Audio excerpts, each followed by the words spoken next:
Hello and welcome. You're with us here on Business Today. I'm Abha Bakaya. Let's take a look at the setup today and what we're tracking. Remember, Friday, of course, we saw a sell-off and S&P was down about 2.5%, Dow Jones a little over 1%, so it wasn't looking pretty. And in fact, the Nikkei also trending lower this morning. So it's, we've been seeing cuts across. NASDAQ was also down heavily. So everything actually took a bit of a hit. And now when it comes to the index itself, while we closed just about 50 points lower, what are we in for this morning? Just take a look at those cuts. NASDAQ down 4%, Dow Jones just about a 1%, S&P 500 2.5%. So I guess the big question, and I'll put that to Shell in a moment, is this the correction that has been a long time coming, or is this just a temporary phenomenon? Because that's really what everyone's going to be wondering. When do they actually start to buy into the markets? Do they stay away altogether? What is the story? Shell, good morning. Well, Abha, morning to you. I don't know whether it's going to be good or not, but it's a very, very painful day. You've seen the Kospi down almost 7.5%. Now, of course, down just 5%. NASDAQ, as you pointed out, down about 4%. So the tech meltdown has begun before the main IPOs hit Wall Street, which is SpaceX, Anthropic, and the third one. So sentiment is terrible, and West Asian conflict has flared up again. So equity is down. Gold and silver have plunged. One would have imagined that you would see money moving into precious metals, but they are in terrible shape. They are down. We are going to have a 320-point gap down on the Nifty, which takes us to April 7 lows. And it's not looking good at all till about Friday. You had a lot of bullish crossovers, but that entire thesis seems to have been negated. We'll wait for the gap down and wait for about half an hour to 1 hour and then look at the following sectors. PSU banks, FinServ on the long side, Abha, healthcare, especially hospitals, the entire energy space led by Oil India, ONGC and Coal India in particular. These look in strength, and of course one hospital stock, which is Aster DM, Apollo Hospitals, and a whole host of capital market stocks. We'll discuss this a little later. Yours. All right, lots of stocks there on Shell's list this morning. Let me just take you through the outlook as it stands right now. We did see U.S. labor market data surprise positively, and non-farm payrolls also up and above market expectations. So hiring probably, they're indicating got some boost from perhaps World Cup related hiring coming in. Spectator sport, accommodation, food and drinking places, that's the segment that saw the biggest peak. But unemployment otherwise steady at 4.3%. So that was a decent indicator. The RBI has maintained a status quo on policy rates, trimmed its growth projections for FY27, but it has raised its inflation outlook, reflecting the fallout from the West Asia crisis. So key measures regarding regulatory easing on debt flows, materially strengthening India's external resilience. Some of these are the topics that have been highlighted and discussed. So inflation concerns persist, but the expanded capital flow pipeline should provide a cushion for some kind of gradual, orderly rupee adjustment. That's at least the latest coming in from the central bank. Abha, one interesting thing that I'd like to point out, this sell-off that is there in West Asia, Asia as well as Wall Street is going to be positive for us. So we might have a gap down, but you just might see easing of FII flows. And you mentioned a very important thing about what the RBI has done in conjunction with the government on the rupee. So if rupee stabilizes, those foreign markets keep on falling, then our chances of improving are far better, because now it's going to be a swing trade in our favor. We've had a terrible 18 months and MSCI rebalancing has happened. Our weightage has come down. Precise time for a nice bull rally to start, Abha. Right. I mean, they're expecting some $40 to $55 billion in capital together with FDI and remittances to help alleviate the stress on the currency. They are expecting it to reverse towards 93.5, 94. That's the kind of range they're expecting the currency to be in, and with the rate hike expected in October. Yes. A total 50 bips that's being factored in as of now. Vishali Parikh joining us this morning. Vishali, good to have you with us. What are you making of the rout that we've seen across global markets?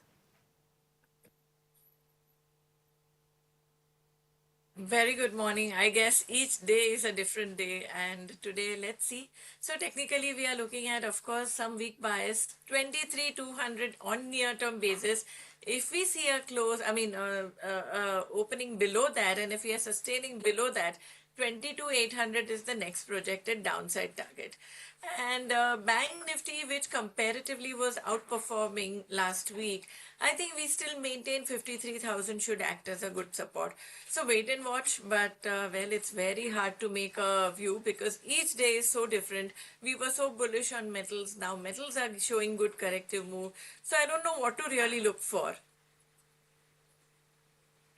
Abha and I were discussing a holiday, Vaishali, before you stepped in. Good morning and a very warm welcome to you. So it's a very painful time for equity watchers. Thank you. Absolutely. Well, we've got a whole host of stocks that Shell's pointed out regardless. Aster DM, Apollo Hospital. Let's pull up that chart again to see some of the names on his list, and take a look if any of those are on Vaishali's watch list as well. Vaishali, Shell, what were some of those names? I think the first one is Aster DM, which Yeah. is there on your chart. 3 days of gains, a very, very strong traction. Probably we'll see better days on Aster DM. Maybe Vaishali can confirm or deny.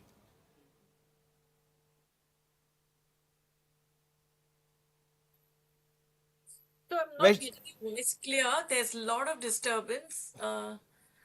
Okay, we'll have that set right, Vaishali. Just allow us a moment. PCR, lots of disturb.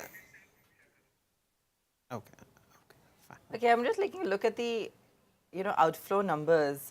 FIs continue to pull out about 43,000 crores. That's in the first week of June. A rupee weakness, of course, the whole AI trend. That's 2.67 lakh crores now in 2026, which has exceeded the 1.6 lakh crores recorded in the whole of 2025. Those are some big numbers, Shell. Abha has this habit of poking me every day in the morning. Yeah, I mean that's like mind-blowing numbers. I mean, I don't understand even with trying to create the right environment for FDI to return. I'm not sure how we're going to hit momentum. What was the number earlier? We were tracking that they're expecting about 45 to 50 billion. You said 50. Yeah, and currently already 43,000 crores have gone out just in 1 week. Now what can I do? But yeah, so anyway, this paints the picture for us, at least as to what we're up against right now. And I think this is the one morning where we're not talking domestic. We're not trying to paint some kind of a pretty picture, a silver lining, because the fear is real, especially in terms of coming back to what is really happening in global markets. And that I think the answer lies there as well, in terms of put aside of course rates and where the money is moving for the moment, but what's actually happening in terms of valuations and the sell-off that we're seeing in global markets. Because the AI bubble, everybody's been tracking for a while, anticipating it to burst, and the big question is that what is currently happening? So I don't, Vaishali, I mean, I know that you're more a charts person, but if you had to hazard a guess, how long do you feel like this sell-off is going to last in the US? Because that's what everyone's really wondering right now. Sorry, Abba, I just can't hear you. Okay, no worries. We'll come back. PCR, can you please set this right? Okay, so let me just take a look. I'm just trying to pull up some data if possible. I'll just do that in a moment. But NASDAQ, in fact, suffered its worst day since April.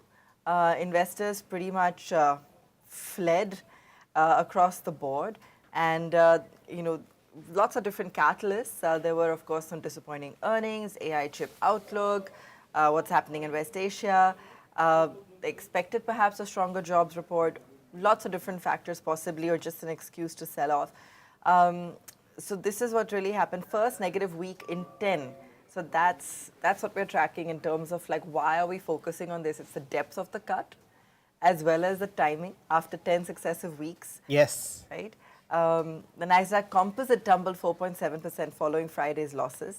The Dow was moderately lower for the week. The bigger hit was on the Nasdaq, of course.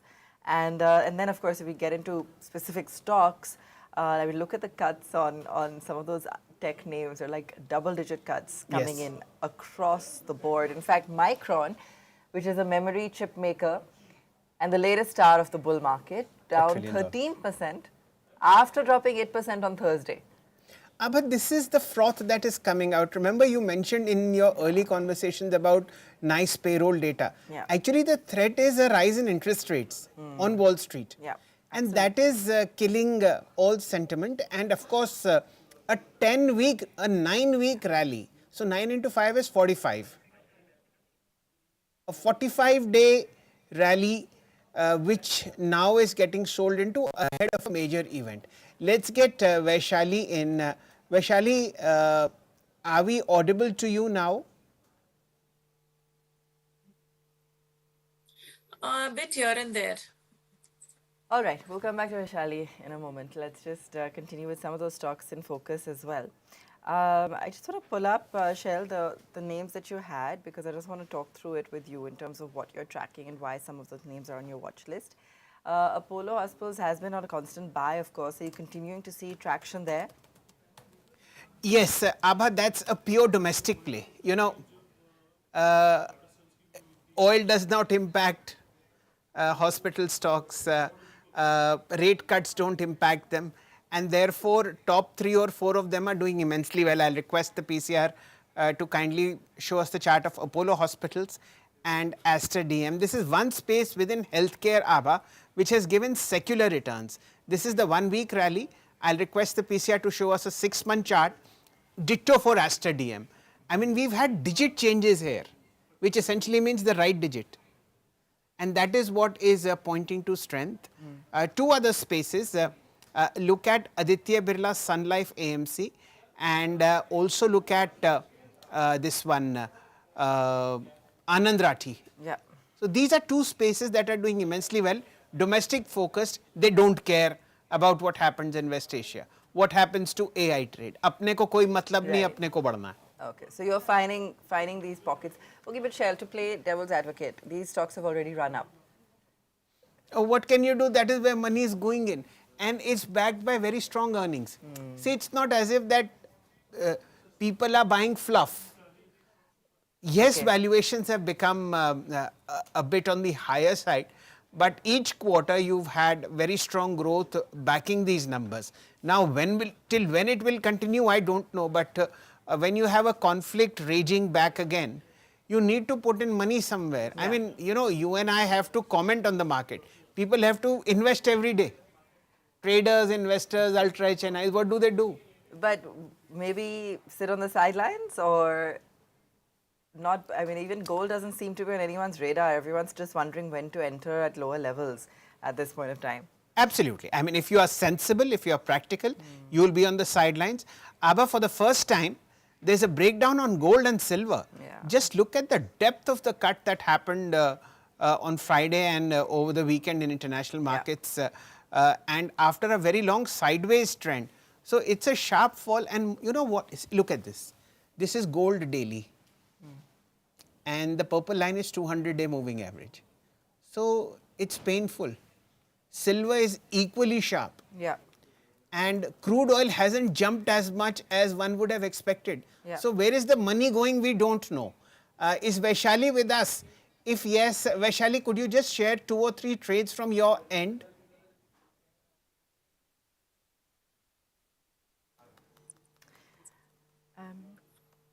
Well, I cannot hear you again, but I would say yes, I agree.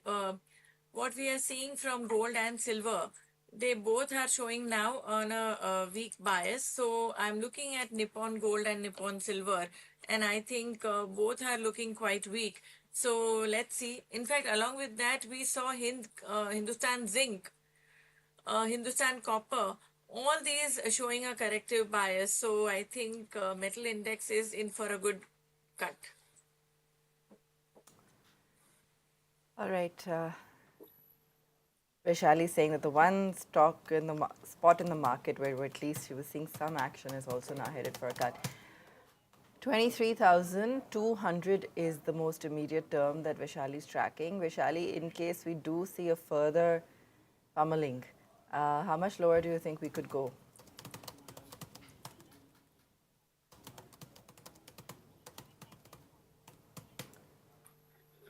You are asking me about Hindustan Zinc No, or on the Hindustan index. Copper? On the index today, like if we crack 23,200, what is the lowest support level? At Hindustan Copper, currently we are seeing 520. So 500 is the final support level. If 500 levels break, then this could go towards a downside of 480, 450 levels. So that's what we are looking at Hindustan Copper. Likewise, even Hindustan Zinc, if you were to ask me, we saw a good corrective move coming on Friday. In last week itself, we saw a correction of over nearly 6-8%. Now, in the immediate support, what we are looking at is 540 levels. That happens to be the 200-day moving average 540 in Hindustan Zinc. So, I think wait and watch. The candle is quite bearish. Well, what are you hearing on support levels? In terms of, Abha, we are just going down to 23,000 in early deals, but that's a very, very strong support level. It's a nice round number as well. So the last time we saw this sort of cooling off when the war began, what was the lowest we hit? That was also 23,000. 23,122 if I'm not wrong. Let me just get back to the charts. Yes, Right. that was the number. So now that will be taken down with the gap, right? So what we've done is 22,182. That's a bit far off, but you know, a 300-point gap down will take us below April 7th. Okay, so what did we start the year with? We started the year at in Jan was around, must have been above 24. Yes, we were about you know, 8% higher, and it was somewhere like you know, 26,000 to be precise. All the way up at 26. Now we are at 23,200. And this is when, I mean, we were eking out those gains. It's not like we saw some massive rally. It was kind of a successive round of buying, taking us up, you know, to close to 26. Yes. So basically, bulls take the staircase and the bears take the elevator down. Yeah. Clearly. So I'm just looking at, I mean, and this is what you've been saying also last few days, that if you were on the index, you're obviously taking a hit. Yes. But if you're invested in individual stocks in the right themes, then you would have perhaps made, like you were looking at an Apollo Hospital 40% in, I don't remember the duration exactly, but the last few weeks or a month or 3 months, we'll pull that up again. So I think that's perhaps the answer then in terms of how to approach this market. Absolutely, Abha. I think the Nifty's really pulled out the shortest of straws. So the impact of the rupee is felt primarily on the Nifty because it's the easiest to sell HDFC Bank, ICICI Bank, Reliance, Infosys and TCS. These are top 5 FII holdings. Right. And you can easily sell as much as you like without, you know, creating a 5 percentage point downtick every single day. Yes, they have fallen, but the extent of the fall has been absorbed very well. At the same time, DIIs are buying because of SIPs, and therefore you've had a very easy exit for FIIs. And that's the pain point. But the rally, as I have been saying repeatedly, is in mid caps and small caps. Yes, you have been saying that for sure. And today, honestly, it's tough to find anything in the market. Absolutely. There's no major news trigger. Everyone's just watching what's happened overnight, I mean, on Friday. And everyone's just waiting to see how we open up. And we will head into pre-open in a few moments from now. But that's really the picture as we kick off trade for this week.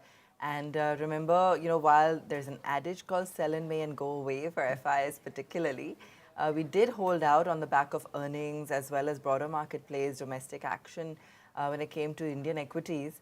But this morning looking a little bit fragile on the back of those global cues and also no near-term trigger, so to speak. I mean, there are no concerns about the monsoon, but neither are we seeing any major trigger. Earnings are now pretty much over. So that's why it's just really wait and watch mode this morning. So Abha, our bearish plate is full with two issues today.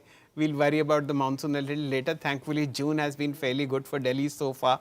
Of course, you've come from a very nice place over the weekend. But let's get Vaishali. Let's try Vaishali for the final time. Vaishali, deep apologies. Can you now hear us? If yes, would you please share your trades for today? Well, so one of them is Helicon Engineering, which has on Friday shown a good strong bullish candle. So Helicon Engineering, I would be looking at with a support of 500 to look for a target of 580. The other one, which I like, I think the pump story looks quite good. If you look at Oswald pumps or Shakti pumps or Roto pumps, they all have got into momentum and they're showing signs of reversal. So the other stock to my liking is Oswald pump. 380 would act as support, and I would look at a target of 460, 480 levels. Both these would be positional buy strategies. Okay, I'm Vaishali, if I'm audible, could you give us a view on ONGC for today? I lost you. Okay, ma'am, we will try it a little later. Thank you so much for your time. We'll be back, and again, my apologies for this mess up. ONGC, ladies and gentlemen, at 267 is almost at its 200-day DMA. Let's see how it goes. And it's going to be a very, very rough ride in the initial 1 hour of trade. There is a massive downtick that's likely to happen. 272 points down on the GIFT Nifty, 1.2% lower. Intraday low was actually 23,081. We are now at 23,174. I'm talking about GIFT Nifty. So it's an easy 90-point uptick from day's low, but let's not get into the day's low. This is a bounce which will not happen. So we'll wait for the first 15-20 minutes, first half an hour, first 1 hour of trade. Let's see what the low is and the high is for the first 1 hour candle, the first 75-minute candle, and let's see how the market goes beyond that on either direction. That's the trend. Let's recap, ladies and gentlemen, what has happened. So a gap down is most likely on the Nifty because of very, very heavy selling pressure and profit booking that we are seeing across Asia. About 4.5% down on the KOSPI, 2.5% down on Nifty Bank, my apologies, on the Nikkei. And this is overnight weakness that's crept in from Wall Street. In any case, Japan, Korean and Taiwanese markets were superheated, and this is a welcome round of profit booking. Within the Nasdaq, after 10 weeks of consistent gains, you've had a negative week. So that was the extent of the rally. Let's see how it goes. In our markets, ladies and gentlemen, apart from the gap down on the Nifty and the Bank Nifty, although Bank Nifty is stronger, the Nifty Private Banking Index and the PSU Banking Index are better placed than many other indices. There are strong crossovers that happened on Friday in the broader markets, which is the Nifty 500 index, the Nifty 200 index, the Nifty Next 50, and of course the mid and small cap 400 index. Now, how these crossovers will pan out in the first 1 hour, only time will tell, but one is most likely to see this dip being purchased. Within sectors, strength was seen in the banking space, in the financial services space, healthcare space, manufacturing, auto and banks. So these are sectors that I'm looking for in terms of strength beyond the Nifty and the Bank Nifty. I think we need to just keep Nifty and Bank Nifty out of the system and focus on strong indices in the mid cap space and the small cap space. Small cap 250 index has also shown signs of strength in the past week. How that will pan out, only time will tell, but across the board, see, the 1 week uptick on small cap 100 is this much. The 250 index will also show you strength. Now, the painful part is about to unfold when we see the first tick on the Nifty in a span of a couple of seconds. Please brace yourself for a very, very sharp and volatile downtick today, and then possibly some buying emerging a little later. We are just seconds away from the pre-open, and that should be something to be a little worried about.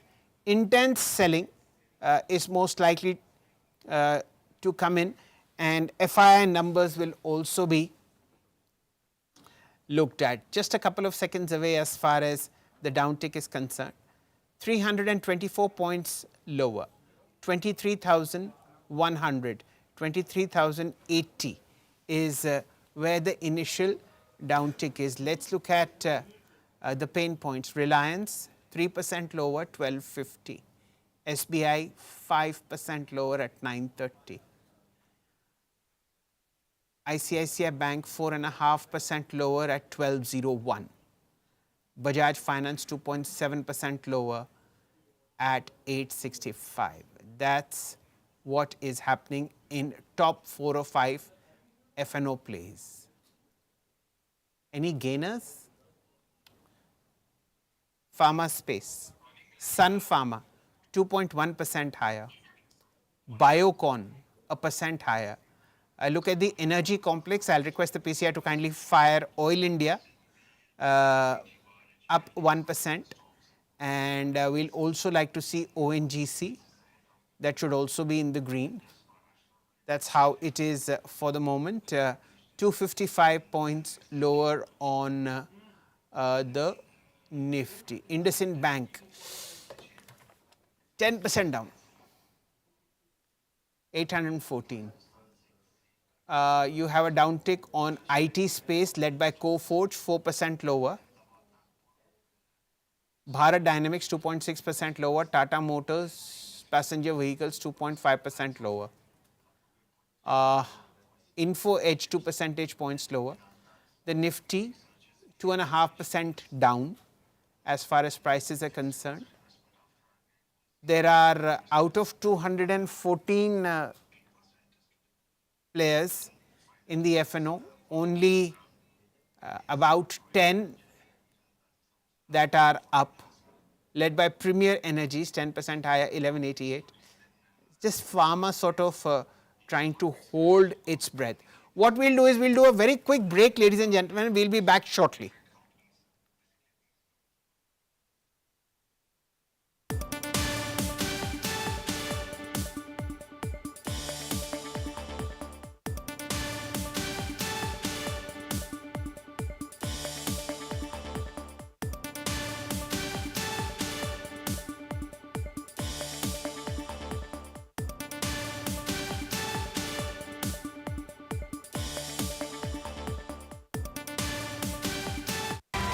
From overnight global cues to live Dalal Street moves.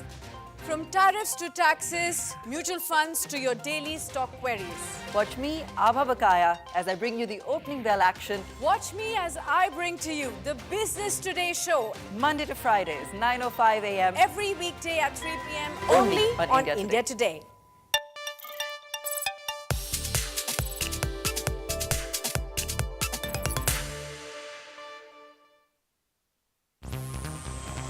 India is young and the Nifty is younger still. We are at the cusp of greater glory and phenomenal wealth creation.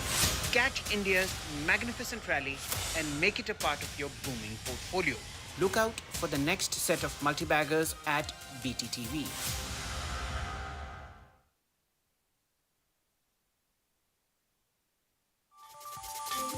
From how the markets move today to what's setting the stage for tomorrow. From tariffs to taxes, mutual funds to your daily stock queries. Join me as I decode the biggest wealth-creating ideas for you at the closing bell. Watch me as I bring to you the Business Today show every weekday at 3 p.m. only on India Today. Presented by National Stock Exchange. From overnight global cues to live Dalal Street moves. From tariffs to taxes, mutual funds to your daily stock queries. Watch me, Abha Bakaya, as I bring you the opening bell action. Watch me as I bring to you the Business Today show Monday to Fridays, 9:05 a.m. every weekday at 3 p.m. Only only on on India Today.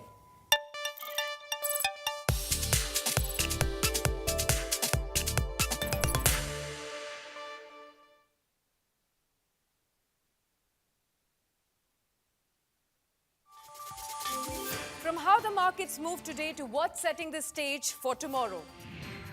From tariffs to taxes, mutual funds to your daily stock queries. Join me as I decode the biggest wealth creating ideas for you at the closing bell.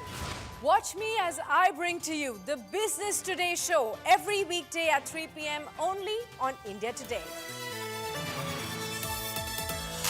Presented by National Stock Exchange.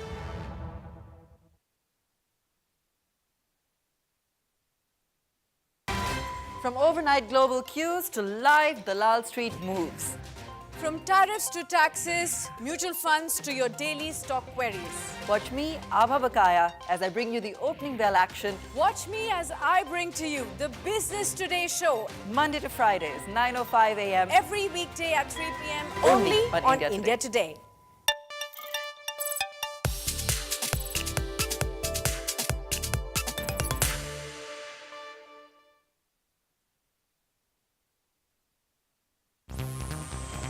India is young and the Nifty is younger still. We are at the cusp of greater glory and phenomenal wealth creation. Catch India's magnificent rally and make it a part of your booming portfolio. Look out for the next set of multi-baggers at BTTV.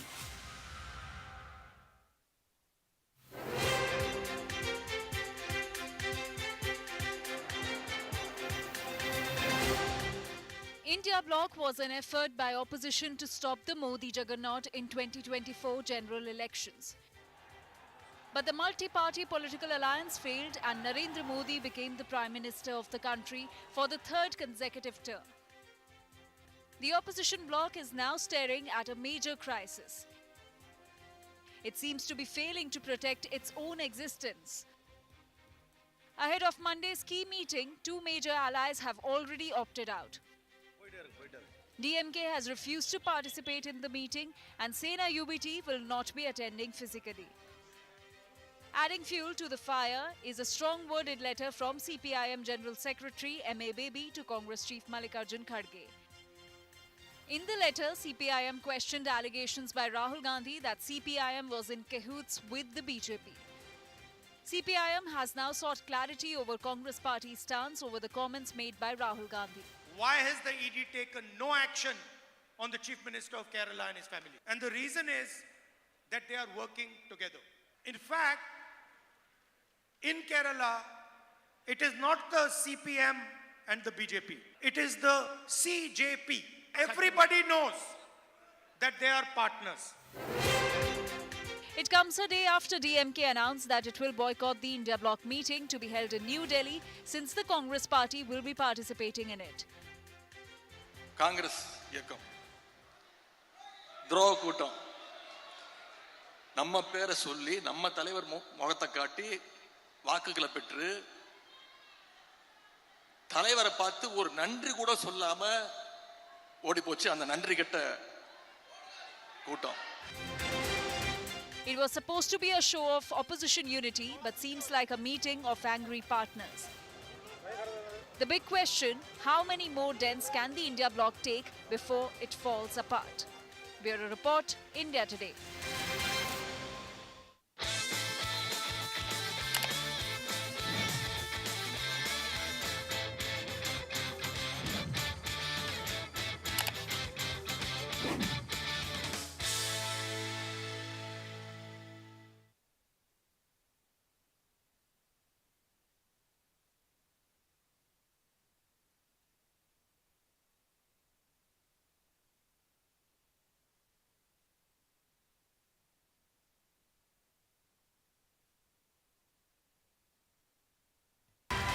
From overnight global cues to live Dalal Street moves.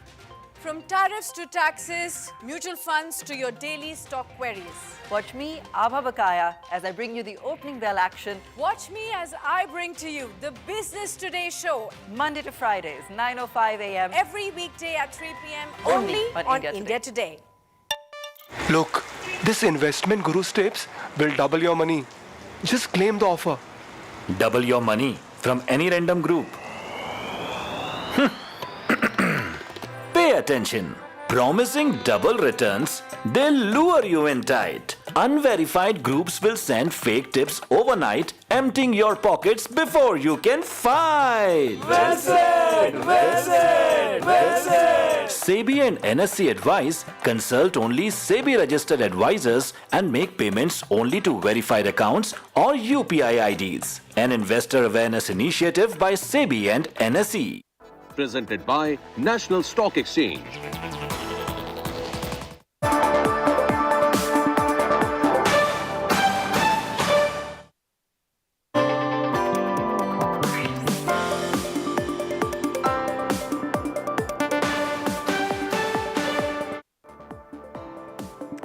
Good morning, you're with us here on Business Today. I'm Abha Bakaya. Let's take a look at the top stories at this hour. Chaos in Asian markets. Korean stocks down more than 8% on fears of overheating in tech and AI. Nikkei also down nearly 4%, plunge following Friday's 4% collapse on the Nasdaq. 100 days later and no sign of an end to the Iran war. Brent crude spikes more than $3 after Iran fires a first set of missiles at Israel since the March ceasefire. Trump urges restraint. Gold again seen bouncing back to over 2 lakh rupee levels. High-powered panel at the BT Sustainability Summit calls for a Ministry of Gold and says reducing GST and capital gains tax on the sale of gold will encourage recycling. India's GDP remains resilient despite global headwinds. The economy grew a stronger than expected 7.8% in the Jan to March quarter, driven by robust investment, farm output and construction activity. Markets will closely track the impact of GDP numbers on investor sentiment. Oil marketing companies in focus today. HPCL, BPCL and IOC will be on investors' radar after domestic LPG price hikes. That's at 29 rupees per cylinder coming in. The Delhi price now stands at 942 rupees as rising global energy costs and the West Asia conflict push up supply expenses.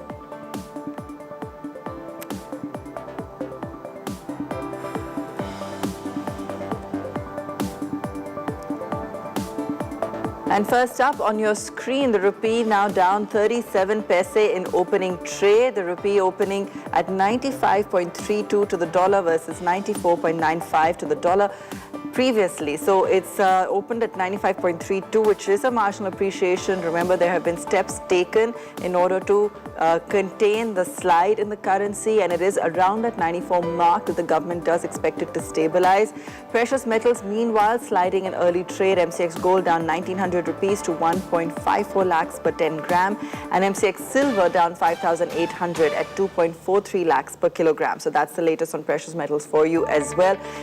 It has been volatile, and currently, gold and silver both taking a bit of a knock. So you've got equities also sliding, and you have got precious metals also sliding this morning. And in fact, if we take a look at the pre-open, and I must pull that one up for you, we are looking at a slide all the way down towards 23,000 on the Nifty. That's it. We're headed for a day of selling. That's pretty clear given what's happening in global markets. So that's really important to track for you this morning. 23080, that breaks the most immediate support level, and the broader support level, we'll have to wait and see how far we tumble. In fact, remember at the start of the year, we were closer to 26,000 levels. This is a 10% cut on the index that we've already seen. And during the West Asia war, when it first kick-started, we'd already hit around this mark, around 23,000. Now, with this AI fear-led selling that we're seeing on the back of what's happening globally, we're likely to now move even lower than this.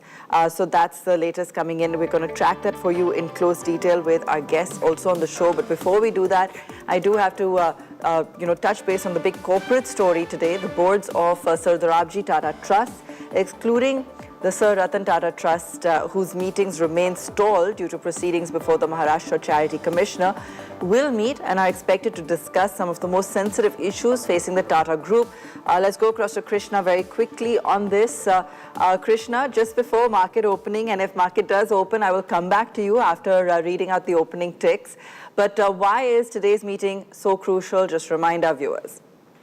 Well, this comes right after the board meeting of Tata Sons, where they took stock of the financials of the various loss-making companies. So it's broadly expected that the Tata Trust board meeting, as you rightly said, devoid of the Sir Ratan Tata Trust, will sit together and take stock of what took place at the Tata Sons board meeting. But more importantly, there's a pretty good chance they will take a good look at the reappointment of Venu Srinivasan as in terms of his continuing presence as a Tata trustee. If the reappointment does not go through for some reason, his position at Tata Sons' board stands questioned, so we'll have to wait for that. All right, thanks for that, Krishna. Just counting down to opening bell, and let me pull up those opening trades for you. Incredibly important today to track what's happening.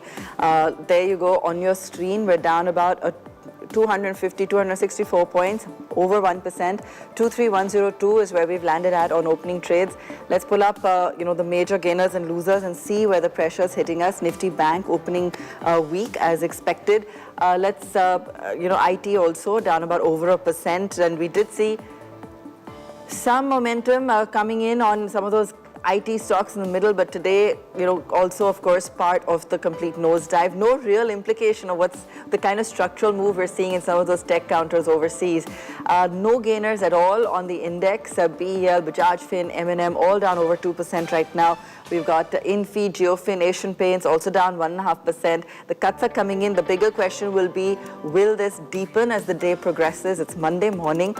We've just opened up in trade. We're following what's happening across global markets this morning. A major rout coming in on Wall Street overnight on Friday, Asia this morning. It is the tech fear, the AI hype bubble that's really cracking right now. You're seeing those cuts across all of those blue chip names when it comes to the NASDAQ. And that's the fear that we're seeing play in here on our trade as well this morning. I've got both Shailendra Bhatnagar and Amrish Baliga with me as well. Amrish, good morning. Let me first get your view on what's happening today. I can't find a silver lining. We've got massive FI outflows. On top of that, now we're actually seeing, after 10 weeks, a complete sell-off when it comes to US markets. And that's really leading to, of course, the bleed that we're seeing across screens here in Asia. Exactly, and this was a fear over the weekend when we the GIFT Nifty closed over 50 points down. I would say slightly better than that as of now. But then the issues are still there. I think the US-Iran accord is again uncertain. Oil prices expected to go up. Monsoon, as far as India is concerned, is expected to be the lowest in the last 11 years. I think the only silver lining could be the change in capital gains for the foreign institutions. So G6 could see some interest. Hopefully, the rupee will find some support. I think the other issue which is there, which was supporting the international markets all through, was the AI-related markets. Even there, we are seeing a crack. So I think the next few days could be a bit difficult. Right. Amrish, the question that everyone's asking really is, at this point, is how much further are we expected to see this selling? Everyone's been waiting for the AI bubble to crack. Right. Is this when the bubble has burst? And are we going to see a massive rout? Is it going to continue? Are we going to continue to see that sell-off, particularly across global screens? That's the big question. What are you hearing?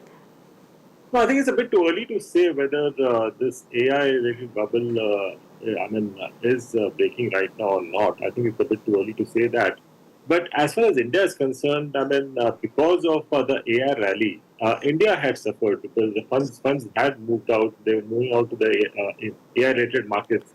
So from that point of view, I would say it would be slightly positive for India if there's an AI bubble which bursts. Like as compared to the other markets, especially the Korean markets, our markets are very, very broad-based. And hopefully, going ahead with the changes the government is thinking of making as far as even the equity capital gains tax is concerned. It is like there's a talk on that. No one is too sure on that. But in case all these things happen, we could, hope to get some FI investment. Well, the government is aiming to get at least 45 to 50 billion of capital inflows coming back to markets, keeping the currency intact. But right now, we're also continuing to see massive selling pressure when it comes to the equity markets on the back of FIIs. Let me bring in Shell as well. Shell, good morning. We were tracking 23,100 as the most immediate support. What happens next? Well, Abha, I wish this were a good morning, but morning it is, and this is what we continue with.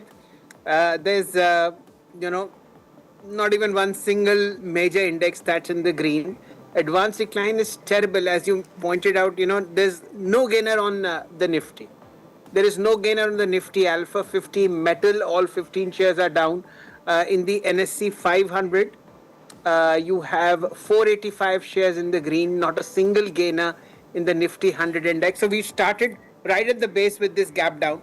Probably in the first 1 hour of trade, something will improve, and then let us see how it goes. But for the moment, pharma and to some extent media, which I really don't think has any strength, is doing well. Pfizer up 3.7%, Syngene up 4%, Concord Bio up 1.5%. There's nothing much to talk about. It's just pharma and pharma all the way. The market is absolutely defensive, Abha.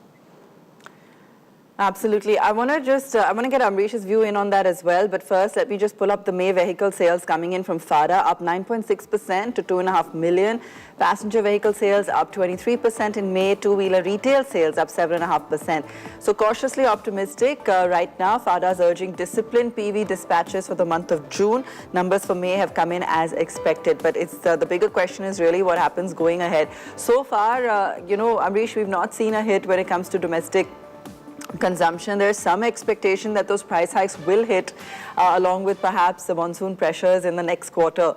But right now the numbers are intact. But is the domestic story still strong enough to withstand or to supplement what we're seeing in terms of FI outflows? No, see, again, everything depends on how long the US-Iran war continues. If it continues for the next 4, 5 months, 6 months or longer, we would surely have an inflation issue, in India. And I think that is going to affect the consumer story, which, all of us have been so bullish on the consumer story in India. I think that's going to take a hit. Because as of now, it's clearly hitting the bottom of the pyramid. But the bottom of the pyramid does not buy two-wheelers and passenger cars and four-wheelers. And because of which we continue to see good numbers.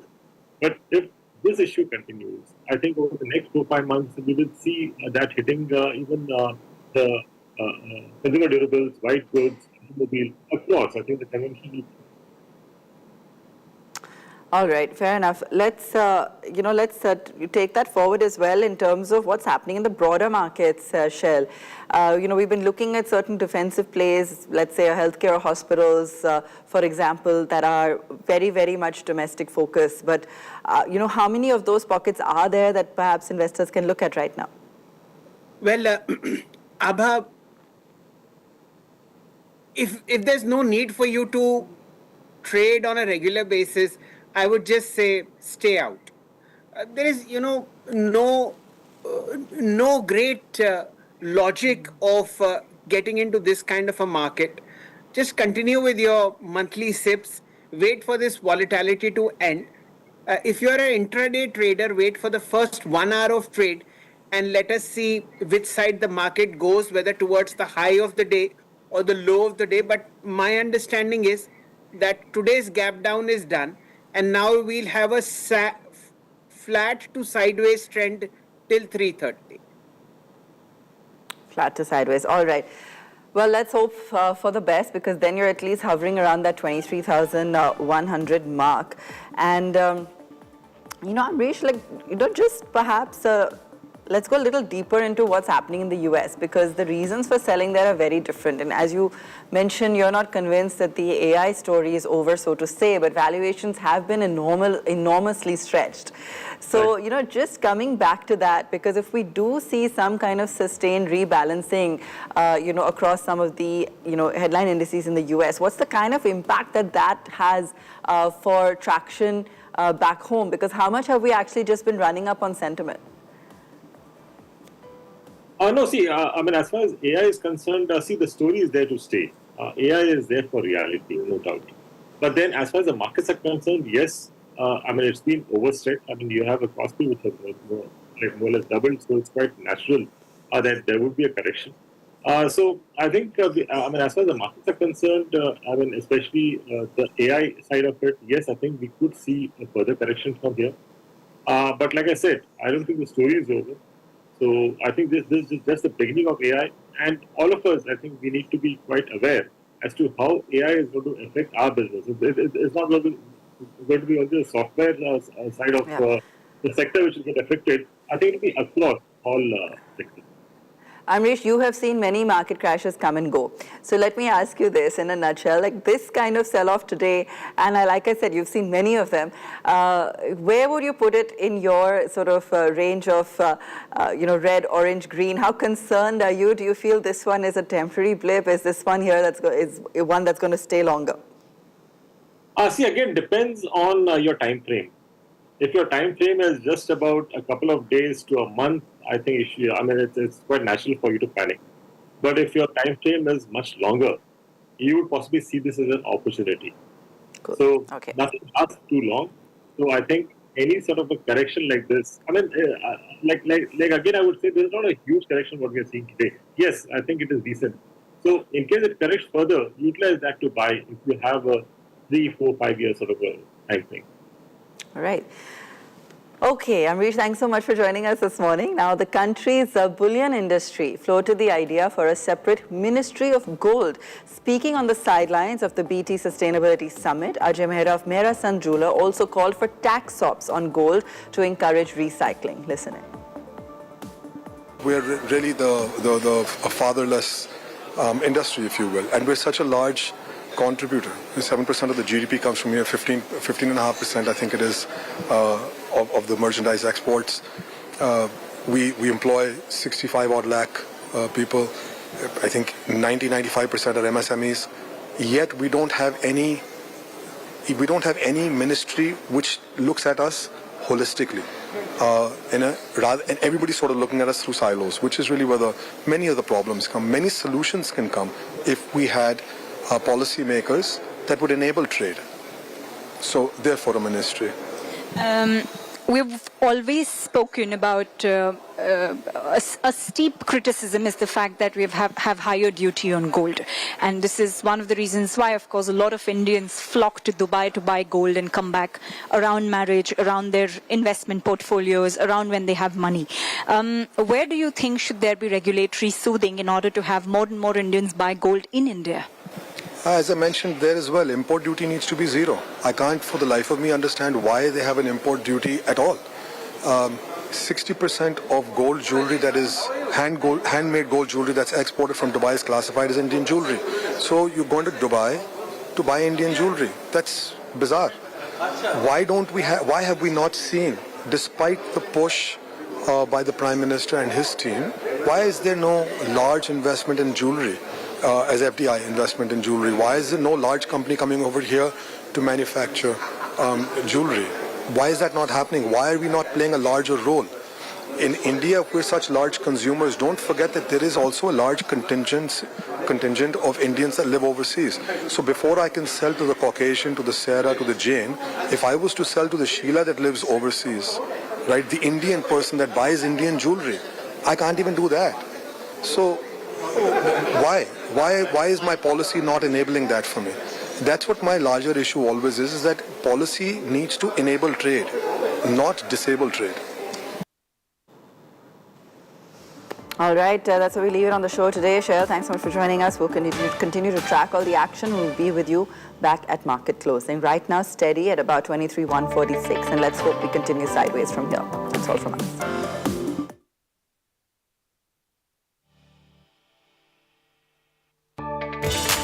Presented by National Stock Exchange. Look, this investment Guru tips will double your money. Just claim the offer. Double your money from any random group. Pay attention. Promising double returns, they'll lure you in tight. Unverified groups will send fake tips overnight, emptying your pockets before you can fight. Well said, well said, well said. SEBI and NSE advise consult only SEBI registered advisors and make payments only to verified accounts or UPI IDs. An investor awareness initiative by SEBI and NSE.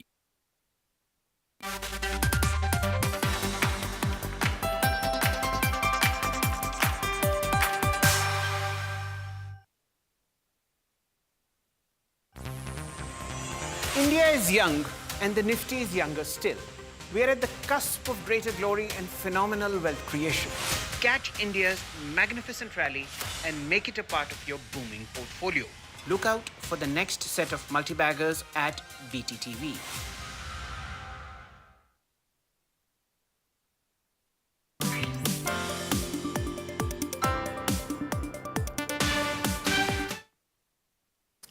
Morning it is, ladies and gentlemen. The first gap down, Nifty going all the way down to 23,070 and then a bit of short covering, which is coupled with some decent buying is what is happening on Dalal Street. Now down just 211 points. Let's see how it goes. Strength coming back into MCX, about 1% higher. Dr. Reddy's 1.62% higher. Fortis Hospitals 1% higher. Laurus Labs 0.7% up. This, ladies and gentlemen, is the state of play as far as markets are concerned. Gap down is what we saw.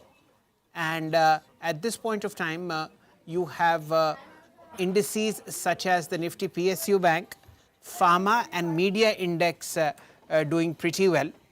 You have the advanced decline ratio still very, very negative. 670 shares in the green versus 1851 in the red. But what was an early morning disaster is now somehow easing out. So the gap down, whatever you might call it, is getting purchased at this point of the hour. You have the Nifty PSU index 0.5% higher, the Nifty Pharma index 0.6% higher in terms of top gainers. Pfizer 5.5% up, Karur Vyasa 2.3% up, Anthem Biosciences 2.3% up, Ether Energy, JK Bank, Gland Pharma in strength. Let's get Mr. Lakshmikant Shukla in. He's a very well known chartist and technical analyst. Good morning to you, Mr. Shukla. A bad start to the week, but some signs of improvement. Will they last? Shubhrabhat Salenji, and good morning to all your Business Today viewer. Yes, Nifty has witnessed the gap down opening due to global pressure, but I think Nifty will defend the key support levels of 23,000 to 23,100 zone, where we have witnessed 61.8 Fibonacci retracement of its pullback rally, started from the levels of 22,180 to 24,354. So I think that would be the crucial level for the Nifty. If Nifty hold these levels of 23,000 zone, then we could see a pullback move in Nifty toward the levels of 23,300 to 23,500 zone. So I think one should wait for taking any long position in index, and till we will see recovery in the upcoming sessions. Then I think that would be the key level to watch out for the Nifty, and we will see a pullback move. Okay. And now, ladies and gentlemen, you see the Nifty in front of you, 23,174. See the low, 23,070. So that's the short covering that's happened. Let's look at the pain points. HDFC Bank, Reliance, ICICI Bank, L&T, Infosys and M&M are the stocks that are pulling the index down. What's pulling it up? SBI, Sun Pharma in particular, 14 rupees 20 higher, Power Grid 2.7% higher, Axis Bank, Nestle and Dr. Reddy's. Let's look at all-time highs in this kind of a market that shows you strength, resilience. Acutaas Chemicals, almost 3,400 for you, 2.2% higher. Ether Energy, 2.6% higher. Federal Bank, Laurus Labs, Kim's, and Sai Life. So from the pharma and defensive space, you have KIMS, Laurus Labs, Sai Life, and of course Aquitas. So 4 out of 6 are from the pharma as well as chemical space. How about Maharashtra Bank? How about Bank of India? These are the ones that are showing immense strength. Lakshmikant, would you want to take a look at Bank of Maharashtra? 81 now. Maharashtra Bank has seen a rebound from its lower level, and then after we have seen some sort of consolidation near the zone of 82 to 85 kind of range. But I think the structure is looking promising on the daily chart. So further upside move could be seen in this stock above these levels of 82 to 83. Once it crosses this level, then after it will move forward to its key resistance levels of 85. So for the short-term trader, one can initiate long position at current price with the stop loss of 77 and can expect upside move toward the levels of 85 in Bank of Maharashtra. Okay. Ladies and gentlemen, I don't know how to say this, but the Nifty is at its day's high. Now 23,183, and this is a very interesting number because 23,183 was also the highest level of April 7th. So a bit of a symmetry in the market. The Nifty Bank, let's look at the Nifty Bank intraday, 54,407. Now it's barely down just 84 points. And what was the low? The low was 53,843. So 53,850 to 54,400 almost. That's 150 plus 400, 600 point rally in the morning, and that's primarily because of State Bank of India, Axis Bank, and the fact that stocks like HDFC Bank and ICICI Bank have rebounded from intraday lows. Tomorrow will also be the weekly expiry of the Nifty, so people don't want to be caught on the wrong side. Lakshmikanji, your 2 top picks for today? So I'm quite bullish on the PSU bank space, and even in today's sessions we are seeing a bit rebound from the lower levels, and from them I think Canara Bank could see positive momentum in the upcoming sessions, and it has already given double bottom breakout of the levels of 134. Now it is going to reclaim its 200 SMA levels, so further upward momentum could be seen in Canara Banks toward the levels of 142, 145 kind of range with the support of 132 on the downside. So risk reward ratio is also favorable in this stock, and we will see further bullish momentum in Canara Bank toward the levels of 142, 145. Okay, so that's the strength that is coming in. Let's look at volume buzzers. Karur Vyasa Bank, again the banking space. Maharashtra Bank is what we've discussed. Lakshmikanji, would you want to comment on Aster DM? So from last few days, Aster DM has been making higher tops and higher bottom, and it has made base formation near the levels of 748 to 745 kind of range. And in today's sessions, it has already it has been trading above its long-term moving averages. And immediate resistance is placed around the levels of 775 to 776. Once it crosses this level, then it will trigger some more buying momentum in this stock toward the levels of 790 to 800. So my view will be positive till it hold up the levels of 745. Okay, let me mark some other slippages that are happening. DLF 563, down about 2.5%. Selling pressure coming into the realty space. Got Godrej Properties 1665, 2.5% lower. Selling pressure on the chemical space led by SRF 2639. Weakness on KPIT Tech, as also massive profit booking in the likes of Power India and NetWeb Technologies.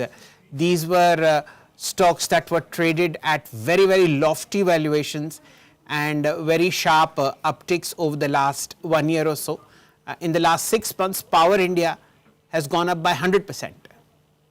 Some of that selling pressure now evident, profit booking across the board. Power India is 35480, about 3.5% higher.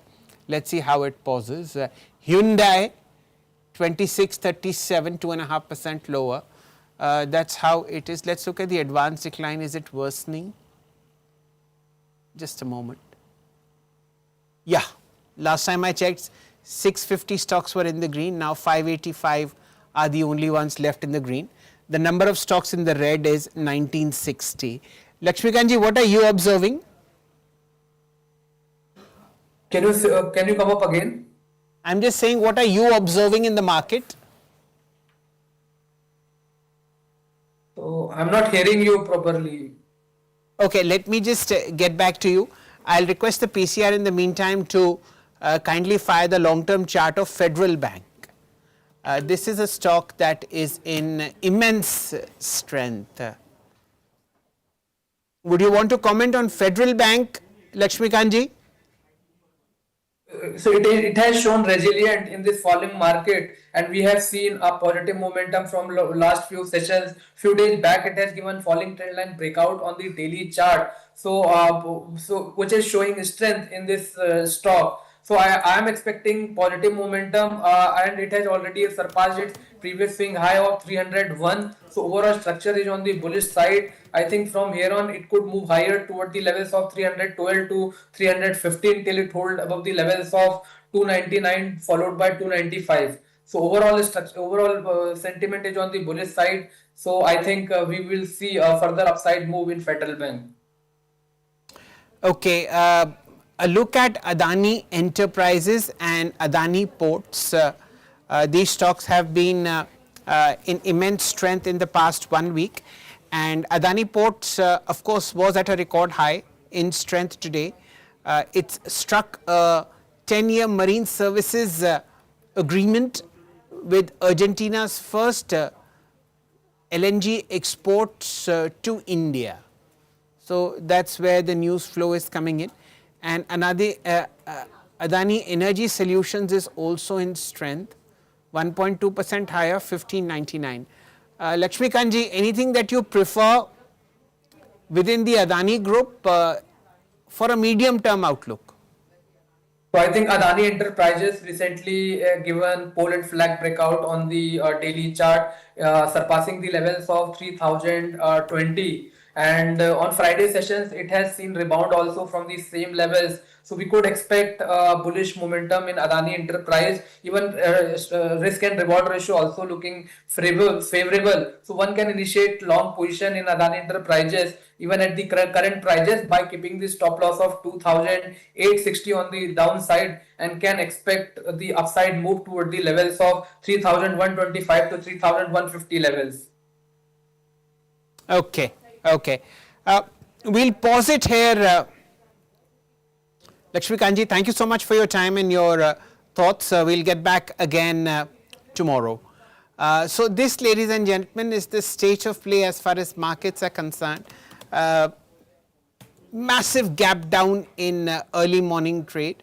You saw the Nifty hitting somewhere like 23,070 as the low. About 280, 290 points lower. A bit of a recovery, short covering from there. But let us see how the first 1 hour pans out, and then we will see how the markets chase the high or fall below the low. Pharma is the only defensive space that has held the interest of traders on the long side. But overall, it's a very, very dismal picture today. 600 stocks in the green, 2000 in the red. The top losing index today is the Nifty IT index, 1.9% lower. Realty, metal, auto have been taken to the cleaners.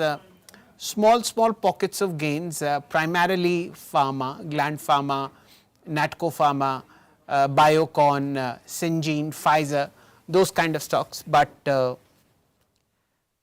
it's not looking good for bulls on Dalal Street. I'll be back shortly at about 11. But action and news continue on Business Today Television. Please be with us.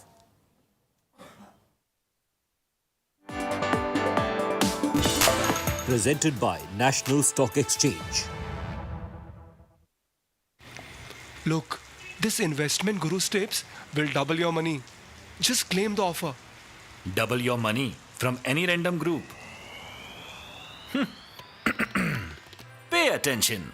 Promising double returns, they'll lure you in tight. Unverified groups will send fake tips overnight, emptying your pockets before you can fight. Well said, well said, well said. SEBI and NSE advise consult only SEBI registered advisors and make payments only to verified accounts or UPI IDs. An investor awareness initiative by SEBI and NSE.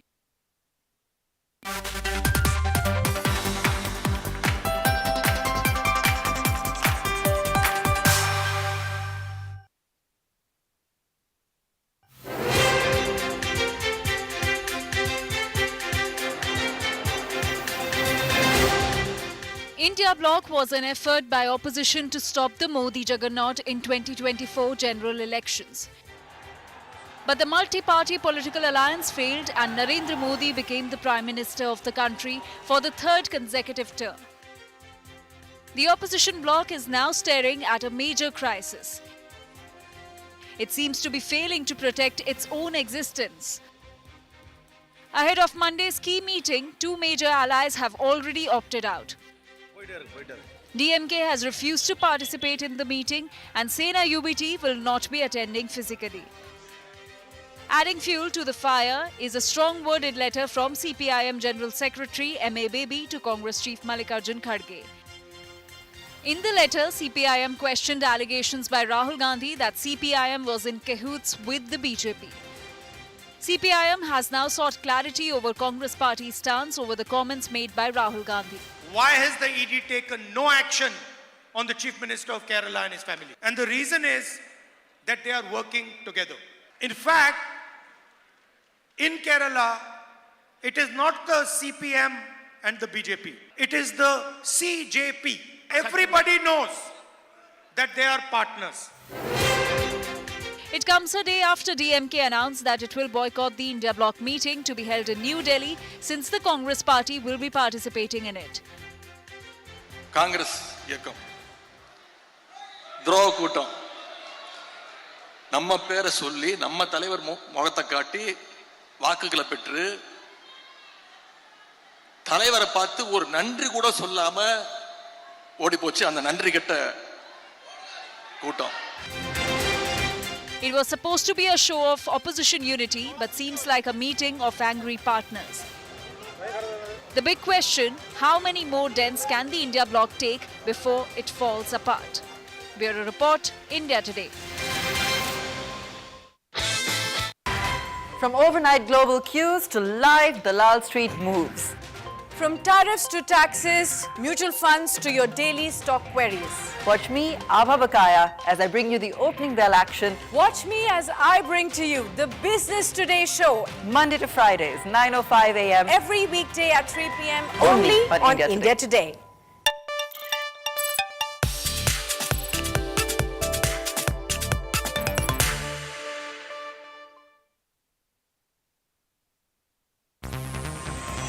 India is young and the Nifty is younger still.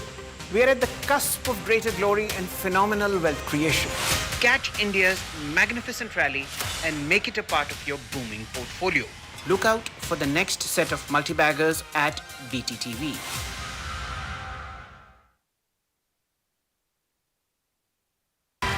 From overnight global cues to live Dalal Street moves.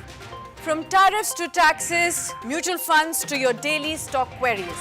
Watch me, Abha Bakaya, as I bring you the opening bell action. Watch me as I bring to you the Business Today show. Monday to Fridays, 9:05 a.m. Every weekday at 3 p.m. only on India Today.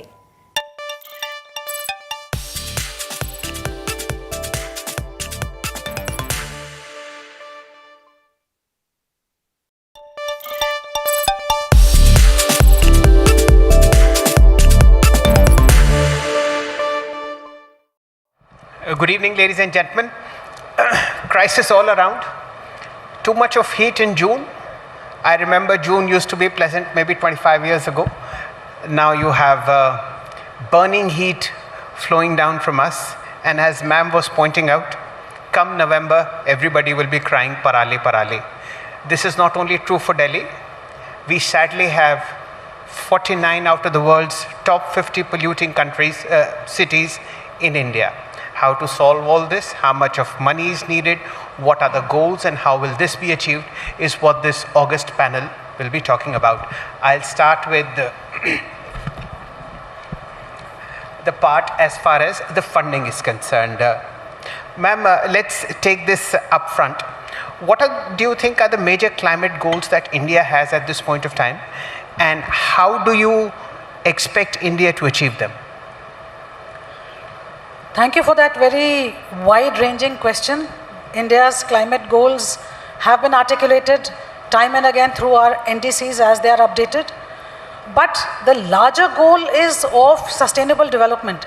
And this is a country with the aspirations of more than 1 billion Indians, a country that is growing and developing even as it is responsive and responsible in its actions towards climate.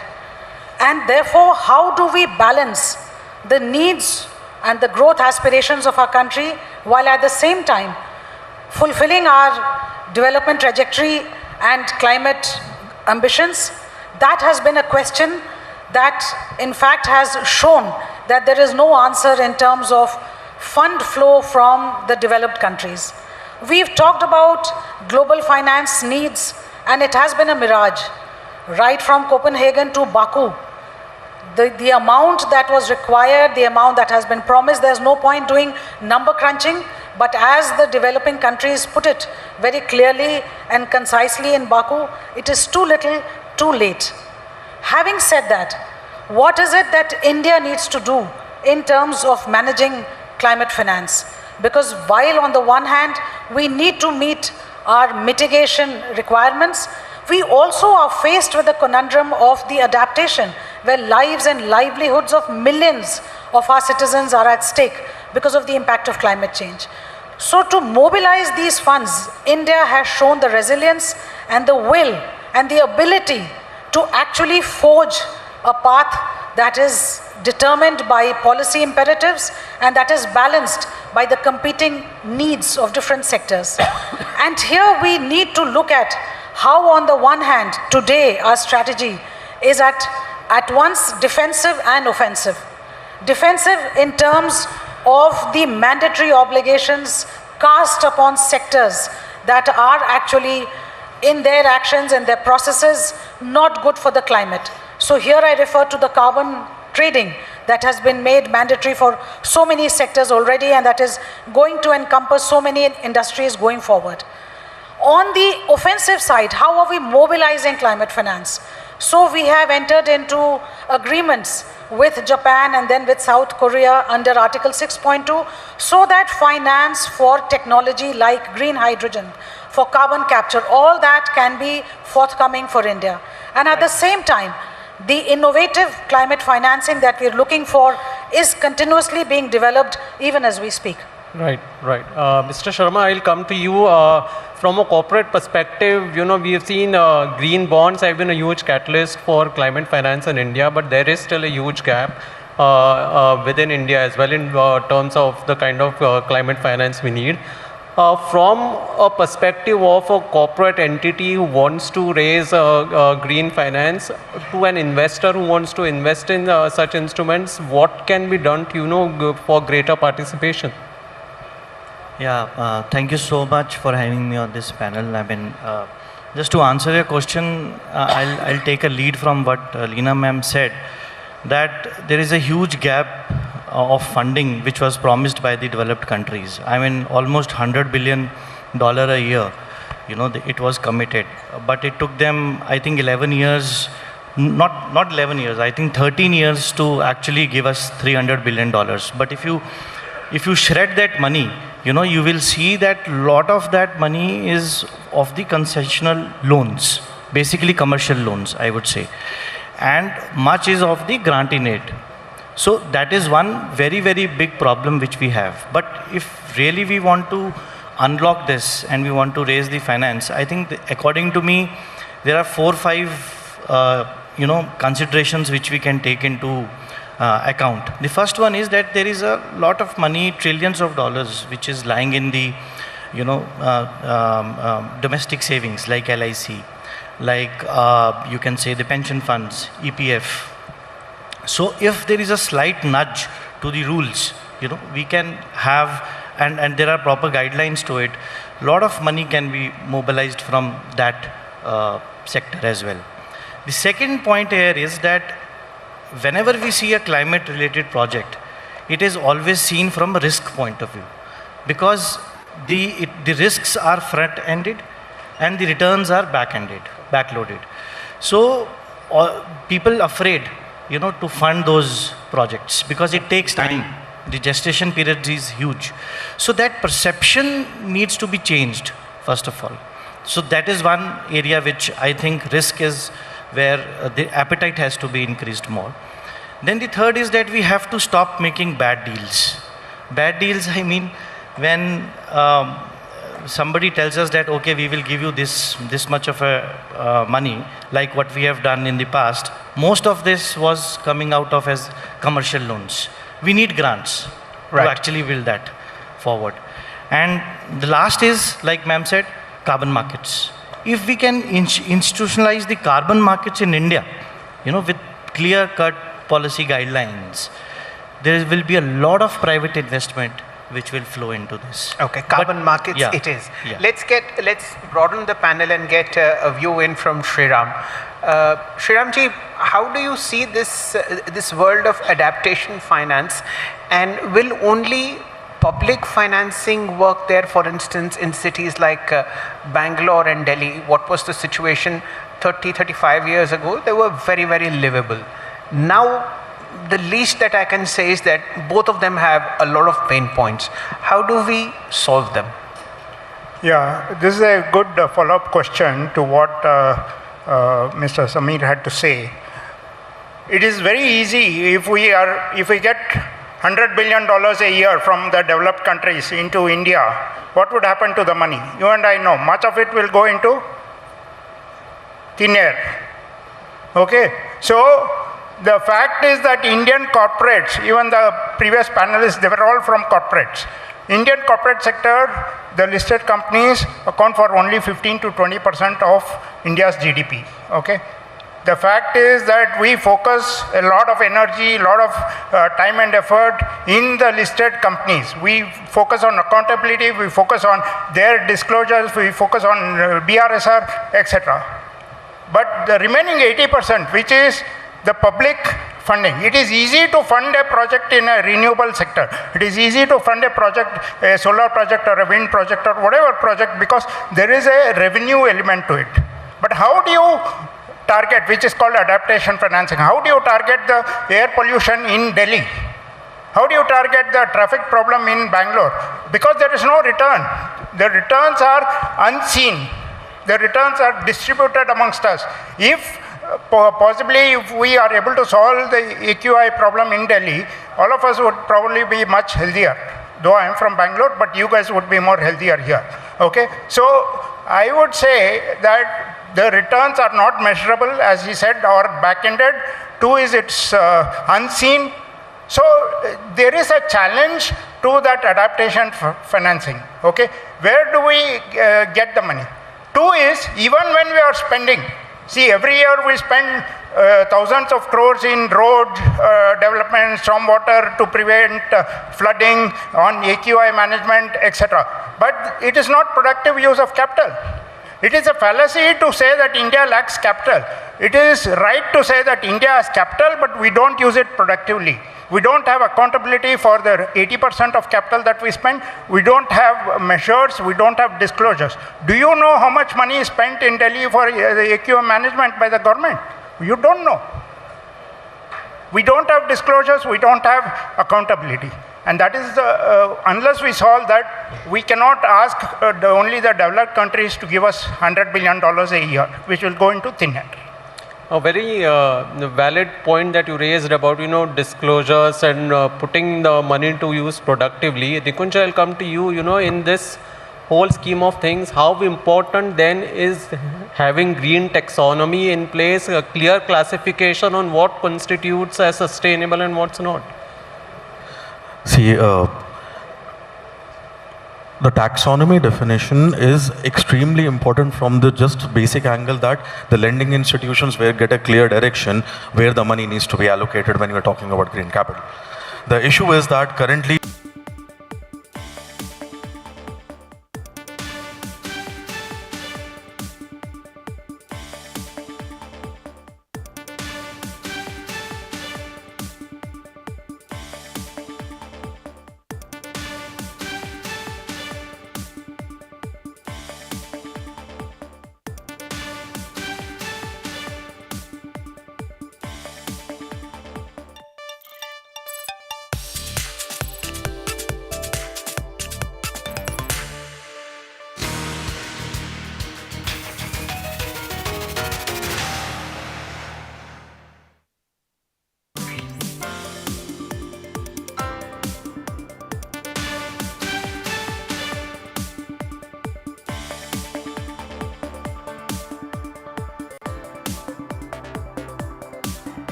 Hello and welcome. You're watching Business Today Television. I'm Sakshi Batra and this is What's Hot, a show that focuses on the biggest buzz on the D Street.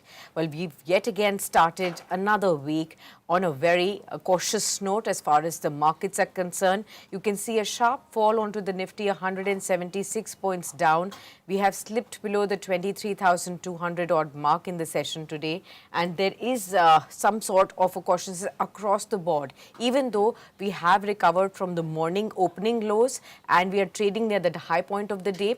And we've recovered from initial losses, but you do see still pressure that's broad-based into the markets as well. When we look at the kind of fall that investors are witnessing today, that's because of almost an erosion of 5 lakh crore rupees right in the opening bell that we saw the sharp fall in the markets as investors lost investors saw a combined market value erosion of the BSE listed firms fall by over 5 lakh crore rupees as well.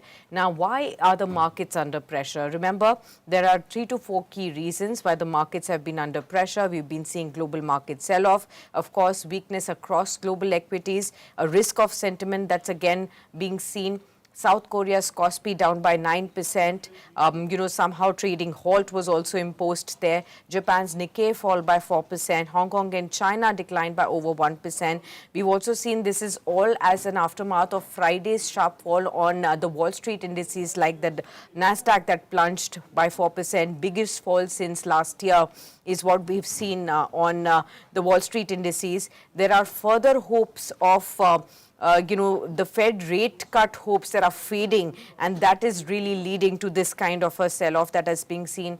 The key reason for domestic market is also the persistent sell-off in the foreign investors, by foreign investors in the equity markets as well. We've also seen in the month of June alone, 30,000 odd crore rupees of a sell-off being seen from FIIs, continuing on top of what has been happening in the last couple of weeks and months as well. And we are yet again seeing the escalating tensions in the Middle East. Those are the broad reasons why the markets are falling. But now let's welcome our guest on board to try and decode for us what do we do as retail investors when the risk of sentiment is back. Let's welcome Vineet Bulinshkar with us, Director of Research at Ventura Securities, to give us an understanding of how to trade the markets this fresh and new week. Warm welcome to you, Vineet. Good to have you with us. Good morning. It's a tough start for the week as well, and the markets might just have to face, the biggest brunt this week. Already, a lot of social media awareness was being spread that one has to be very prepared. This week could be massive sell-off, and we've started off with weakness. There is some recovery from the downside, but what would you expect? Is the risk of sentiment back? Are we going to see further pressure from where we are at? Are we going to also risk to see 23,000 being breached on the lower end? And in case any of these are true, then how are you advising investors at large? So, let's step back a bit from, the immediate effects. Let's look at the cause. The first cause is that Israel is not backing off on the aggression that it has shown, and we're getting retaliation from the Iranians. and Trump is completely at sea what to do. Despite his bold rhetoric, I don't think that this war is going to end very soon. So we are going to have the global risks on oil are going to continue, and they could even cascade a bit. But what I believe is that the good things that are happening in the economy, and while we may see a momentary sell-off that happens, we are seeing that the government taking a lot of progressive steps towards easing the liquidity and arresting the fall on the dollar. So all these things tell me that we may see a little bit of tough couple of months, but after that, I think the by the end of the second quarter, we will see things improve and start lining up for a better prospects ahead. Absolutely. Let's try and understand what's been happening over the last week and what could be seen as a positive. We've seen a recovery in the rupee also, Vineet, and this is also largely to do with what the steps last week the government and the RBI have taken together as well. Finally, we are seeing, clear signs of the steps being taken and the impact on the rupee. In the last 5 to 6 months, when we were seeing constant depreciation in the rupee, there was one question that why is the RBI not stepping up? And if they are, then why are they not able to prevent the fall in the rupee? But hopefully, this 96.96 has been drawn as a line, at least for now, to not let the rupee fall beyond 97. And these recent steps have been able to revive the rupee. How would you look at this currency revival? Because this has been a major overhang for investor sentiment as well. See, there are three things on the macro that are playing out. One is the strong GDP, the the US-India kind of, blow hot, blow cold relationship. And third was the crisis led by the Iran-US war. Now, we've addressed that because India has managed geopolitics in such a way that, your supplies from Russia are going to go up to almost 50%. And, we have somehow convinced all the parties that are on board who are selling oil to us that you will do majority of the payment in the rupee term. So that is one that is helping us stem the, slide of the rupee. Second is the fact that, we've taken some very aggressive action on selling gold and restricting, or discouraging supplies coming into the country. So which is a valuable strain on foreign exchange. So these two have been addressed. And the third one is, addressing the concerns of the FPI investors, where the debt part of the financial flow has been, given a lot of succor in the, the RBI policy that came out. And maybe, there is something also on way on anvil with respect to the, portfolio flows. So I'm quite optimistic on that. But, since the government has not made any announcement, nor have they given any hints, we would leave that out for the time being. So these three things are going to ensure that the rupee slide is arrested.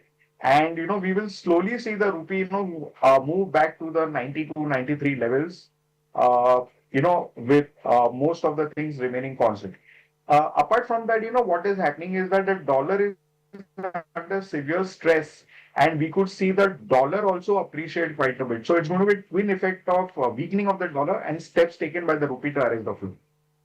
Okay, let's also talk about the crude oil prices. Yet again, some flaring up of and escalation of the tensions, at the Iran front have again brought crude oil prices to again inch higher in the session. How would you look at geopolitics and the crude oil prices, which have so far in the calendar year 2026 truly dominated how the markets move?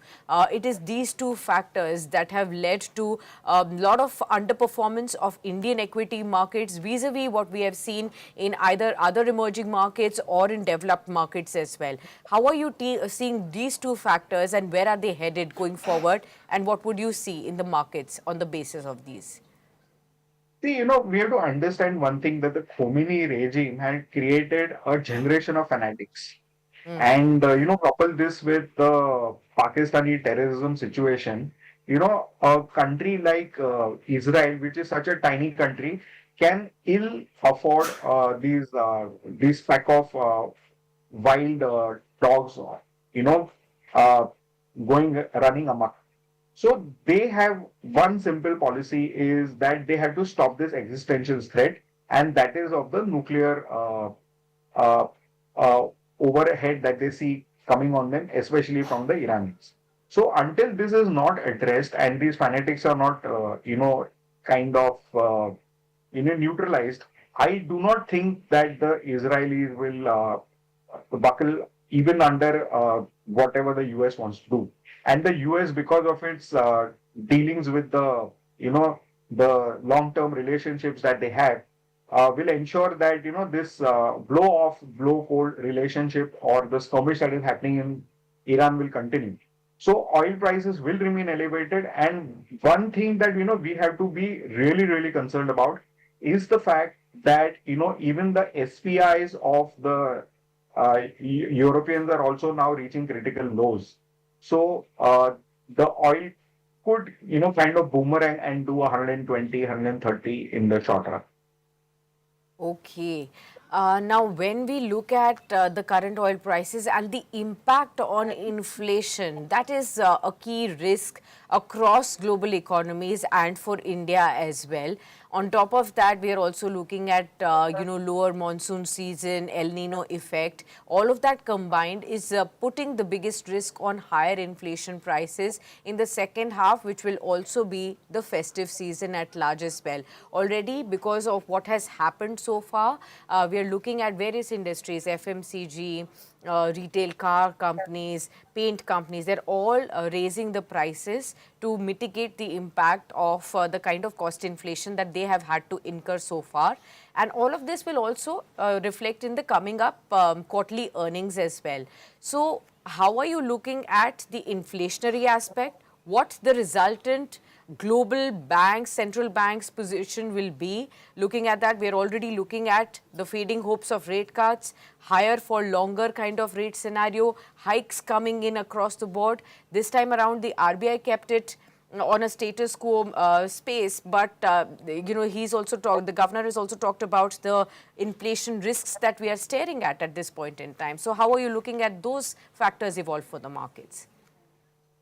So, the first thing is we should give a lot of credit to the RBI for keeping interest rates at about 7 and a quarter. This is despite the fact that, we are faced with a lot of fiscal deficit issues. Three of them, one is the rupee, the oil, the gold imports, and also the US Trump tariffs. All three we have so far managed. And what I believe is that, I think the fall that we have seen in the rupee is kind of done with. And, we might have incremental negativity, but it is purely going to be sentimental whenever the crisis in global crisis peaks. And why I believe that is, as I pointed out earlier to you, is that we have stemmed the rot in gold. We have switched a lot of our, oil exposure to rupee. And that ensures that although we will be spending a lot in the rupee terms, bulk of it is going to reside in the country. And this is going to be a cold, as an advance to the other oil importing nations from whom we are importing, as a currency against which they can pick up supplies from India. So, that is a very good situation to be in. And that is going to ensure that our inflation remains in check and the rupee is also stable. Apart from this, the only wild card which has not yet been discounted on is the fact that, the monsoon can play havoc. But, we are seeing encouraging signs of monsoons already over 30% of the country. And, soon to hit the shores of Mumbai also. So I think that this is going to be a very normal monsoon despite the, despite the alarms that the weatherman has predicted. And so keeping all these things into place, I believe that we are not going to be in a very elevated kind of inflationary environment. The of course, the wild card is going to be the oil, as I've spoken to you about. But with all the structural measures that we have taken, we are going to be able to ameliorate the situation quite a bit. Going ahead, if the 7% inflation goes up to 7.5, 7.75, it should be taken in the normal course of things to come, because as we hit the busy season and the kind of speed at which the Indian economy is growing, I think it is very normal to expect. Okay. I wanted to also understand from you, Vineet, what you also would have been observing over the last couple of months is the increased amount of focus that a lot of other, markets have, gained, like Taiwan, like Korea. Retail investors are talking about, global markets and the opportunities perhaps that they are missing because of the AI factor in the world. And we've seen how these markets have made enormous wealth in the last couple of months. But just as the Indian retail investors were trying to explore how they can increase their investments in such markets by either some mutual funds or exposure, by some or the other international measures of how can one take an exposure, that's when exactly these markets seem to have topped out. We are seeing a sharp fall in Kospi of almost 9%. We are seeing Taiwanese market decline sharply as well, so much so that there was a trading halt. What does it really indicate, for retail investors who were looking at these wealth creating stories and again having some FOMO that Indian investors are just stuck with an underperforming market like India right now? So it's true that India has been stuck with an underperforming market, and we have underperformed for 2 years, while the rest of the globe, which is the AI-led boom, has done really, really well. Now, unfortunately, what is happening is that there are a couple of things that have come to, arrest the boom in the AI platform. And number one is the fact that your cost of compute is very high, and it is not expected to replace the human cost as much as it was expected to, number one. And the number two is the fact that, we are seeing a lot of products being launched in the markets which do not necessarily have to rely on the frontier models. So on your laptop, you can upload a LLM. Google released one of it, which is from 32 GBs come down to 4 GB. That small it is. And they are able to do all the functions that you need as long as you are able to train the AI.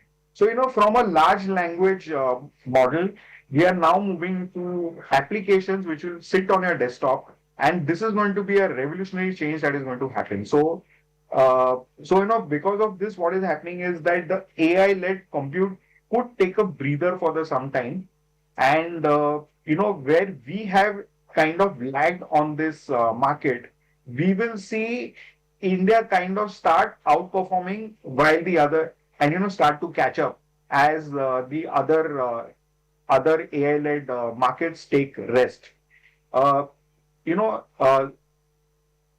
Service as a software is going to be the newer theme that is going to play out in the fact, and that is where Indian IT firms are going to play a large role.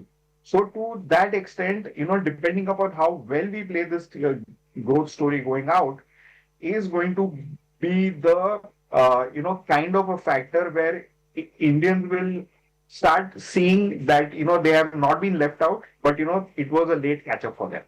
What kind of stocks are you really looking at to play this theme over the next 3 to 5 years? So, we have to look at the stocks which have got a very high exposure to AI services and less of AI software. And while the large companies are, shuffling their portfolios from, software to AI, this is going to take a little while for them to, replace their revenues from AI to software. Okay, so we could still see declines in these companies, but there are certain companies and the smaller ones who are more AI focused and doing bulk of their AI work are going to do very well. And so, without taking any names, I think investors can do their own work and, dabble in that story. Absolutely. Okay. Let's also talk about the other asset classes. Have you been observing what's happening with, say, gold, silver, and even Bitcoin as well? The sharp fall that is also extending not just in the markets, but also to the other asset classes as well. How are you looking at those? So the fact that all the AMCs have suspended additions to their AUMs, suggests that the value of gold might be sitting on a cliff, which could suddenly kind of sell off a bit.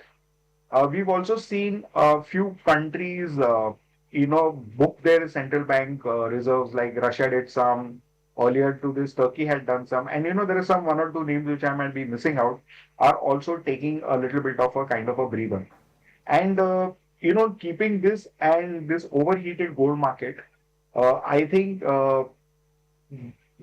because of regulation and because of, incumbents not going ahead, not allowing for gold accumulation, I think that, the gold story might kind of fizzle out in a bit.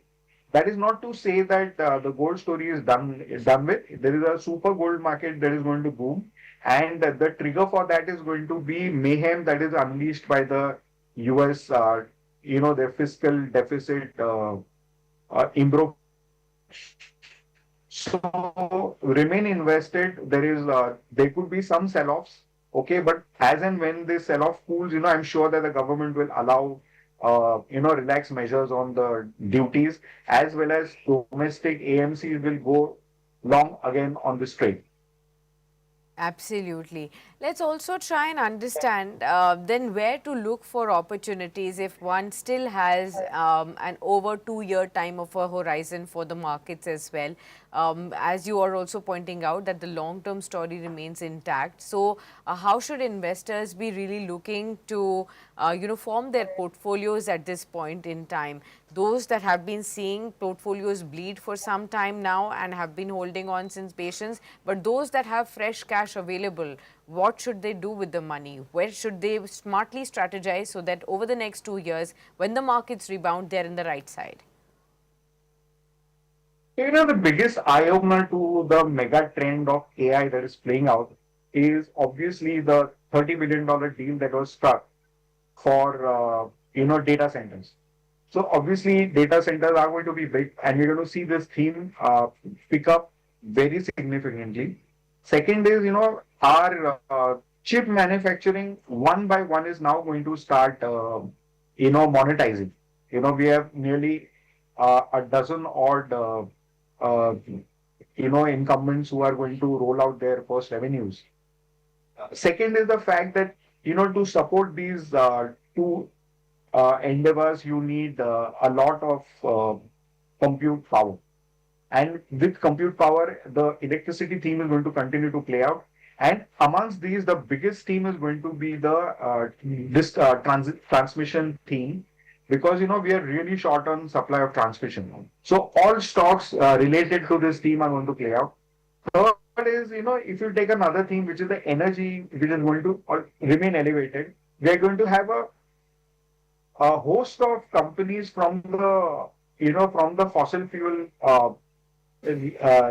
theme also playing out. So you have Coal India, you'll have Nile Lignite, and all those who are there with your thermal power plays are also going to play off.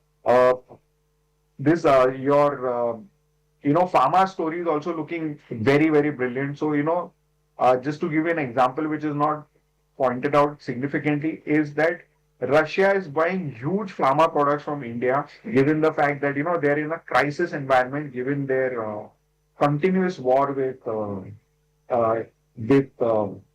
Ukraine. And also, we continue to remain one of the cheapest, suppliers globally. So all these are good things to look at. And one more trend that I would like to point out where manufacturing going to pick up is that the Chinese yuan has appreciated very impressively, increasing the competitiveness of Indian exports. All right, okay. So those are the key themes that investors can definitely be looking at. What exactly should be the strategy as well, how to look at the long term and devise strategies for your portfolios as well. But since you were talking about the AI theme, I also wanted to bring up everybody is looking at the biggest ever IPO perhaps in the world that we're going to be seeing from the world of technology and AI, and SpaceX is one that's going to be coming up globally.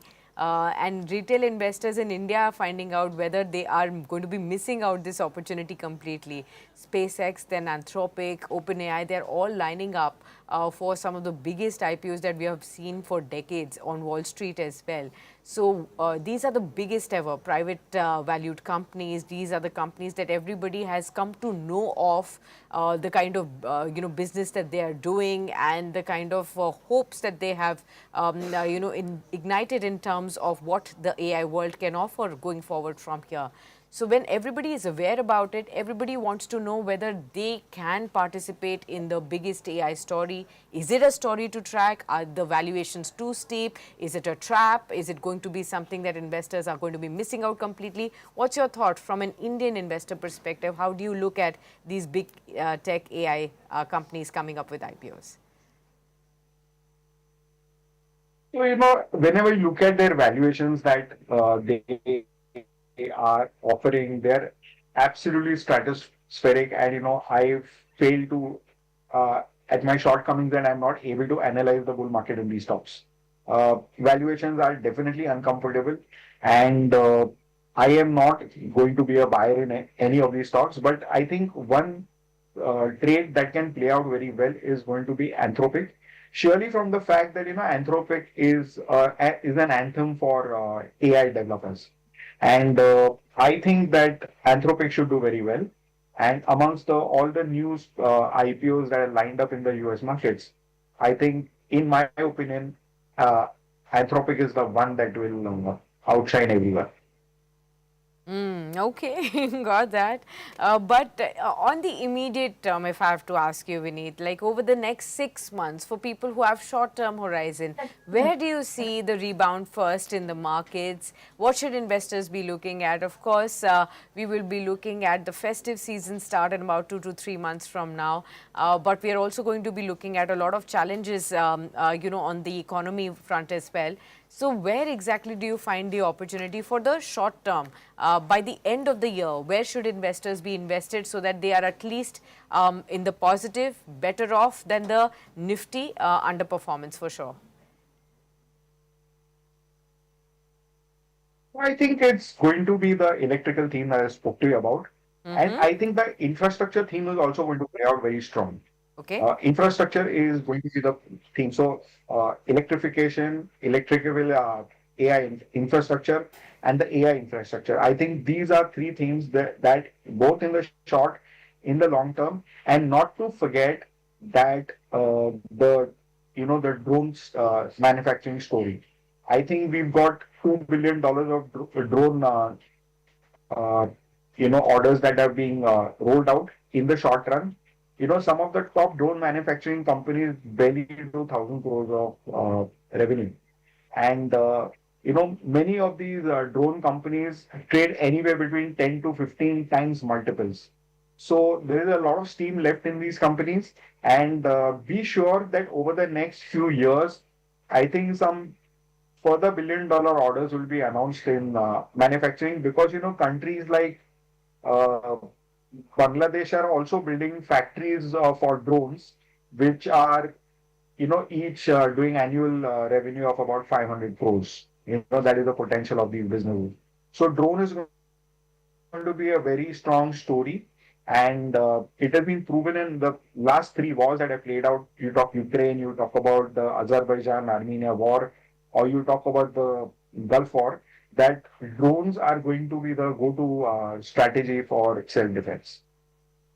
All right. Okay. Any key stock ideas from all these themes for the short term that you're looking at? Are you already penciling in a rebound anywhere that you could mark out for our viewers? So I think, as I pointed out, the infrastructure story. I think the entire Adani group of stocks was underperforming for the last 3 to 4 years, and we are going to see some massive outperformance there in the next few months, and I think it will continue even in the short run. Okay. Adani Group stocks is something that you're definitely watching out for in the short run, that the rebound could continue there. In fact, we've been speaking on Adani Group stocks since a long time with you. All through the cycles, we've seen Hindenburg, we've seen the US related cases on the group. We've also seen the stocks having underperformed on a one-year basis. But when we look at the last 3 months, some of the stocks have definitely shown a very smart rebound already. Many of the stocks are even up 50-60% from their all-time lows as well. If you look at Adani Enterprises as by 50% in the last 3 months, when we look at Adani Ports, Adani Power, look at Adani Green, 75% up in the last 3 months as well. Adani Energy Solutions, 55% higher in the last 3 months as well. So how are you looking at this rebound already? Do you think there is further upside on top of these as well? So, they're doing about 2 lakh crores of capex this year, and which is going to be double of what they did in 2019. And this 2 crore capex run rate is going to continue for the next 5 years. So I think that there's a long way to go with this kind of capex, and when you're doing double-digit ROEs and with your debt still in check. And the debt to EBITDA of the group is the financials are only going to improve. It is seen that, the country is doing huge capex, but also building in buffers of cash. And that, to my mind, is a story which is not appreciated by many people in the market. The size of the business that the Adani Group is running will vie with some of the best in-class multi-conglomerates globally, and eventually with one of the very large US institutional investors exiting a very large petrochemicals company and putting money into Adani clearly tells you that the Adani group of stocks is going to have a blistering decade ahead of. All right. Okay. Thank you so much, then, Vineet, for being with us on the program and helping us understand, where to look for opportunities and how to scout for long-term as well as short-term themes in the markets, despite the overall overhang of all these uncertainties that we are still grappling with. Thank you so much. Appreciate your time with us on WhatsApp. All right, viewers, we'll wrap it up on that note, but do stay tuned. Market coverage continues on the other side.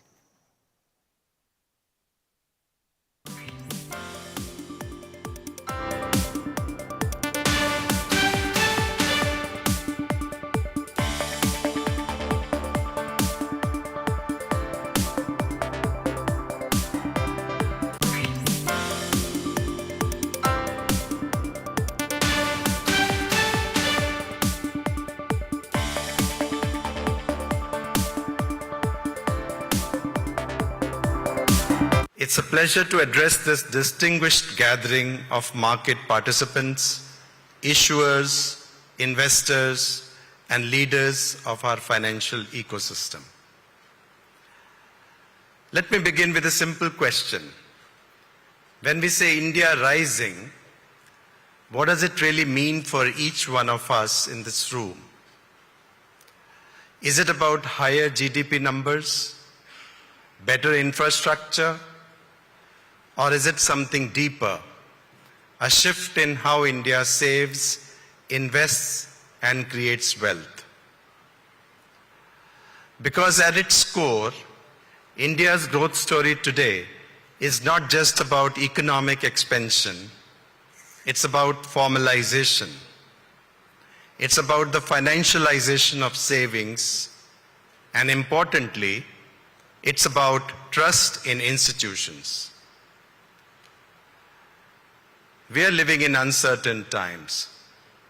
Ongoing geopolitical developments, including war in West Asia, continue to affect inflation, trade flows, exchange rates, and external balances. Many economies are navigating uneven recoveries.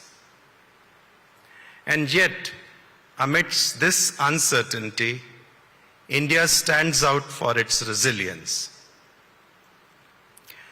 India remains one of the fastest growing major economies, with growth estimated at 7.7% in FY26. However, due to the headwinds, there is some moderation in F27 growth estimates and increased risks of higher current account deficit and inflation. India's growth is anchored in domestic consumption, strong public investment, and improving private sector participation. Public capital expenditure has nearly doubled as a share of total expenditure, from about 12% in FY21 to 23% in FY26.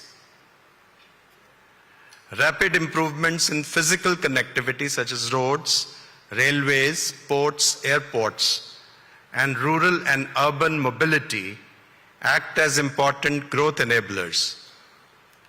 Our energy transition is accelerating, with more than half of installed capacity now coming from non-fossil resources.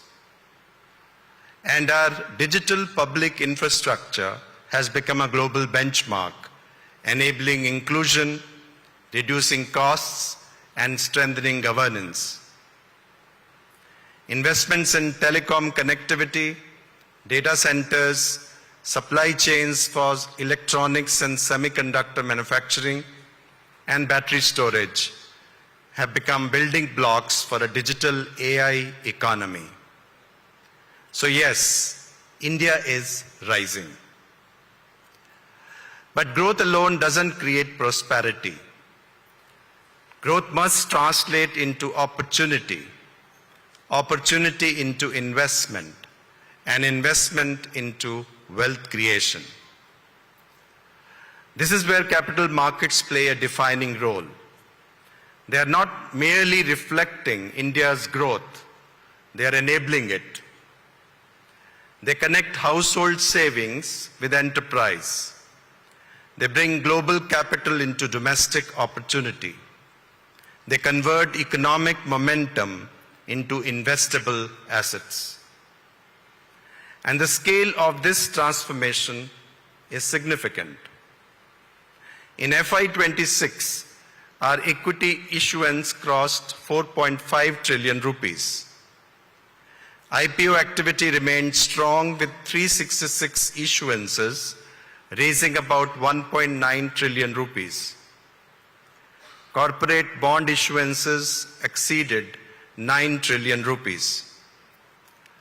Market capitalization has grown from 69% of GDP a decade ago to about 128% today, notwithstanding some corrections which have taken place over the year. AIF investments have grown more than fivefold in recent years. We now have around 145 million investors in the securities market, growing at over 20% annually. Mutual fund assets have expanded from 12 trillion rupees to over 80 trillion rupees. This expanding base of investors is also reflected in how households are allocating their savings. Household participation in capital markets has been rising steadily. Household financial savings to GDP have increased to 21.7% in FY25 from around 20% in FY23. A revised methodology introduced by SEBI using granular market-level data and a wider coverage of instruments now presents a more accurate picture of this trend. Together, these developments point to a clear shift. Capital markets are increasingly becoming a core avenue for household savings and wealth creation. Such broad-based participation also places a greater responsibility on market design and regulation. But markets of this scale do not evolve on their own. They require a framework that balances ease of access, efficiency, and trust. At the regulatory level, our approach has been consistent: optimum regulation.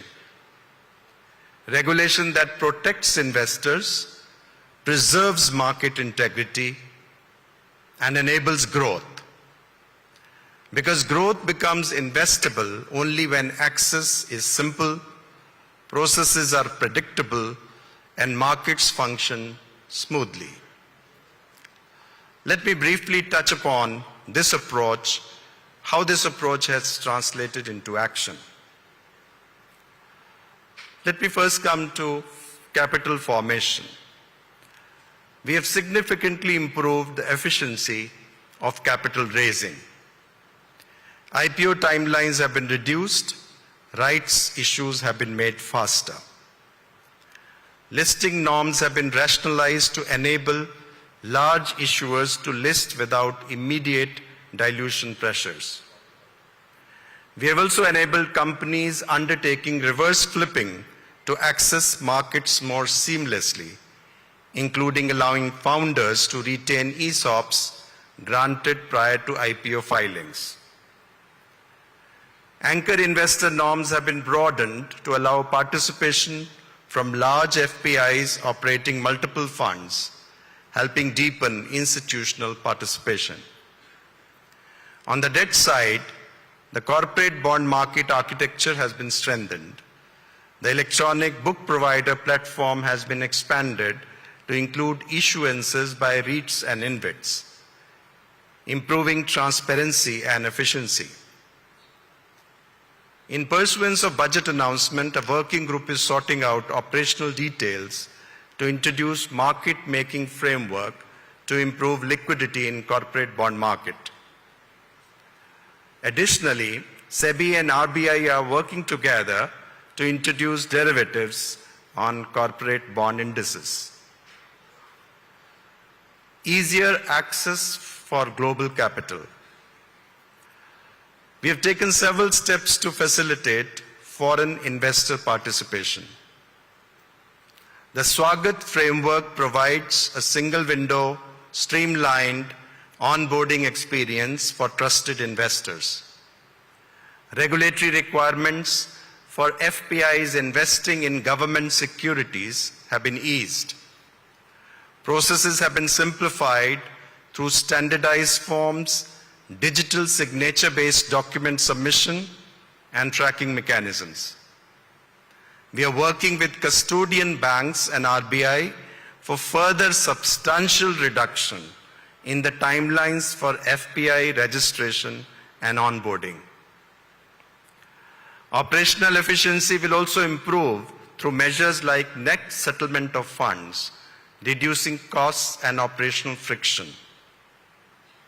Complementing these, broader policy measures such as latest tax exemptions for FPIs on government securities and removal of certain investment limits in corporate debt will further facilitate capital flows into debt market. Market structure reforms such as enhancement to closing auctions and block deal frameworks have improved price discovery and liquidity, especially meeting the concerns of the FPIs.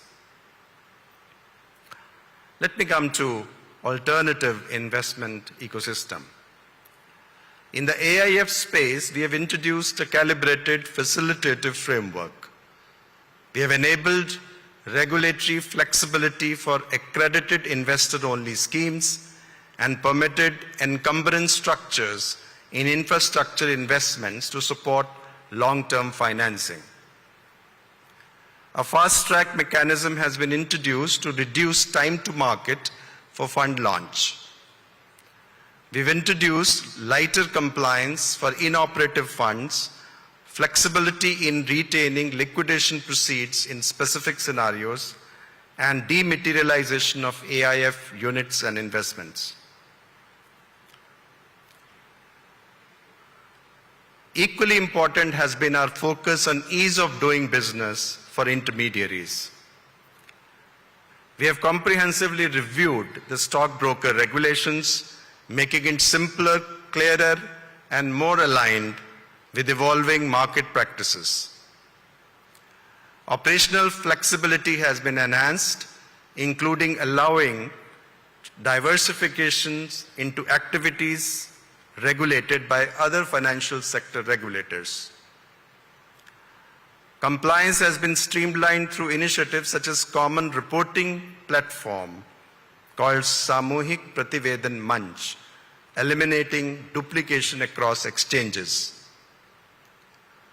The penalty framework has been rationalized to ensure consistency and avoid multiple penalties for the same violation.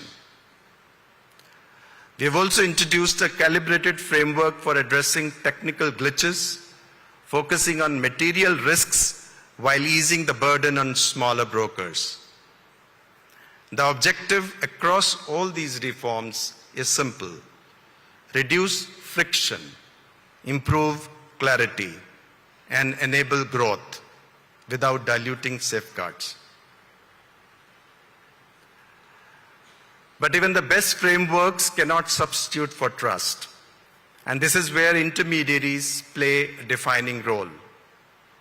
Stockbrokers in particular are the face of the market for millions of investors.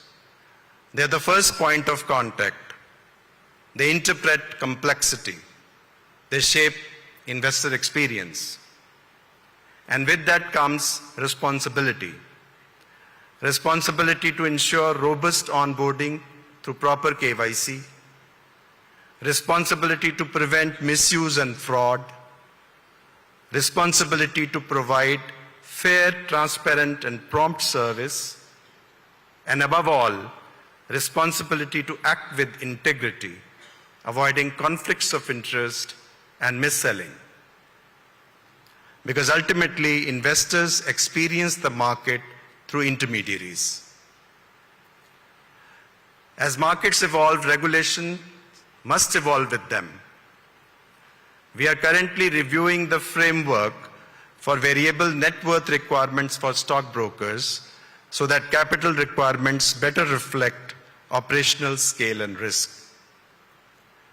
We are examining improvements in price discovery, particularly through the pre-open call auction mechanism for IPOs and relisted securities, to ensure more stable and efficient market openings. We are also working towards easing compliance requirements for research analysts, including rationalizing requirements such as call recording obligations in institutional interactions. For mutual funds, we are proposing a more practical framework for the use of intraday borrowing, not just as a contingency tool, but as an efficient mechanism for managing temporary liquidity mismatches. As we move forward, it may help to remember one simple anchor. Every reform we design, every system we build, every transaction we enable, ultimately reaches one person, the investor. If the investor feels informed, protected, and fairly treated, confidence will follow, participation will deepen, and markets will continue to grow on a strong and sustainable foundation. And that's the direction we should all strive to build towards. Thank you. Jai Hind.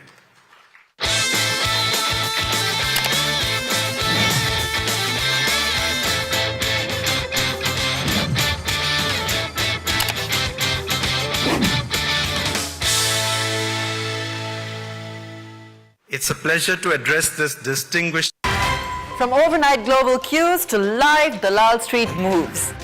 From tariffs to taxes, mutual funds to your daily stock queries.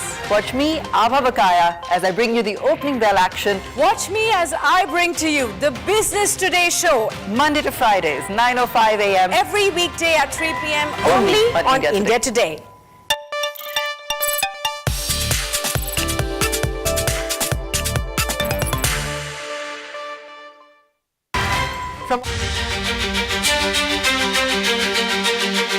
After months of speculation, former Tamil Nadu BJP President Annamalai has officially quit the party.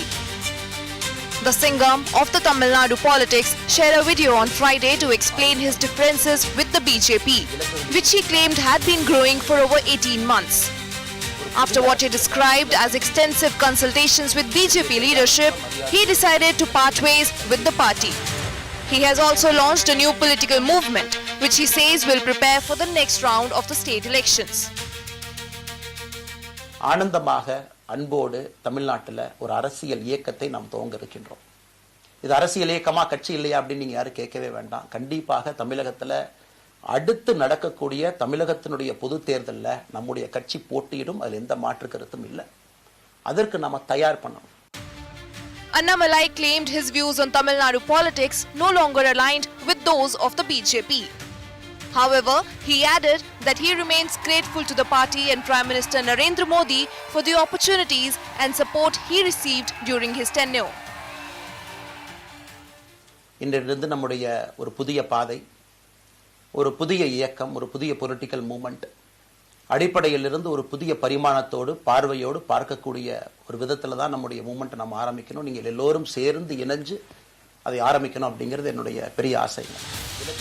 Annamalai also took aim at TVK and DMK, accusing them of promoting dynastic and cult politics.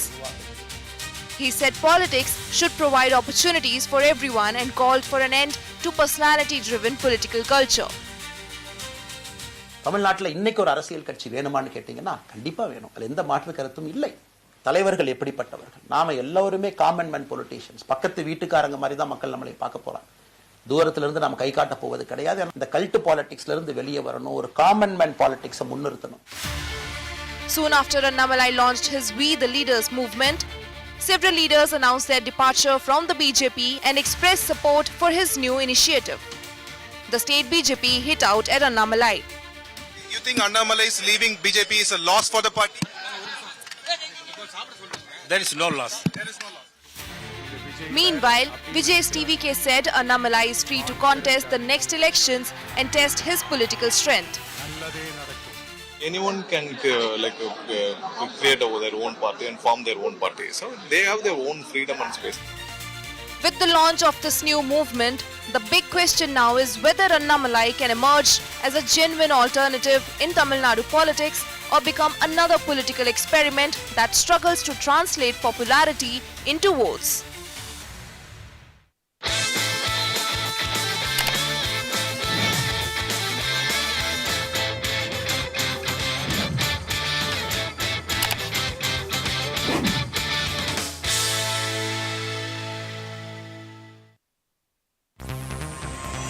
India is young and the Nifty is younger still. We are at the cusp of greater glory and phenomenal wealth creation. Catch India's magnificent rally and make it a part of your booming portfolio. Look out for the next set of multi-baggers at BTTV.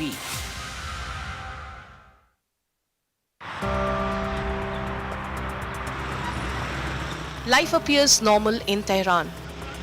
Yet the country's central bank says inflation has reached a level unseen since the Second World War.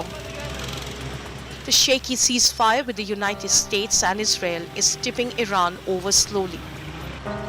Iran's central bank said the consumer price index, which measures a basket of goods and services, reached 77.2% in May compared with the year before.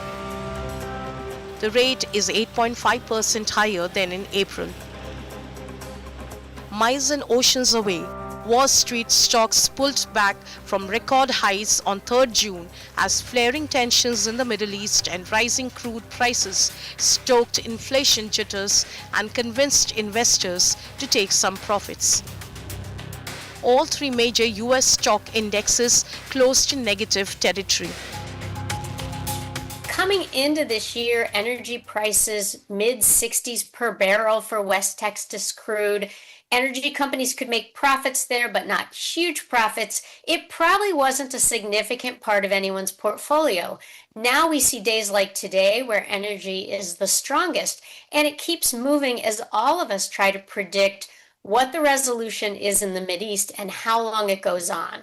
What we know is the longer prices stay here, there will be increasing pressure on our economy. Higher energy prices take time to work through the economy, but little by little they raise the prices of everything else.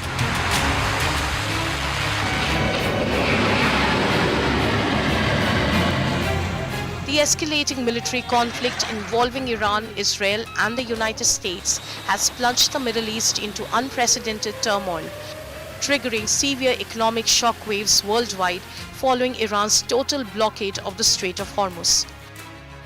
The closure of the world's most critical maritime choke point has halted roughly 20% of global seaborne oil trade and a fifth of global liquefied natural gas shipments. In response to the cutoff, Brent crude prices rapidly surged past $120 per barrel, initiating what the International Energy Agency calls the largest energy supply disruption in history. Regionally, Gulf Cooperation Council nations face structural economic crisis. Stranded energy exports have collapsed local fiscal revenue, while a concurrent grocery supply emergency has upended local markets reliant on the strait for 80% of food imports. Globally, the blockade has ignited intense inflationary pressures, raising fears of systemic stagflation reminiscent of the 1970s. Industrial outputs across Asia and Europe are stalling due to severe shortages of Middle East fertilizers, aluminium and chemical feedstocks. As airlines reroute flights across the combat zone and maritime insurance premiums spike, experts warn that a prolonged impasse will inevitably drag the global economy into recession. This makes peace the priority, yet it stands on a shaky ground. For weeks now, war and peace in the region has been dancing a one step forward and three steps backward tango, flipping the world economic rhythm completely along with it.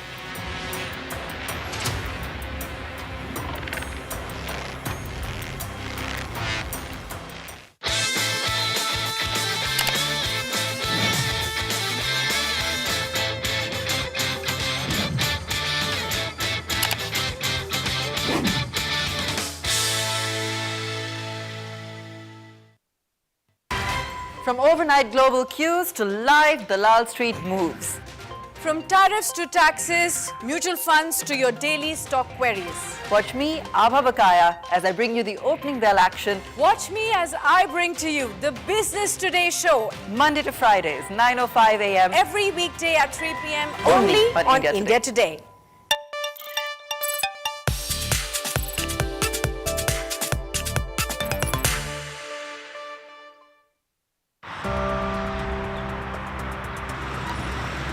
Life appears normal in Tehran. Yet the country's central bank says inflation has reached a level unseen since the Second World War. The shaky ceasefire with the United States and Israel is tipping Iran over slowly. Iran's central bank said the consumer price index, which measures a basket of goods and services, reached 77.2% in May compared with the year before. The rate is 8.5% higher than in April. Miles and oceans away, Wall Street stocks pulled back from record highs on 3rd June as flaring tensions in the Middle East and rising crude prices stoked inflation jitters and convinced investors to take some profits. All three major US stock indexes closed in negative territory. Coming into this year, energy prices mid-60s per barrel for West Texas crude. Energy companies could make profits there, but not huge profits. It probably wasn't a significant part of anyone's portfolio. Now we see days like today where energy is the strongest, and it keeps moving as all of us try to predict what the resolution is in the Mideast and how long it goes on. What we know is the longer prices stay here, there will be increasing pressure on our economy. Higher energy prices take time to work through the economy, but little by little, they raise the prices of everything else.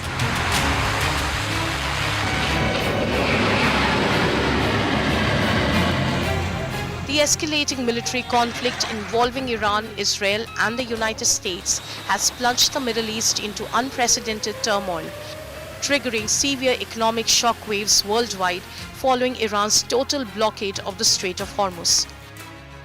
The closure of the world's most critical maritime choke point has halted roughly 20% of global seaborne oil trade and a fifth of global liquefied natural gas shipments. In response to the cutoff, Brent crude prices rapidly surged past $120 per barrel, initiating what the International Energy Agency calls the largest energy supply disruption in history. Regionally, Gulf Cooperation Council nations face structural economic crisis.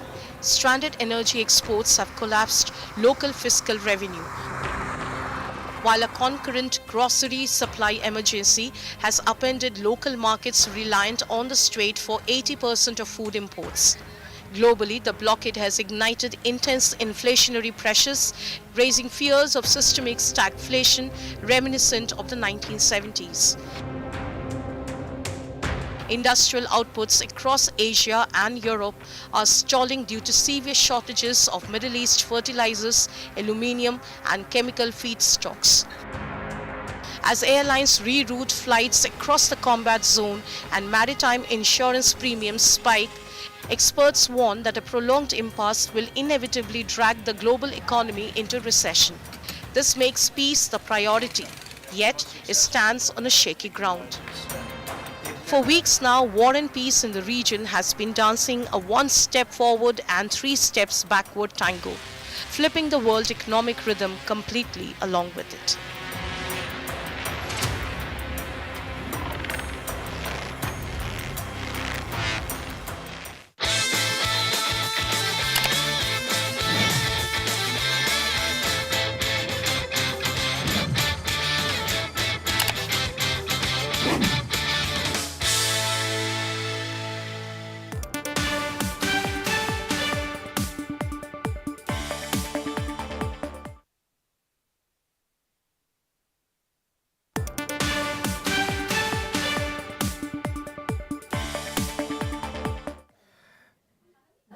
Good morning and a very warm welcome to all our viewers on our special show of Market Masters, where you get to meet the smartest brains on Dalal Street. Often, ladies and gentlemen, we have got you the finest fund managers, the equity strategists, as well as people who manage lots of public money and navigate bull and bear markets with equal ease and volatility. Today we have a special guest, a gentleman who deals in the worlds of algorithms, in the worlds of charts, and at the same time creates world-beating, world-class portfolios which give you better returns than the overall market through a lot of filters as well as mathematical formulae. It gives me great pleasure to welcome Mr. Prashant Shah. He's the founder and CEO of Define Edge Securities. Namaste Prashant ji, and a very, very warm welcome. We are trying to have this event many times over, but perhaps today was the day when the stars aligned, and we have you with us. I have given a description of yours as a gentleman who deals with a lot of algorithms, creates lots of filters to come out with excellent stock ideas, and creates world-beating portfolios with stocks that give you supernormal returns. So, have I missed out on something? No. First of all, thank you for having me, Shailji. It was I was actually waiting for this day. So it is, I'm very excited to discuss markets and stocks and all of that with you. First, your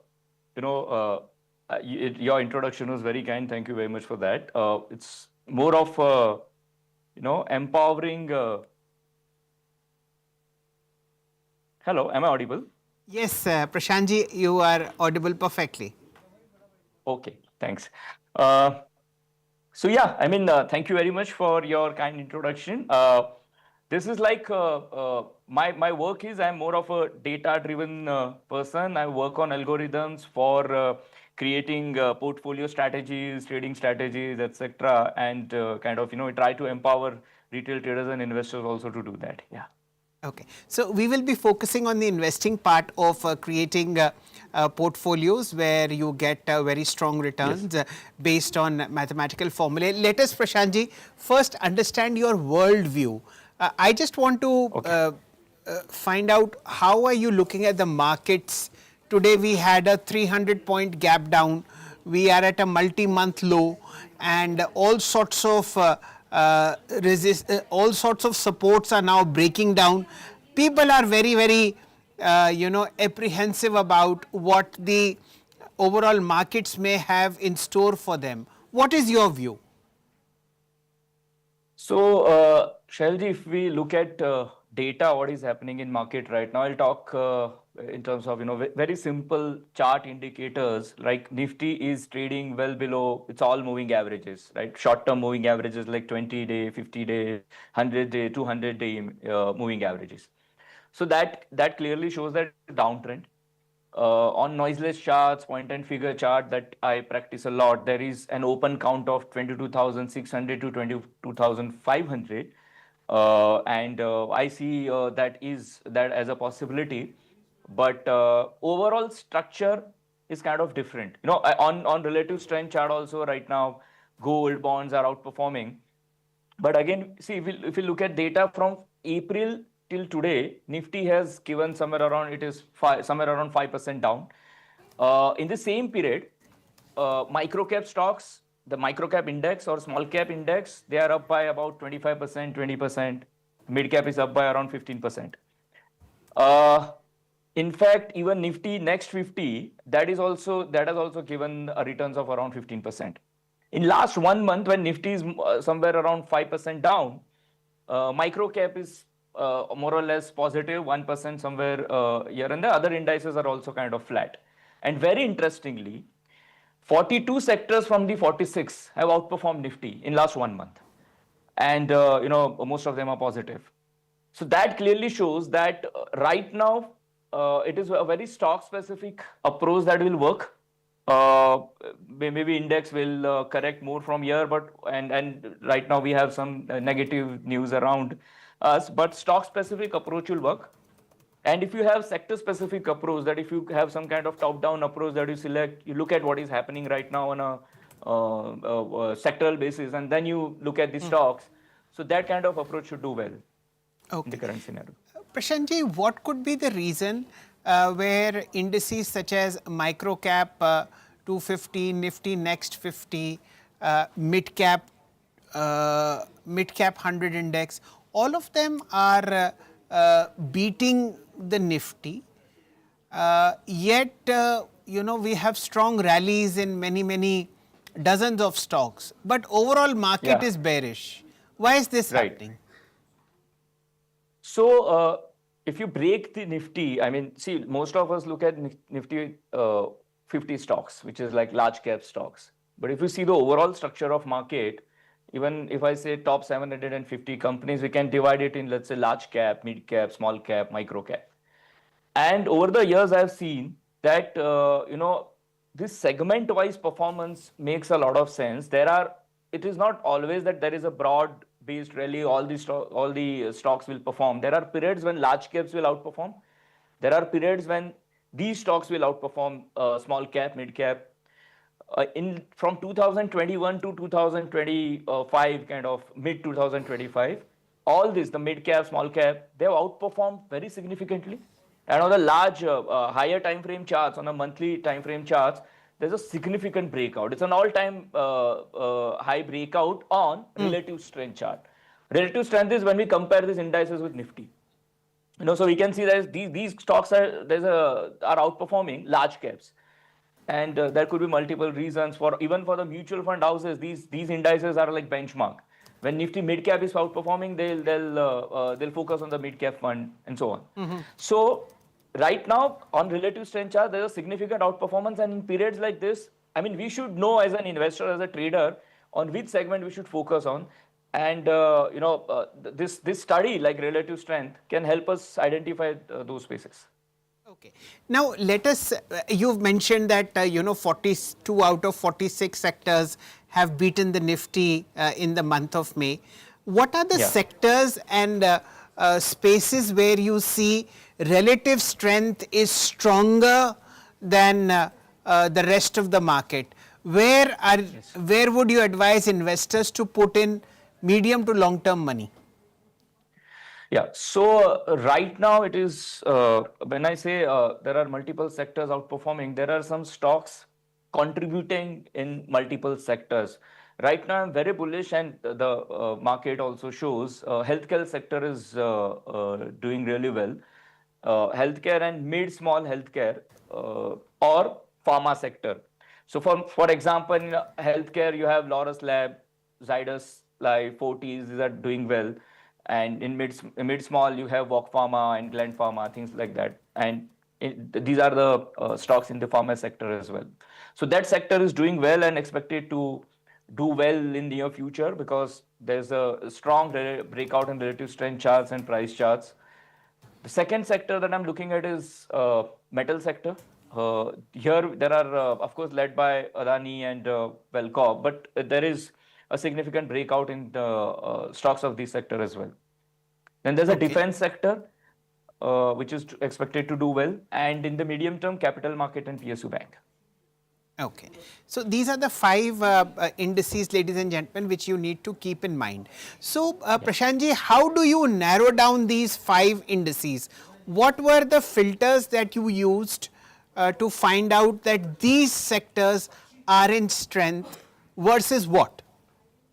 Yeah, so this is a very interesting question. See, I'll take some time to explain this, and I'll try to keep it not very technical so everyone can understand.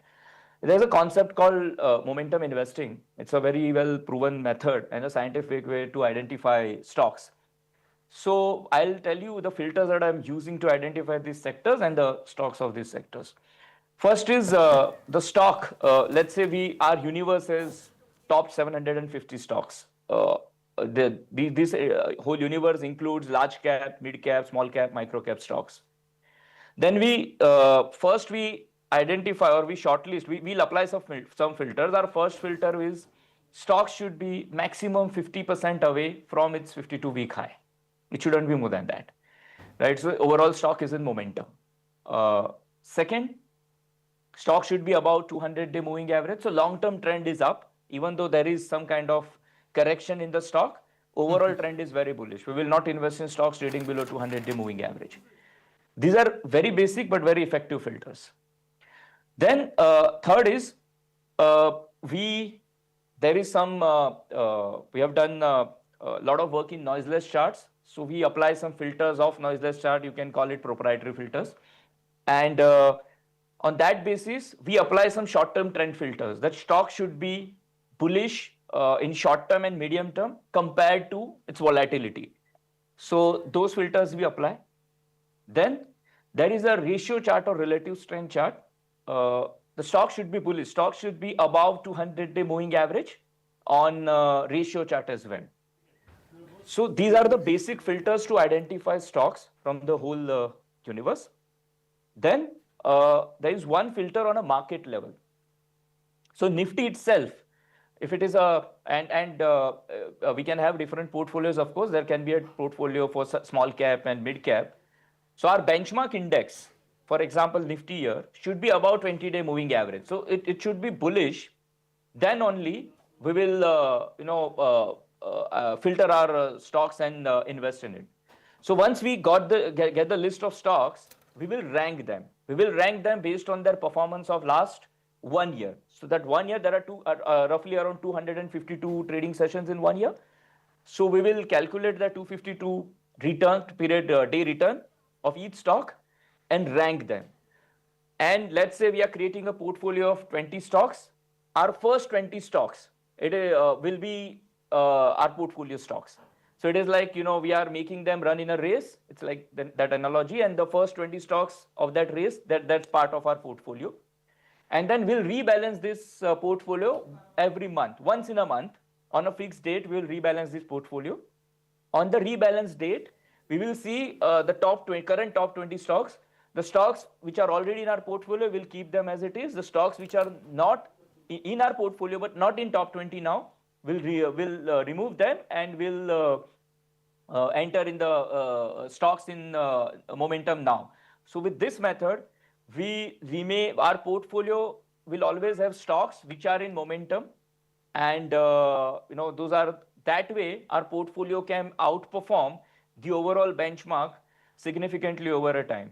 See, just a couple of points to add here. We discussed that mid cap, small cap are outperforming, this healthcare, etc. indices are outperforming, but it is very difficult, whatever you do, it is very difficult to know everything in advance. It is very difficult to predict markets beyond a certain point. But using methods like this, you will always have stocks in your portfolio representing the sectors those are outperforming, or the overall market, if they are doing good, then only you will rebalance your portfolio and your portfolio will always have winning stocks.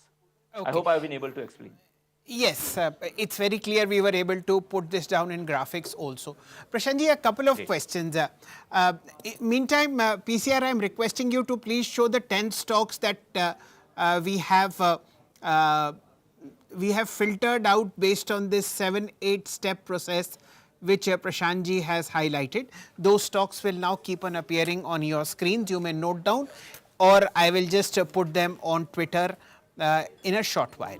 So Prashantji, there are a couple of basic questions that I want to understand. This portfolio will be executed on the day when Nifty is above 21 EMA. Yes. But it is, see, today is 8th of June and I see Nifty below 21 EMA. So we wait for Nifty to cross 21 EMA and then buy into all this, these stocks. The better way to do it is, investor can choose the date. For example, on every 5th, I'll do it.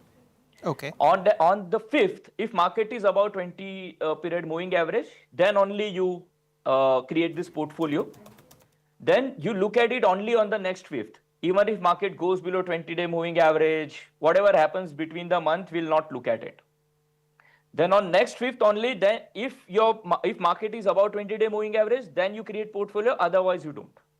It is as simple as that. So the starting point is you filter all these based on what Prashantji has told you, and then whenever Nifty crosses above 21 DMA, that is the execution date, and on that date next month rebalance, correct? Correct. Okay. Now, ladies and gentlemen, the stocks that have come into Prashantji's filter are the following. Aquitas is in front of you, record high. The returns per year are there. Adani Power, again record high. The stock will appear before you, 233, 234. We've seen this stock many times in our conversations. The third stock is Ether Energy. We just again hit a record high on 1037. Then you have Bellrise Industries. This is an auto ancillary company, 220. Cummins is something that we have discussed many times over. The stock recently hit a record high, is now at 5700. Laurus Labs, National Aluminium, Sirma, Vedanta, Anand Rathi. These are the stocks that will keep on coming on your screen. You will have noticed that many of these stocks are at record highs. Now, Prashantji, let me play the devil's advocate and say that we are buying momentum, we are buying record highs, and we are buying fresh peaks. These stocks will also correct. So, is there a way to I mean, as you say, you know, buy them at a better rate, maybe buy them around 21 EMA. How to sort of improve your buying price? So, Shalji, the stocks that we are talking about are maybe appearing today if someone is starting. But if someone who has started this portfolio, let's say 6 months back or 3 months back, they will already have these stocks in their portfolio and now they are hitting record high. Now, if we go back 3 months before, and if I would think that I would wait for the better price, then the I will miss the rally. The stocks will not be in my portfolio. That is point one. Second, you know, in the method of momentum, we are trying to identify, we are trying to rank the stocks. We are looking at stocks even though we are giving them space to correct. Our retracement method is up to 50%.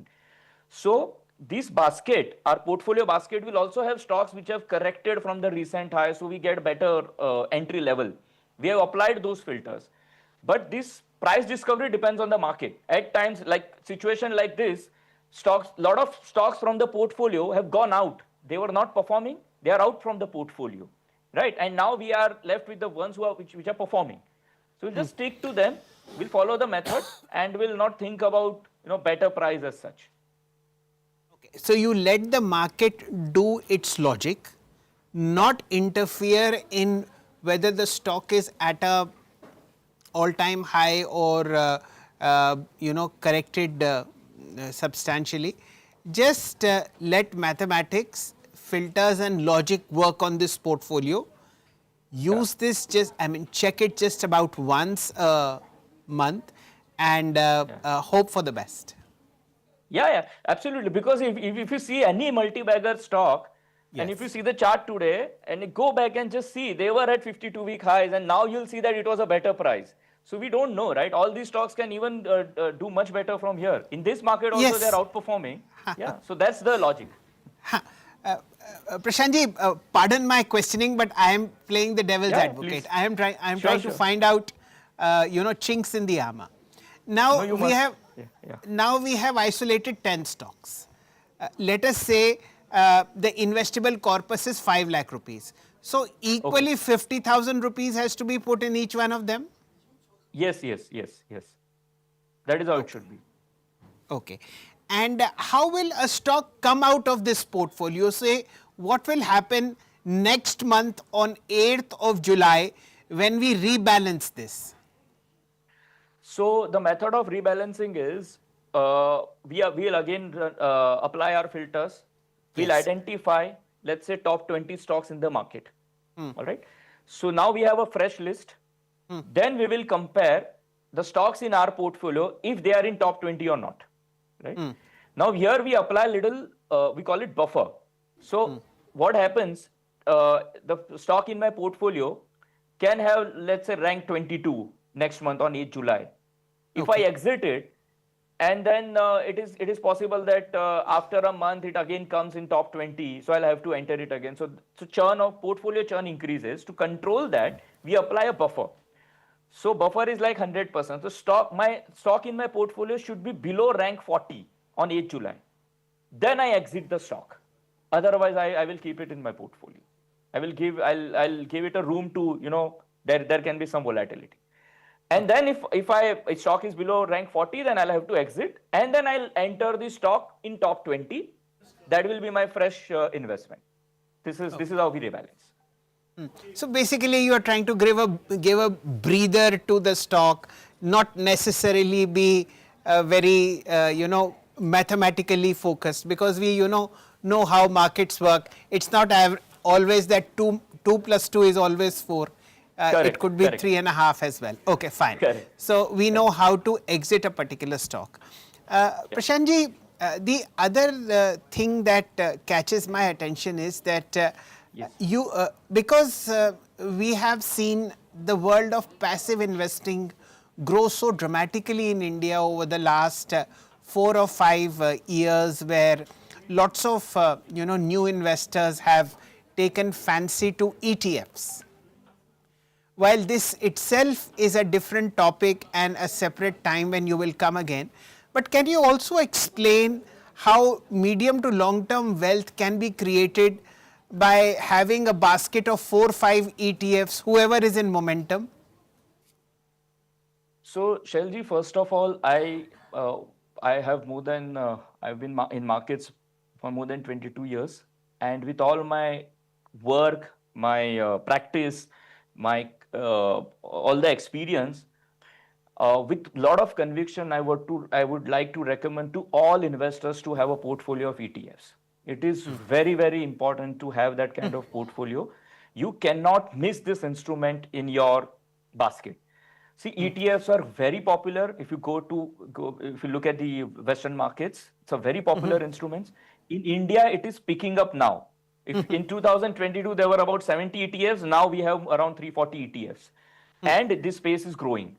It's a wonderful. We should see in ETF you have different types of ETFs, right? You have segment-based ETF, you have sector-based ETFs, you have different themes of ETFs. You have gold ETF, you have silver ETF, you have Nifty ETF. So your portfolio will have a good diversification.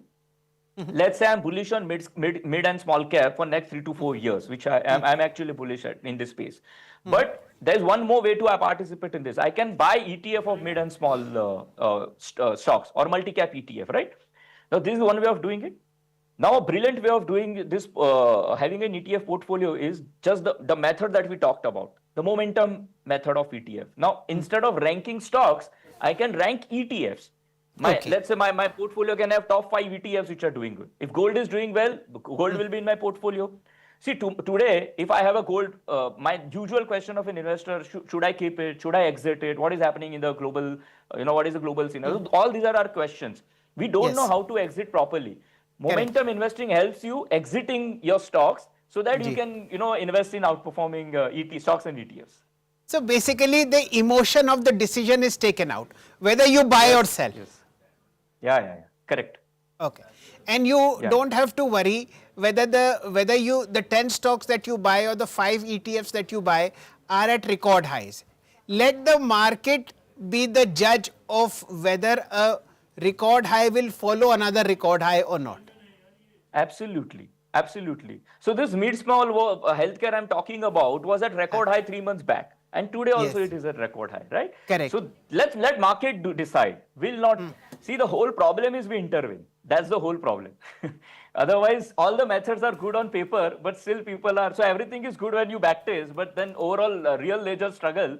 So that is all about your emotions, right? Okay. I'll request the PCR to whether if we can show the mid small cap healthcare index, and that will sort of prove the logic that Prashantji is trying to. Yes. Okay, let's see whether we can show this index on a longer term. This is 1 year Nifty healthcare. Let me just raise it at my end also. And it should be mid and small healthcare, that index. Let me just see whether I can find mid or small healthcare with us. Yes, I have it. PCR, is it possible for you to show the Nifty mid-small healthcare index? No, we don't have it, Prashantji, but certainly I will try and get this arranged in the next 1 minute or so. Let me just allow me to show this to our PCR. Maybe they can rustle it up very quickly, and this will prove what Prashantji is trying to say. Actually, the mid and small healthcare index is also exactly the way you see the pharma index, but nevertheless we'll try very quickly to have this shown. So basically what you're trying to say, Prashantji, is that be in momentum, and somehow this the list of stocks that you have picked up in out of NSE 750, is there a filter within your proprietary setup which also looks at quarterly earnings? No. Yeah, so that is possible. So we look at, there are 4 or 5 fundamental filters that can be applied. I'll talk about them. So one is, the stock should have, the overall revenue should be up compared to last quarter or maybe a year. So yearly sales and profit or quarterly sales and profit should be, should be above the previous quarter and previous year. one of these conditions should get fulfilled. The stock should have ROE above 10, ROC above 10. The EPS should be positive and EPS should be higher than previous quarter and year. And promoter pledge should be less than 10 or debt equity should be less than 1. So these are the fundamental filters that can be applied to identify, kind of quality stocks. Okay, okay. And then again, with that basket, we can create a portfolio of momentum stocks from them. Suppose suppose out of 750 stocks on the filters, the fundamental filters that you've mentioned, you get about 250 stocks. Out of 250, based on the filters that you've mentioned, you come up with the, say, top 20, top 40. Correct. Correct, correct. Wonderful. So, what a wonderful discussion, Prashantji. We now look forward to welcoming you again. And what we will look forward to is a basket of quality ETFs, and even those can be wonderful portfolios. I personally know of a lot of people who just deal in ETFs and they create very good wealth minus the pain. Yes, yes. Okay. Definitely. So comparatively, drawdown is very manageable in ETFs, and it can you can create a peaceful portfolio. We'll talk about it next time. I would love to discuss things with you. Wonderful. Prashantji, thank you so much. As I have been saying, this is a long time in the coming. We've been trying to get Prashantji for maybe a year or so, but today was the luck. No, it was pleasure. It was pleasure. Thank you, sir, so much for having me. Thank you, Prashantji. We look forward to the next fortnight where you'll discuss ETF rebalancing.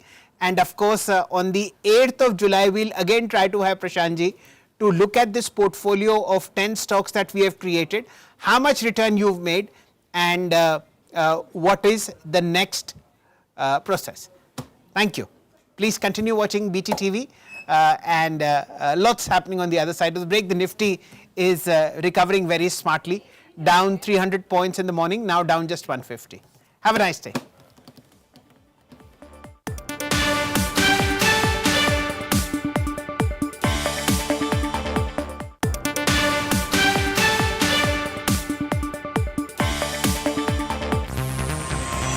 India is young and the Nifty is younger still. We are at the cusp of greater glory and phenomenal wealth creation. Catch India's magnificent rally and make it a part of your booming portfolio. Look out for the next set of multi-baggers at BTTV. India is young and the Nifty is younger still. We are at the cusp of greater glory and phenomenal wealth creation. Catch India's magnificent rally and make it a part of your booming portfolio.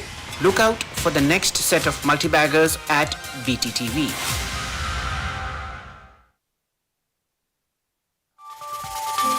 From how the markets move today to what's setting the stage for tomorrow.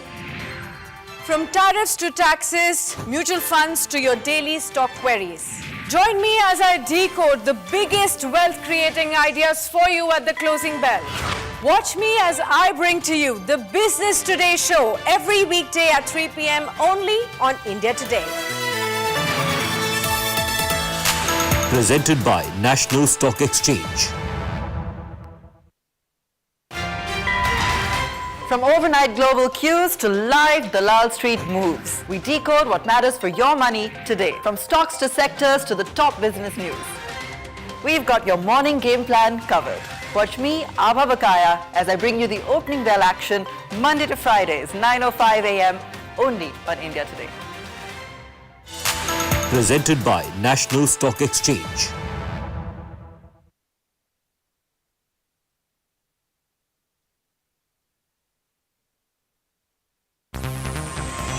India is young and the Nifty is younger still. We are at the cusp of greater glory and phenomenal wealth creation. Catch India's magnificent rally and make it a part of your booming portfolio. Look out for the next set of multi-baggers at BTTV.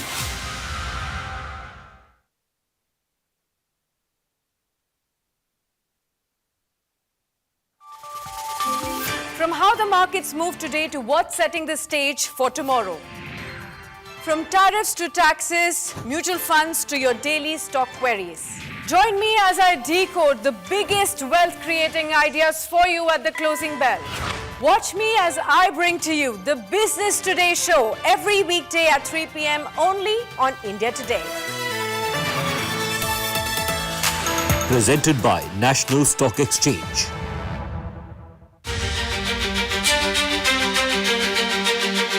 After months of speculation, former Tamil Nadu BJP President Annamalai has officially quit the party. The Singam of the Tamil Nadu politics shared a video on Friday to explain his differences with the BJP, which he claimed had been growing for over 18 months. After what he described as extensive consultations with BJP leadership, he decided to part ways with the party. He has also launched a new political movement, which he says will prepare for the next round of the state elections. ஆனந்தமாக அன்போடு தமிழ்நாட்டில் ஒரு அரசியல் இயக்கத்தை நாம் துவங்க இருக்கின்றோம். இது அரசியல் இயக்கமா கட்சி இல்லையா அப்படின்னு நீங்க யாரும் கேட்கவே வேண்டாம். கண்டிப்பாக தமிழகத்தில் அடுத்து நடக்கக்கூடிய தமிழகத்தினுடைய பொது தேர்தலில் நம்முடைய கட்சி போட்டியிடும், அதில் எந்த மாற்று கருத்தும் இல்லை. அதற்கு நாம தயார் பண்ணணும். Annamalai claimed his views on Tamil Nadu politics no longer aligned with those of the BJP. However, he added that he remains grateful to the party and Prime Minister Narendra Modi for the opportunities and support he received during his tenure. இன்றிலிருந்து நம்முடைய ஒரு புதிய பாதை, ஒரு புதிய இயக்கம், ஒரு புதிய பொலிட்டிக்கல் மூவ்மெண்ட் அடிப்படையிலிருந்து ஒரு புதிய பரிமாணத்தோடு பார்வையோடு பார்க்கக்கூடிய ஒரு விதத்தில் தான் நம்முடைய மூவ்மெண்ட்டை நம்ம ஆரம்பிக்கணும். நீங்கள் எல்லோரும் சேர்ந்து இணைஞ்சு அதை ஆரம்பிக்கணும் அப்படிங்கிறது என்னுடைய பெரிய ஆசை. Annamalai also took aim at TVK and DMK, accusing them of promoting dynastic and cult politics. He said politics should provide opportunities for everyone and called for an end to personality-driven political culture. தமிழ்நாட்டில் இன்னைக்கு ஒரு அரசியல் கட்சி வேணுமான்னு கேட்டீங்கன்னா கண்டிப்பா வேணும். அதில் எந்த மாற்று கருத்தும் இல்லை. தலைவர்கள் எப்படிப்பட்டவர்கள்? நாம எல்லோருமே காமன் மேன் பொலிட்டீஷியன்ஸ். பக்கத்து வீட்டுக்காரங்க மாதிரி தான் மக்கள் நம்மளை பார்க்க போறாங்க. தூரத்துல இருந்து நம்ம கை காட்ட போவது கிடையாது. இந்த கல்ட் பாலிடிக்ஸ்ல இருந்து வெளியே வரணும், ஒரு காமன் மேன் பாலிடிக்ஸை முன்னிறுத்தணும். Soon after Annamalai launched his We the Leaders movement, several leaders announced their departure from the BJP and expressed support for his new initiative. The state BJP hit out at Annamalai. You think Annamalai is leaving BJP is a loss for the party? There is no loss. Meanwhile, Vijay's TVK said Annamalai is free to contest the next elections and test his political strength. Anyone can create their own party and form their own party. So they have their own freedom and space. With the launch of this new movement, the big question now is whether Annamalai can emerge as a genuine alternative in Tamil Nadu politics or become another political experiment that struggles to translate popularity into votes.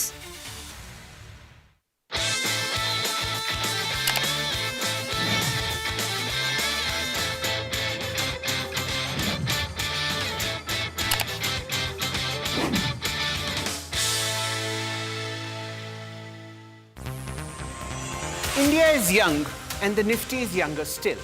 We are at the cusp of greater glory and phenomenal wealth creation. Catch India's magnificent rally and make it a part of your booming portfolio. Look out for the next set of multi-baggers at BTTV.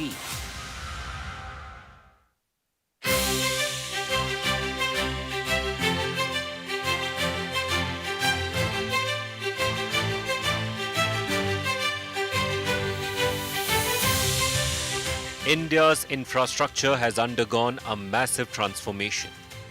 When Narendra Modi took office in 2014,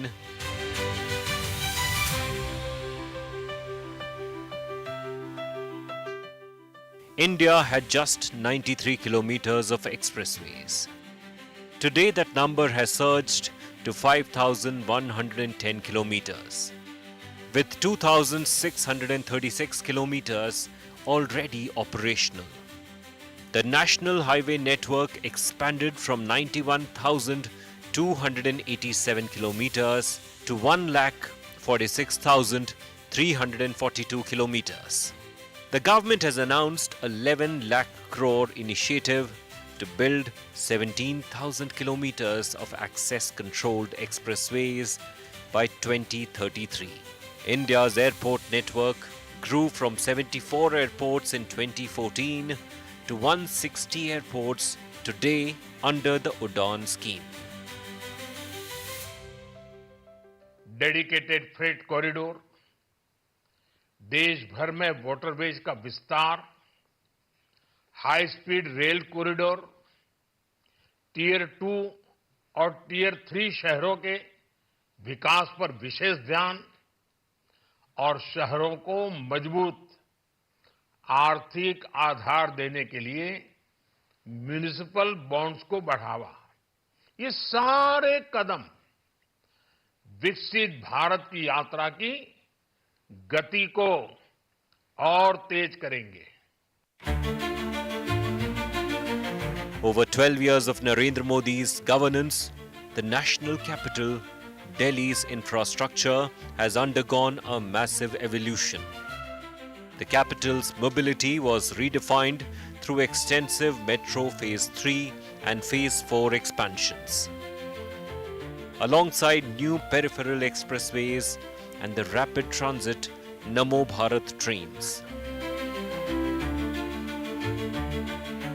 Decongestion mega projects, modernized railway hubs, and the iconic Central Vista project highlight this transformation.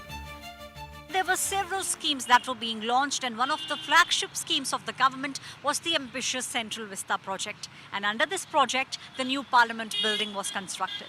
The government believed that we now need to do away with the old structures, the structures that actually used to speak about the British colonial era. And that's the reason why you are seeing the old building, mostly government buildings, being done away with and newer buildings coming in its place. There are around 3 Kartavya Bhavans. Those are completely ready. These are technologically advanced buildings, completely secure. So this entire area has been completely changed. The Raisina Hill buildings, those who are also known as North Block and South Block, are now being converted into museums. These buildings will be telling us about the history of this country. Over 12 years of Modi rule, India has witnessed an unprecedented infrastructure boom, expanding its access-controlled high-speed corridors with mega projects like the Delhi-Mumbai Expressway have seamlessly bridged the country's geography, fundamentally transforming logistics, trade, and north-south connectivity. We have seen a series of expressways during his regime, starting from Purvanchal Expressway, Bundelkhand Expressway, then newly constructed Ganga Expressway. Number is huge. And if you talk about the business corridor, everything, the connectivity, the expressways are blossoming the business in Uttar Pradesh. So under Prime Minister Narendra Modi's directions, the highway projects or the infrastructure projects being across the country. This Ahmedabad-Dholera Greenfield Expressway stretching 109 kilometers is no longer just a road under the Bharatmala Pariyojana. It has become a lifeline which is connecting villages to cities, families to the time and aspirations to the opportunity. Be it Gujarat or the other states, this is the seamless transformation of the road connectivity across the India.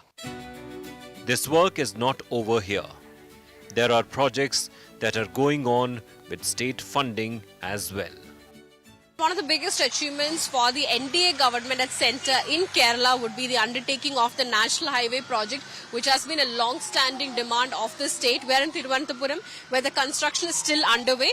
In fact, in most regions, the construction has already been completed. It is expected to be completed. The full stretch of construction is expected to be completed by August 2026. Prime Minister Modi inaugurated the historic 9.02 kilometer Atal Tunnel, establishing vital all-weather strategic connectivity and boosting regional development. Atal tunnel खुलने के बाद changes आए हैं, बहुत लोग आ रहे हैं, मतलब लोग अच्छा यहाँ घूमने भी आ रहे हैं, इससे हमारा इनकम सोर्स भी बढ़ गया है. ये अपना टनल जब नहीं था तो फिर टॉप क्रॉस करके आना पड़ता था, और आज ऐसा हो गया है कि टनल खुलने के बाद हम कभी भी मनाली जा सकते हैं, कुछ भी कर सकते हैं. पहले ऐसा था कि कोई बीमार हो जाता था तो उसमें मुश्किल होता था सर्दियों में, तो आजकल ऐसा दिक्कत नहीं है. टूरिज्म तो बहुत ज़्यादा बढ़ गया है यहाँ पर, अब आजकल तो बहुत ज़्यादा रश है. Over the past 12 years of the Modi administration, India has aggressively expanded its rail network into sensitive zones like Kashmir and Chhattisgarh's tribal hinterland. By replacing isolated terrain with high-speed lines, the strategic infrastructure push aims to integrate marginalized regions, foster economic growth, and decisively counter separatism. Train to Kashmir is an engineering marvel, showcasing India's Switzerland in affordable public transit. 2 साल की कश्मीर की posting के बाद ये सौगात, ये माननीय मोदी जी का जितना धन्यवाद किया जाए, आभार व्यक्त किया जाए, ये कम है। बहुत ज़्यादा दिक्कत होता है रोड में। अब ट्रेन में जाएंगे 3 घंटे में पहुंच जाएंगे।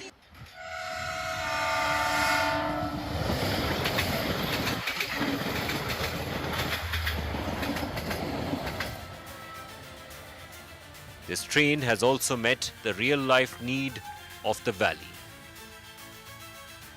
Perishable goods like fruits and vegetables today don't have to wait in long queues of trucks to reach the rest of India.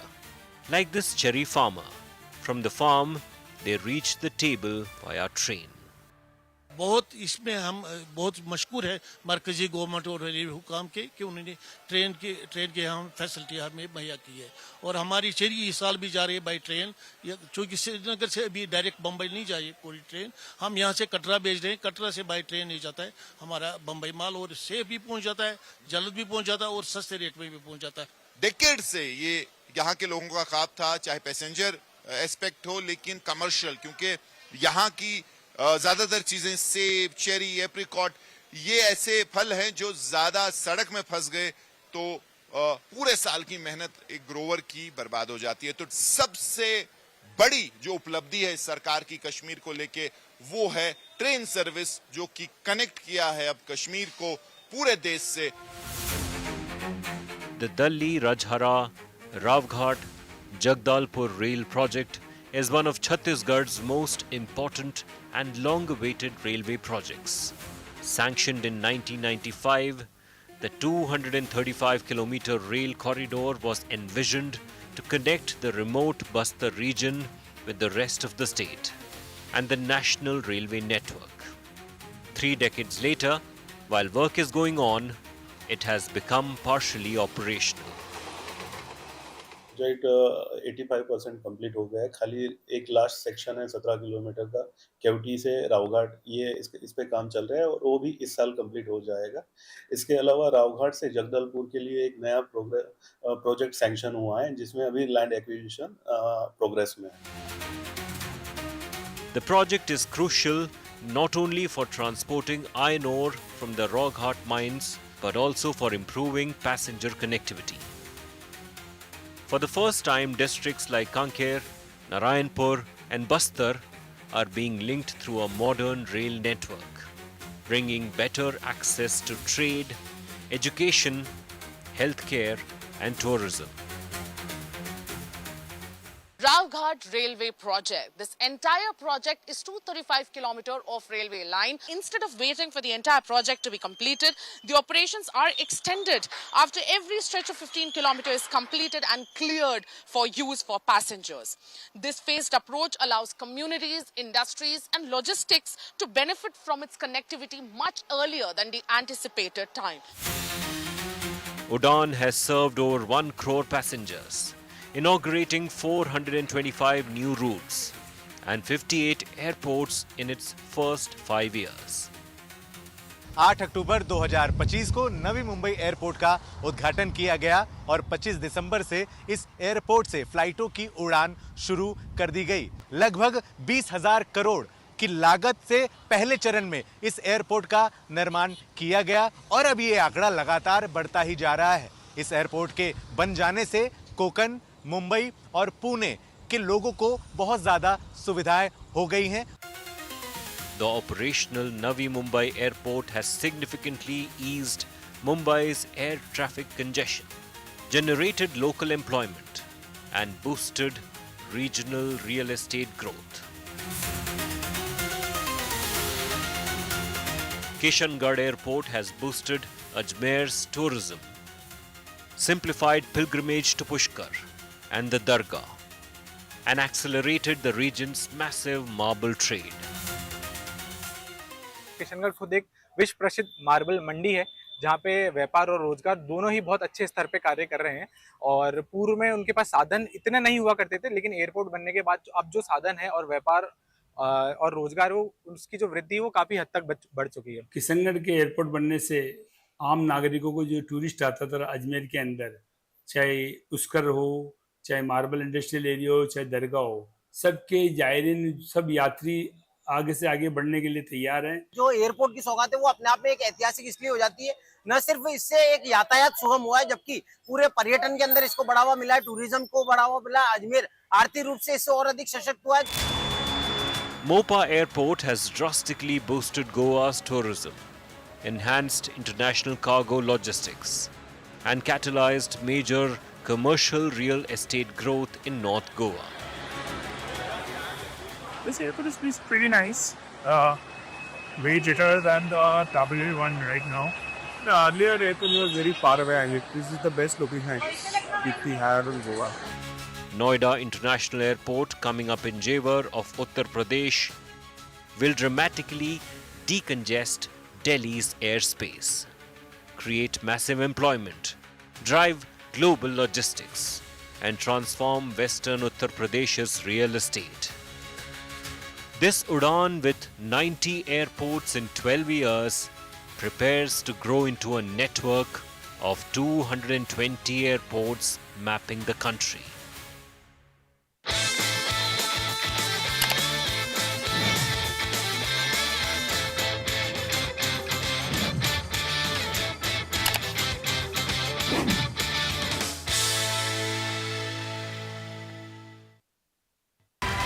From overnight global queues to live Dalal Street moves. From tariffs to taxes, mutual funds to your daily stock queries. Watch me, Abha Bakaya, as I bring you the opening bell action. Watch me as I bring to you the Business Today show. Monday to Fridays, 9:05 a.m. Every weekday at 3 p.m. only on India Today.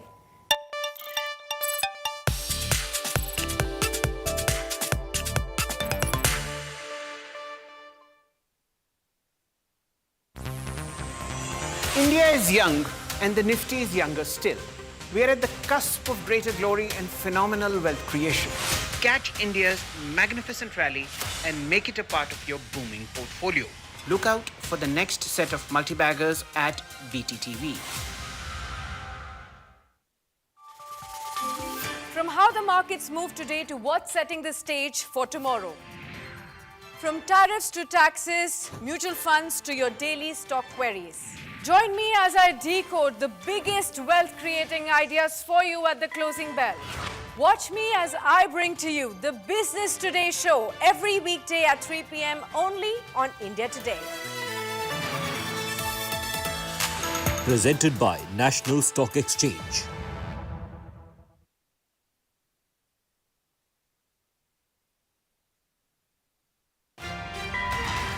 From overnight global queues to live Dalal Street moves, we decode what matters for your money today. From stocks to sectors to the top business news. We've got your morning game plan covered. Watch me, Abha Bakaya, as I bring you the opening bell action Monday to Fridays, 9:05 a.m. only on India Today.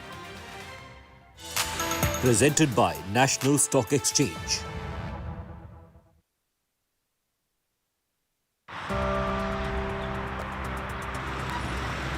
Life appears normal in Tehran. Yet the country's central bank says inflation has reached a level unseen since the Second World War.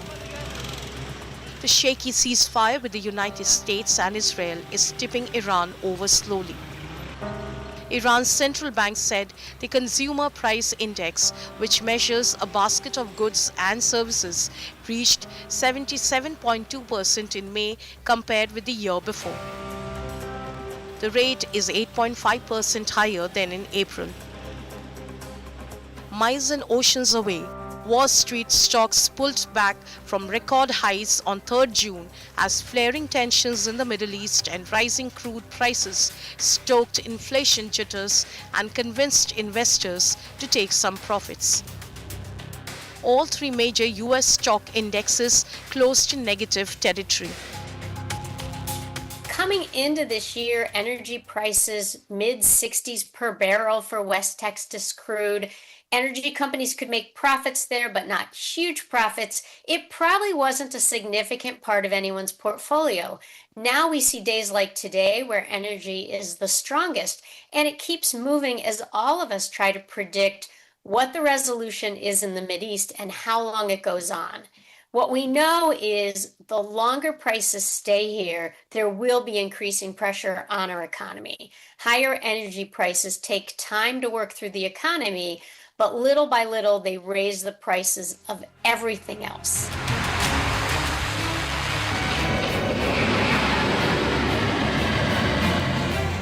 The escalating military conflict involving Iran, Israel and the United States has plunged the Middle East into unprecedented turmoil, triggering severe economic shockwaves worldwide following Iran's total blockade of the Strait of Hormuz. The closure of the world's most critical maritime choke point has halted roughly 20% of global seaborne oil trade and a fifth of global liquefied natural gas shipments.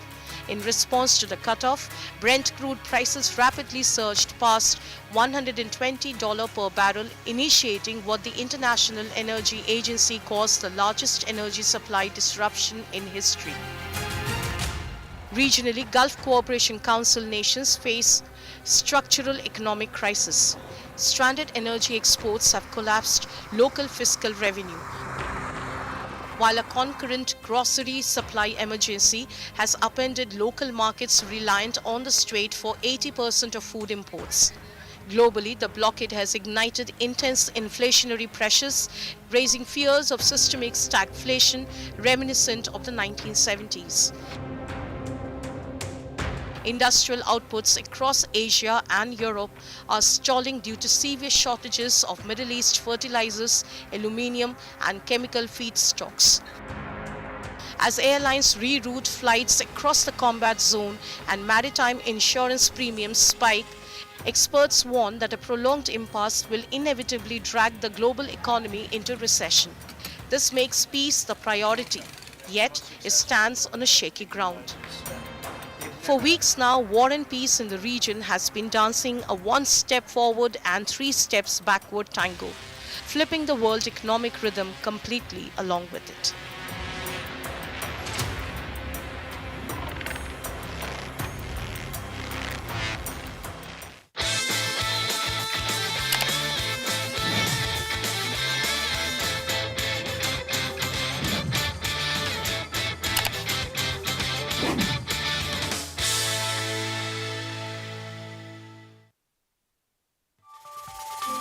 From how the markets move today to what's setting the stage for tomorrow. From tariffs to taxes, mutual funds to your daily stock queries. Join me as I decode the biggest wealth-creating ideas for you at the closing bell. Watch me as I bring to you the Business Today show every weekday at 3 p.m. only on India Today. Presented by National Stock Exchange.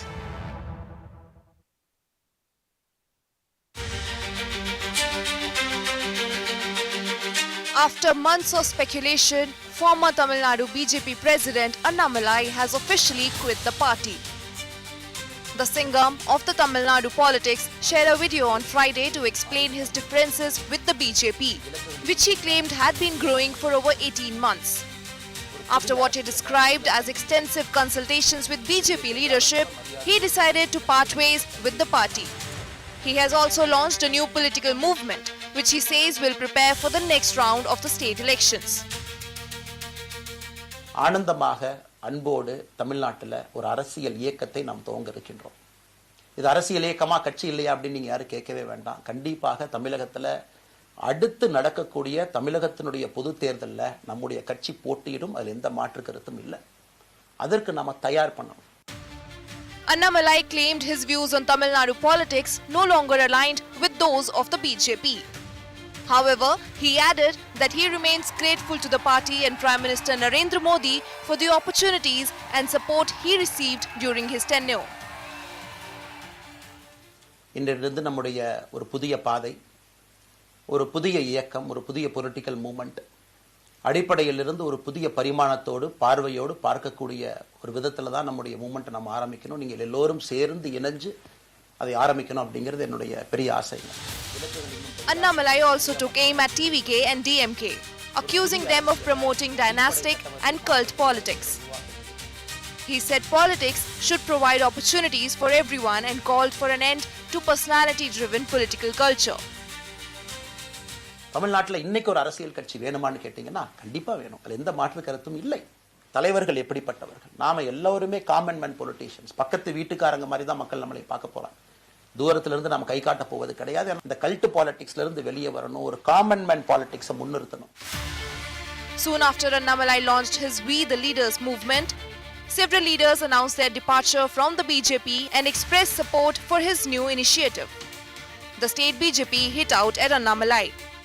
You think Annamalai is leaving BJP is a loss for the party? There is no loss. Meanwhile, Vijay's TVK said Annamalai is free to contest the next elections and test his political strength.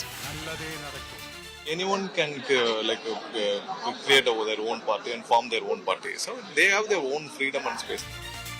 With the launch of this new movement, the big question now is whether Annamalai can emerge as a genuine alternative in Tamil Nadu politics or become another political experiment that struggles to translate popularity into votes.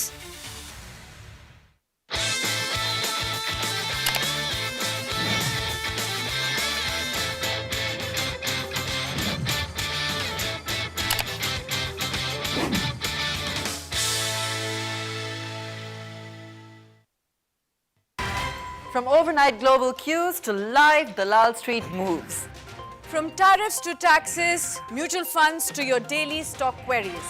Watch me, Abha Bakaya, as I bring you the opening bell action. Watch me as I bring to you the Business Today show.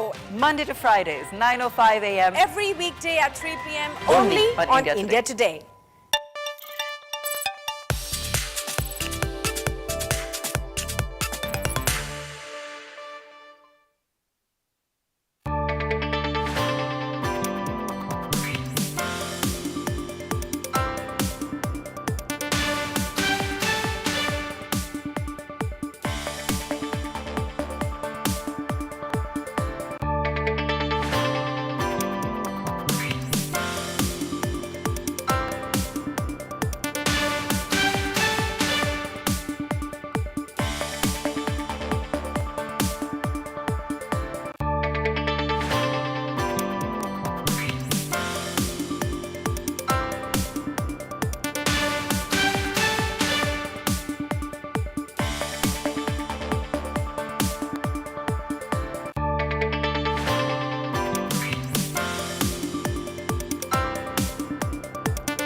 Hello and welcome. You're watching Business Today Television. I'm Sakshi Batra and this is your favorite show, Daily Calls, a show that answers your specific stock queries on the program. In case you're here for the first time, the WhatsApp number is on your phone and on the screen as well. You can clearly look at the number and send me your questions here along with your name, location and contact details. You can also log on to our YouTube platform, go on to Daily Calls Live, use the comment section there to send me your questions. I'll be happy to address that with our top guests who will be joining in shortly on the program. In case you are joining us on our YouTube platform, we can definitely see all your questions there on the comments list and we will definitely have that addressed by our top market experts too. Let me quickly look at how the markets are shaping up. We've pulled up from the day's low levels, so you can see back again 23,200 levels onto the Nifty. Although there is also some buying that's happening now in two sectors, pharma and FMCG. They have turned green. We're still down by 0.7% onto the Nifty, but if you look at from the opening lows, as we are inching closer to the half-time trade, we have recovered quite a bit. Two of the sectors have turned green, pharma and FMCG. That is despite the fact that India VIX continues to be at a spike of 6.7%.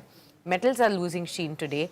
That's the where some pain is being seen. 1.7% losses for the metals index today. Real estate is down by over 1% as well. You can see autos and even the broader markets that are showing you some decline. Let's look at the top Nifty 50 movers. Max Healthcare, that's trading at about 1,000 odd levels today. The top mover onto the Nifty, and you can see about a 2.5% uptick there. Power Grid, Apollo Hospitals, Nestle, Tech Mahindra, these are all the stocks that are hovering higher in the session. Let's also look at the declining side. Wipro, Bajaj Finance, Shriram Finance, Tata Motors Passenger Vehicles, even Interglobe Aviation and Tata Steel. These are the stocks that are declining. Wipro, in fact, is down by about 1.5%. That's where some pain is definitely being seen. The stock has been under pressure since the time of the announcement of the 15,000 odd crore rupees, the buyback that the company had been showing. Let's actually go across to our guest now. We have Mr. Nilesh Jain, Head of Technicals and Derivatives Research at Centrum Finverse, joining in on the program with us. Welcome to you, Nilesh, and thank you so much for taking the time out. Your sense first on the Nifty and the Nifty Bank too. We have started off this week on, again, a cautious note. 23,200 was breached on the lower end. We've come back above that as well. What is the kind of sense that you have for this week? What is the trade looking like?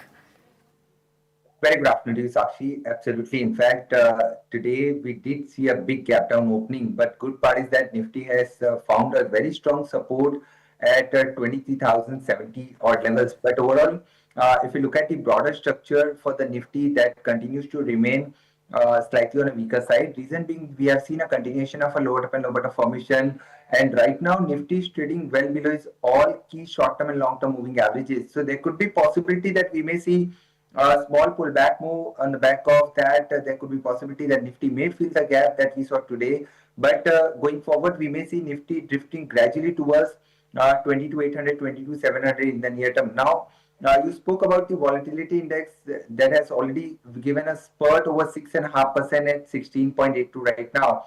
Any decisive move beyond 17 would be a cause of concern. But as of now, if it closes below 16.5, that will be not a major cause of concern as of now.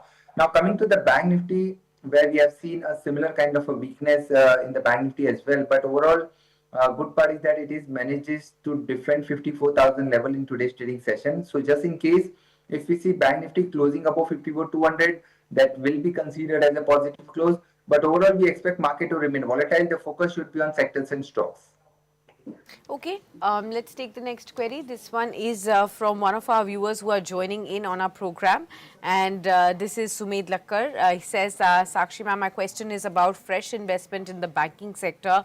Which stocks are good to buy right now? And if you could also help me understand on Federal Bank shares, do you think any fresh investment can be made at the current levels? Your suggestion, Nilesh, as far as Federal Bank is concerned, would you advise a fresh purchase here? It's actually a very good counter, I would say, given the kind of a breakout that we have seen in the previous week from an ascending triangle pattern. Good buy crossover can be seen on momentum indicators and oscillators front as well. So overall, a very strong setup, given the kind of a weakness we are witnessing in the market. This counter is in fact moving in the opposite direction and scale to a fresh record high as well in today's trading session. So overall, looks strong for 315 to 320 from a short-term perspective. If bought, then keep a stop loss at 298, and a fresh long position can be added on declines as well. So we expect 315 to 320 in the near term. Okay, let's take the next query. This one is again from our WhatsApp viewers. Lavisha from Jalandhar says, hi ma'am, I want to know about Paradeep Phosphates, and at 127 I have this stock in my portfolio. Should I add more or currently continue to hold on my stock position? What would you advise on Paradeep Phosphates right now? Well, we have already seen a lot of consolidation, a lot of pain in this particular counter. Good part I can see on the chart right now is that it is taking support at its 50-day moving average. That is right now placed at 123. So just in case if it breaks below 123, that's the time you should exit from your long position. But yes, from a positional perspective, if you want to stay put in your position, then keep a stop loss at 125, 120 on immediate basis, followed by 110 from position perspective. But overall, the broader structure is not looking that promising. Yes, you can expect some bit of a pullback or a relief rally, maybe towards 130, 140. If you get those levels, that's the time you should review again. Okay. Let's take another query. This one is from Kiran from Chennai. She says, I want to request Nilesh sir on if you could please help me understand on Daiichi Kakaria. That's the stock that she's asking at 447. Let me pull up this stock. I have not tracked this one, but let me just quickly look at whether the stock is listed on NSE at 232. This is Daiichi Karkaria Limited at 232. Today is slightly soft, low liquid counter, and in the last 1 month it's down by nearly 10%. Similar action has been seen over the last 1 month or so. Your suggestion on this stock, if you've tracked as well, Nilesh, Daiichi Karkaria? Well, Sakshi, it's a recent listing, so I do not have much data available, but whatever data is available is clearly indicating the counter is constantly moving in a downtrend, and we can expect further downtick to continue from a short-term perspective. So there is no clear trend. Whatever data is available, that is looking weak, so better strategy would be to avoid taking any fresh entry. Okay. Let's take the next query then. We have this question now coming in from Dr. Shyam Singh from Bengaluru. He says, could you please get me an understanding on FCL? I bought this stock at 39. What could be the target price that I can expect on FCL going forward from here? Nilesh. Well, first of all, if you have bought it at 39, keep a stop loss at 38. On the upside, if at all we see any pullback move once again, then quite possible that it may move towards 42 to 44. So 44 is the recent swing high that we saw. So immediate target could be 42, followed by 44, and 38 should be your stop loss. Okay, got that. Let's take another one. And this one is again from one of our viewers. On Mr. Datta has written in on our WhatsApp, who says, Finolex cables, my buying price is 1073. Could you, Nilesh, guide him on Finolex chemicals and what should exactly his Finolex cables and what should his strategy be on this one? Fin cables right now is trading at 1043 and it has got a very good support at 975. So first of all, 975 should be your stop loss. And looks like this pullback, what we are witnessing right now, is likely to extend further towards 1130 to 1180 on the upside. So these are the two immediate levels we can expect on the back of a pullback. Broader structure from a positional perspective, yes, is looking slightly positive. We can expect a gradual uptick, maybe towards 1300 to 1400 from a positional perspective. Okay. Let's take the question from Anuj Singh. Says, hi, good afternoon, ma'am, and good afternoon, Nilesh sir. I want to know about Inox India. इसका share मैंने 705 पे लिया है. Next 1 year का target इस पे क्या हो सकता है? Inox India. Very strong chart setup, I would say, in this particular counter. Fresh breakout, very strong momentum, and looks like it is heading towards 1750 to 1800 on immediate basis. एक साल के पर्सपेक्टिव से आई थिंक किसी के पास है तो बने रहे. Maybe 2200 to 2400 kind of levels इसके अंदर हमें बहुत जल्द देखने को मिल सकते हैं. एक साल का नजरिया है तो डेफिनेटली यहाँ पर लॉन्ग पोजीशन में बने रहने की सलाह होगी. 1550 का एक इमीडिएट ब्रेकआउट था. That should be your trailing stop loss and stay put is the advice. Okay, query है अगली हमारे पास विनीता गुप्ता की, और ये ग्रीव्स कॉटन के ऊपर आपसे पूछना चाहती हैं, क्या यहाँ पर कोई स्विंग ट्रेड का मौका मिल सकता है खरीदारी का? किस लेवल पर बाय करें और क्या टारगेट और स्टॉप लॉस लेकर खरीदें? यहाँ पर एक अच्छा ब्रेकआउट हमने पिछले सप्ताह देखा था 185 पर. So if you get any dip towards 188 186 उसके आसपास मिलता है तब कॉन्ट्रावेट इनफैक्ट लॉन्ग पोजीशन बना के चल सकते हैं. स्ट्रॉन्ग सपोर्ट 178 पर है. That should be your stop loss. Counter is turning gradually positive. यहाँ पर एक शिफ्ट हो रहा है मोमेंटम लॉन्ग साइड में, तो डेफिनेटली गिरावट पर लॉन्ग पोजीशन बना के चल सकते हैं. शॉर्ट टू मीडियम टर्म के लिहाज से 220 230 तक की अपसाइड हमें देखने को मिल सकती है. इमीडिएट बेसिस पे 205, थोड़ा सा समय दे तो 220 से 240 तक की अपसाइड यहाँ पर देखने को मिल सकती है. ओके, नेक्स्ट क्वेश्चन है हमारे पास जतिन दवे का. ये लिखते हैं, Sakshi and Nilesh ji, good afternoon to you also Jatin. He says, I have VA Tech Wabag in my portfolio and I wanted to know what is the outlook on this one. 1500 shares है मेरे पास 400 के लेवल पर. यहाँ पर आपकी क्या राय रहेगी वाटेक वबाग में? 400 इज द बाइंग प्राइस. तो इनफैक्ट ये 4 बैगर ऑलरेडी हो चुका है. सो काफी अच्छे लेवल पर खरीदारी की है. आई थिंक लॉन्ग टर्म की आई थिंक पर्सपेक्टिव मैंने गलत बोल दिया, 1580 की खरीद है और 400 शेयर्स होंगे। Okay right right 1580 I think हाल फिलहाल की खरीद है और मोमेंटम यहाँ पर पिकअप होता हुआ नजर आ रहा है, तो बिल्कुल बने रहे लॉन्ग पोजीशन में। मेरे ख्याल से अगर 1 से 1.5 महीना का नजरिया है तो 1700 टू 1750 तक की अपसाइड की पोटेंशियल यहाँ पर नजर आती है। करंट लेवल पर अगर हम स्टॉप लॉस की बात करें तो 1520 1520 का एक इमीडिएट सपोर्ट है, वहां पर आपको स्टॉप लॉस रखना होगा। 1750 से 1800 के आसपास की यहाँ पर अपसाइड देखने को मिल सकती है। Right, let's take the next question, and this one is from Rohit Jain. He says, "Hi Sakshi, could you please help me understand on Aarti Industries? I have it at 720. Are there any chances to come out from this stock that I can find? I've been feeling stuck here." All right, okay, let's pull up Aarti Industries shares currently at 445. You bought it at 720. You've been waiting, and the stock has not given you your price yet. Nilesh ji, what's the strategy? Well, this counter, if you can just pull up last 5-year chart, you can clearly see the stock has been one of the underperformer within the chemical space. And 5 years, we have seen a continuation of a downward trajectory, lower top and lower top formation as well. So whatever pullback you get, I think use that pullback to gradually exiting from your position. Immediate resistance at 500.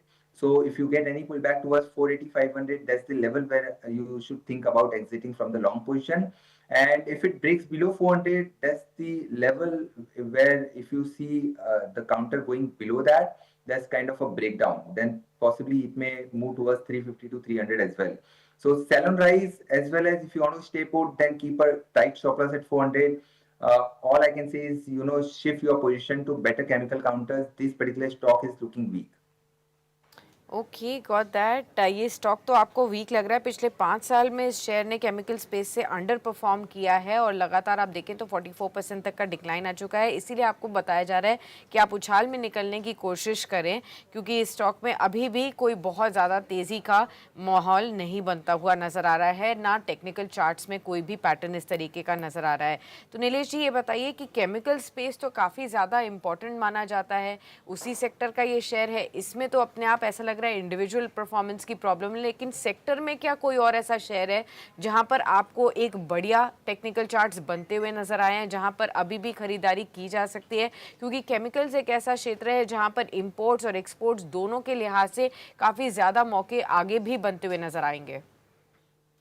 Well absolutely, अगर हम लंबे समय की बात करें तो yes, quite possible that we may see some bit of buying interest coming back इस particular space में। बट अगर आप पिछले 2-3 साल से देखें तो सारे ही केमिकल काउंटर्स में लगातार अंडर परफॉर्मेंस देखने को मिल रहा है, beat PI Industries, beat Tata Chemical. In fact overall chemical space as a whole थोड़ा सा दबाव में रहा है। एसआरएफ को भी देख लीजिए आप।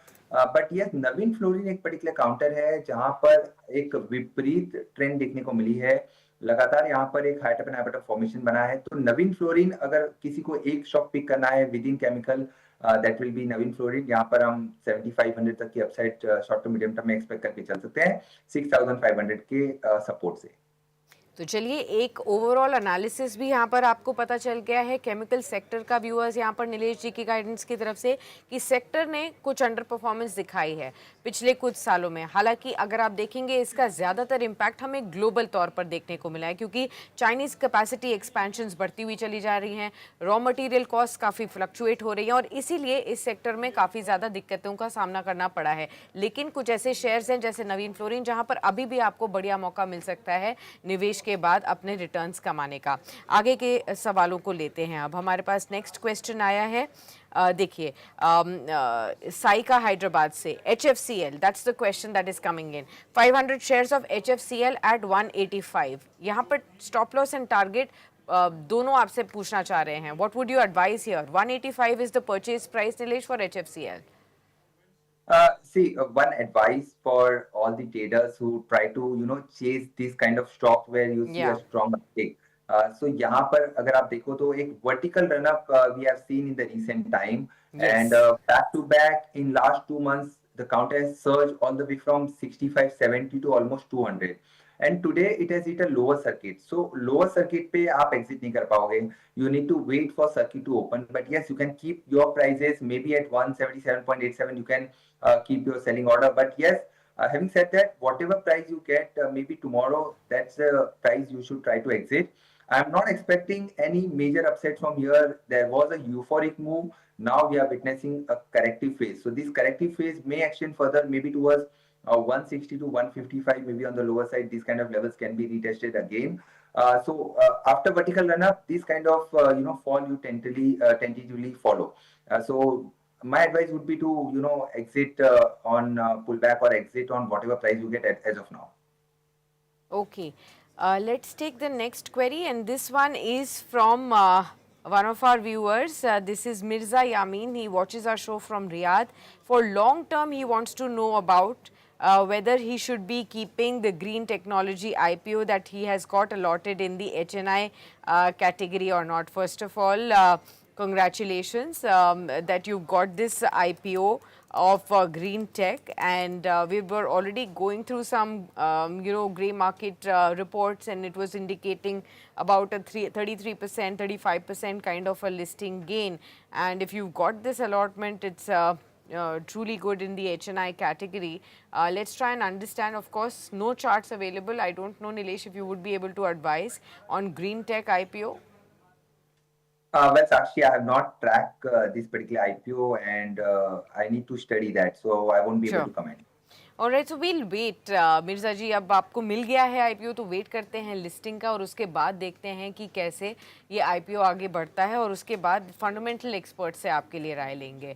गुंजन जयपुर से लिखते हैं, I want to know about whether I should go for Go Digit, a fresh entry level. What would you advise on Go Digit Insurance? Right. So Go Digit, if you see the structure in fact, since inception, IPO came somewhere around May 2024. So it's been 2 years. Last 2 साल में counter ने sideways move दिया है. ऊपर अगर हम देखें तो 400 के आसपास का रेजिस्टेंस था, निचले स्तरों पर देखें तो 260, 250, इनफैक्ट 270 के आसपास का सपोर्ट लिया है. So the counter is moving absolutely sideways. As of now as well, there is no clear direction. So we can expect counter to move, consolidate in a range going forward as well. So अगर already long position है, तो सबसे पहले आप stop loss लगाएं. Immediate level आ रहा है 290 का, 290 के break होने के बाद 270 फिर से टेस्ट हो सकते हैं. अगर fresh पर्सपेक्टिव से खरीदारी के पॉइंट ऑफ व्यू से अगर आप इस पर्टिकुलर काउंटर को देख रहे हैं तो बेहतर होगा कि अवॉइड करें. You have better option available with insurance listed space. So this counter can be avoided in term of a fresh entry. If already bought, keep a stop loss at 290, and if you get any pullback towards 320, 330, that's the level where you should think about exiting. Okay, let's take the next question, and this one is from Varun Parekh. He says, hi Sakshi, I'm from Ahmedabad. मेरा सवाल ये है कि stock market में investment zero होने की कौन कौन सी प्रोबेबिलिटी है, please explain in Hindi. Varun ji, ऐसा कभी ना हो कि स्टॉक मार्केट में आपके निवेश का बिल्कुल ज़ीरो रिटर्न मिले, बिकॉज़ ऐसा अगर आपने सही रणनीति फॉलो की है, सही क्वालिटी फंडामेंटल टेक्निकल एनालिसिस के साथ अपने स्टॉक्स का चुनाव किया है, और अगर आपका time frame medium to long term का है, तो डेफिनेटली ऐसा मौका नहीं होगा कि आपका इन्वेस्टमेंट ज़ीरो हो जाए. इस तरीके का तो जो चांसेस हैं वो बहुत कम होते हैं. हालांकि जहाँ पर FNO में ख़ास तौर पर ऐसा ज़रूर हुआ है. नीलेश जी इस बात को बहुत ही अच्छे तरीके से समझा पाएंगे, क्योंकि पिछले 1 साल में हमने लगातार मार्केट रेगुलेटर की तरफ से बहुत बार ये सुना है कि FNO ट्रेडर्स का 90% FNO ट्रेडर्स का पैसा लॉस में गया है. और उसका कारण यही है कि एक तो जिस तरीके की समझ और एक्सपर्टीज़ चाहिए होती है FNO में, वो ज़्यादातर लोगों के पास नहीं है. दूसरा ये कारण होता है कि हम या तो अपने अपने दोस्तों से, जानकारों से आसपास पूछ लेते हैं कि आपने कौन से शेयर में ट्रेड किया है और आप उस लिहाज से पैसा निवेश कर देते हैं बिना किसी नॉलेज के। तीसरा, जो सोशल मीडिया पर लगातार कोई टिप्स आती हैं आप उसे फॉलो करके अगर आप निवेश कर देते हैं जिसमें कोई आधार नहीं होता, ना आप किसी को पूछ सकते हैं कि ऐसा क्यों हुआ, क्योंकि आपने किसी भी फॉरवर्डेड मैसेज को फॉलो कर लिया जो कब किस समय पर किस कॉन्टेक्स्ट पे आया होगा वो भी शायद आपको नहीं पता होगा। तो ऐसे बहुत सारे कारण हैं जिसकी वजह से इन्वेस्टमेंट जीरो होता है, लेकिन अगर आप सही स्ट्रैटेजी के हिसाब से जाएं तो ऐसा होना नहीं चाहिए। नीलेश जी से पूछेंगे क्योंकि उनके एक्सपर्ट करियर में ऐसे कई बार मौके आए होंगे जो निवेशकों ने कुछ गलतियां की होंगी जिसकी वजह से ऐसा हुआ है, और कहां पर पैसा फिर भी आप स्ट्रेटेजिकली लगाएं जिसमें आपको केवल मुनाफा हो, वो भी आपको बताएंगे नीलेश जी। वेल साक्षी, देखिए काफी अच्छे तरीके से आपने पॉइंट वाइज पॉइंट एक्सप्लेन कर दिया है, बट यस दो चीजें जो मैं हाईलाइट करूंगा। नंबर वन, अगर पेनी स्टॉक्स में आप इन्वेस्ट कर रहे हैं जहां पर स्टॉक के प्राइजेस 1 रुपीज 2 रुपीज और मे बी सिंगल डिजिट में कहीं ना कहीं ट्रेड हो रहे हो, नॉट नेसेसरी सिंगल डिजिट में भी डबल डिजिट है, बट वो काउंटर्स ऑपरेटर ड्रिवन है, तो वहां पर चांसेस काफी ज्यादा है कि आप एग्जिट ना ले पाए और आपको एग्जिट ना मिले और आपके पैसे जीरो हो सकते हैं। Second, that Sakshi has already pointed out, FNO futures and option एक ऐसी जगह है जहां पर निवेशक इनफैक्ट ट्रेडर्स काफी पैसा नुकसान करते हैं। सेबी के रिसर्च के अनुसार 9 में से 10, इनफैक्ट 10 में से 9 traders, 9 out of 10 traders incurring losses. So ये डेटा आपको क्लियरली बता रहा है कि ये एक काफी डेंजरस स्पेस है जहां पर विदाउट स्टडी अगर आप एंटर करेंगे तो आपका पैसा टूटने के चांसेस काफी ज्यादा है। तो you have to be cautious. अगर आप अच्छी कंपनियों में निवेश कर रहे हैं और कॉन्स्टेंटली आप उसके क्वार्टरली नंबर्स मॉनिटर करें, अगर आप टेक्निकल फॉलो कर रहे हैं तो टेक्निकल के लेवल्स फॉलो कर रहे हैं, तो आपके लॉस होने के चांसेस काफी कम हो जाते हैं। बट स्टिल मैं कहूंगा कि अगर आप ये सब चीजें फॉलो करें तो आप अपना पैसा जीरो तो नहीं करेंगे। Okay, got that. उम्मीद करते हैं वरुण जी आपको पूरी तरीके से समझ में आया हो कि कहाँ पर गलतियाँ नहीं करनी है अगर आपको बाज़ार में निवेश के ऊपर रिटर्न्स अच्छे कमाने हैं। नेक्स्ट क्वेश्चन की तरफ आगे बढ़ते हैं। यूसुफ सिद्दीकी हैं, ये JSW एनर्जी में एक फ्रेश परचेज करना चाहते हैं। एक व्यू आपसे जानना चाहते हैं कि JSW एनर्जी में आप कैसी रणनीति बनाने की सलाह देंगे? देखिए JSW energy, if somebody is looking to make a fresh entry, then yes, current level पर ऐड कर सकते हैं, बट यू शुड एक्यूमुलेट, क्योंकि काउंटर नो डाउट अच्छा है, पोजीशन लिहाज से स्ट्रक्चर पॉजिटिव है, बट शॉर्ट टर्म में जिस हिसाब से मार्केट में वॉलेटिलिटी बढ़ चुकी है तो निचले स्तर भी टेस्ट हो सकते हैं। You should invest in multiple tranches, SIP कर सकते हैं थोड़े थोड़े रेगुलर इंटरवल पर। But yes, having said that, broader structure मेरे ख्याल से 650 से 700 तक के लेवल गोइंग फॉरवर्ड हमें देखने को मिल सकते हैं।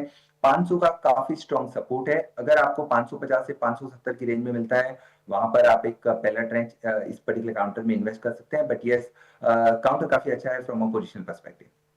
ठीक है, नेक्स्ट क्वेश्चन लेते हैं और ये सवाल आया है हमारे पास हमारे एक दर्शक का, जो कि खास तौर पर पूछना चाहते हैं आपसे। नेहा खन्ना है, जो कि लिखती हैं JSW स्टील के ऊपर सर बताइए करंट मार्केट प्राइस में क्या करना चाहिए, और ओवरऑल मेरे पास टाटा टेक में भी प्रॉफिट है तो बुक कर लूँ प्रॉफिट या अभी भी वेट करूँ, ये पूछना चाहती हैं। वैसे टाटा टेक्नोलॉजीज़ एक ऐसी कंपनी है जहाँ पर बहुत लोगों को नुकसान ज़्यादा हुआ है, लेकिन हमारी इन जो व्यूअर हैं इनको प्रॉफिट हो रहा है टाटा टेक्नोलॉजीज़ में, उसके लिए आपको बधाई। तो प्राइस तो इन्होंने नहीं बताया है, लेकिन अब 778 पर है, क्या करना चाहिए, प्रॉफिट बुक कर लें या वेट करें टाटा टेक पर, और JSW स्टील में करंट मार्केट प्राइस पर बताइए स्ट्रैटेजी। बिल्कुल, देखिए it's all about entry at a right price. तो मेरे ख्याल से इन्होंने काफी अच्छे लेवल पर एंटर किया है टाटा टेक में, काफी लंबे समय के करेक्शन के बाद अब यहाँ पर सेंटीमेंट पॉजिटिव हो रहे हैं। एक मेजर ब्रेकआउट 650 पर देखने को मिला था, अब एक और ब्रेकआउट यहाँ पर आता हुआ नजर आएगा अगर काउंटर 795 के ऊपर निकलता है तो मेरे ख्याल से थोड़ा इंतजार करें। 755, 750 से 755 का ट्रेलिंग स्टॉप लॉस लगाएं, और ये जो मोमेंटम अब बनता हुआ नजर आ रहा है इसको आप राइड करके चल सकते हैं। 795 के ऊपर ब्रेक करने के बाद 850 तक से 900 तक के भी लेवल देखने को मिल सकते हैं, बट कीप एक trailing stop loss at 755 in order to protect your principal and profit. Now JSW steel यहाँ पर फ्रेश खरीदारी के पर्सपेक्टिव से थोड़ा रुक जाइए, क्योंकि मेटल स्पेस में ऑलरेडी हम काफी अच्छा खासा मोमेंटम देख चुके हैं। It's time for some pause in the trend. So ये आपको थोड़ा निचले स्तरों पर फिर से मिल सकता है, तो फ्रेश एंट्री के पर्सपेक्टिव से avoid JSW steel for the time being. ठीक है, नेक्स्ट क्वेश्चन लेते हैं और ये सवाल हमारे पास आया है विनोद चौधरी का। ये लिखते हैं, I want to definitely commend Nilesh sir for his calm guidance that he gives on the show. Thanks Vinod, will definitely pass on to Nilesh. And he says, I need your suggestion sir on KIMS. I am on about 35% profit right now. Should I book my profit? What would you advise? Thank you so much for your kind words, first of all. And now coming to Kim's, a very strong setup, very good breakout. In fact ये fresh breakout हमें देखने को मिल रहा है जो कल के सेशन में इनफैक्ट फ्राइडे को देखा था, आज फॉलो अप हुआ है। सो अच्छा सेटअप है, stay put. If you have already bought it, keep a stop loss at 755 760। थोड़ा सा निचले स्तर पर स्टॉप लॉस आ रहा है क्योंकि काउंटर थोड़ा सा वॉलेटाइल है।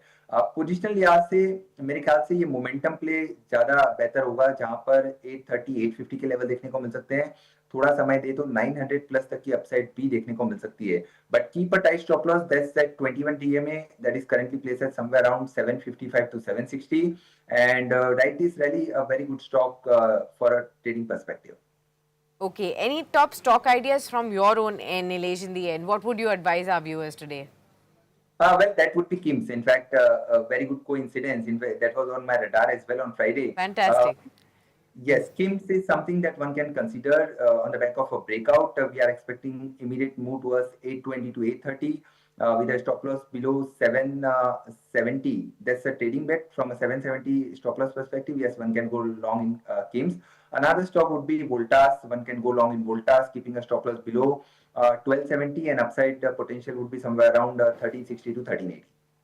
Okay, got that. I hope that this has truly helped you out. Thank you so much, Nilesh, for being with us. Always a pleasure to have you. Hope you have a fantastic week ahead, and we'll definitely keep catching up with you on business today. All right, viewers, we'll get into the second segment now. Right now, if you look at the markets, we are again hovering around 23,219. We've inched higher. We're trading near the high point of the day, even though down by still 0.6%. Will we continue to build on from here in the second half is something that we will continue to find out. We have now Mr. Kranti Patini joining in, Director of Research at Wealth Mill Securities, with us on the program to share with us a take on the markets and help you on your questions too. Thank you so much, Mr. Patini, for being with us on the program. Good to have you with us as always. First up, your sense on the markets. I want to understand, because you also track a lot of global markets, what's happening in India, what are the sync there. So give me an understanding of how are you looking at what happened on Friday. On the US markets led into a lot of risk-off sentiment globally in the session today. So we saw a lot of pain in the Asia markets this morning. Those markets that were suddenly coming up as FOMO markets like Taiwan, like Korea, all of them have seen sharp fall. And, of course, Indian markets continue to reel under that pressure, global pressure as well. But how are you looking at what's happening in the markets? What's your current understanding? Sakshi, good afternoon to you. As you rightly mentioned, there is a lot of heightened activity that's taking place in the Asian markets, and also the US markets have become the epicenter for this fall. Coming back, Sakshi, there is too much money has been channelized and too much money has been chasing these hot stocks like the semiconductor theme, the AI kind of a led theme is concerned. That's where India has underperformed in the recent past, and markets like Hong Kong, Korea, they have been outperformed in the recent past.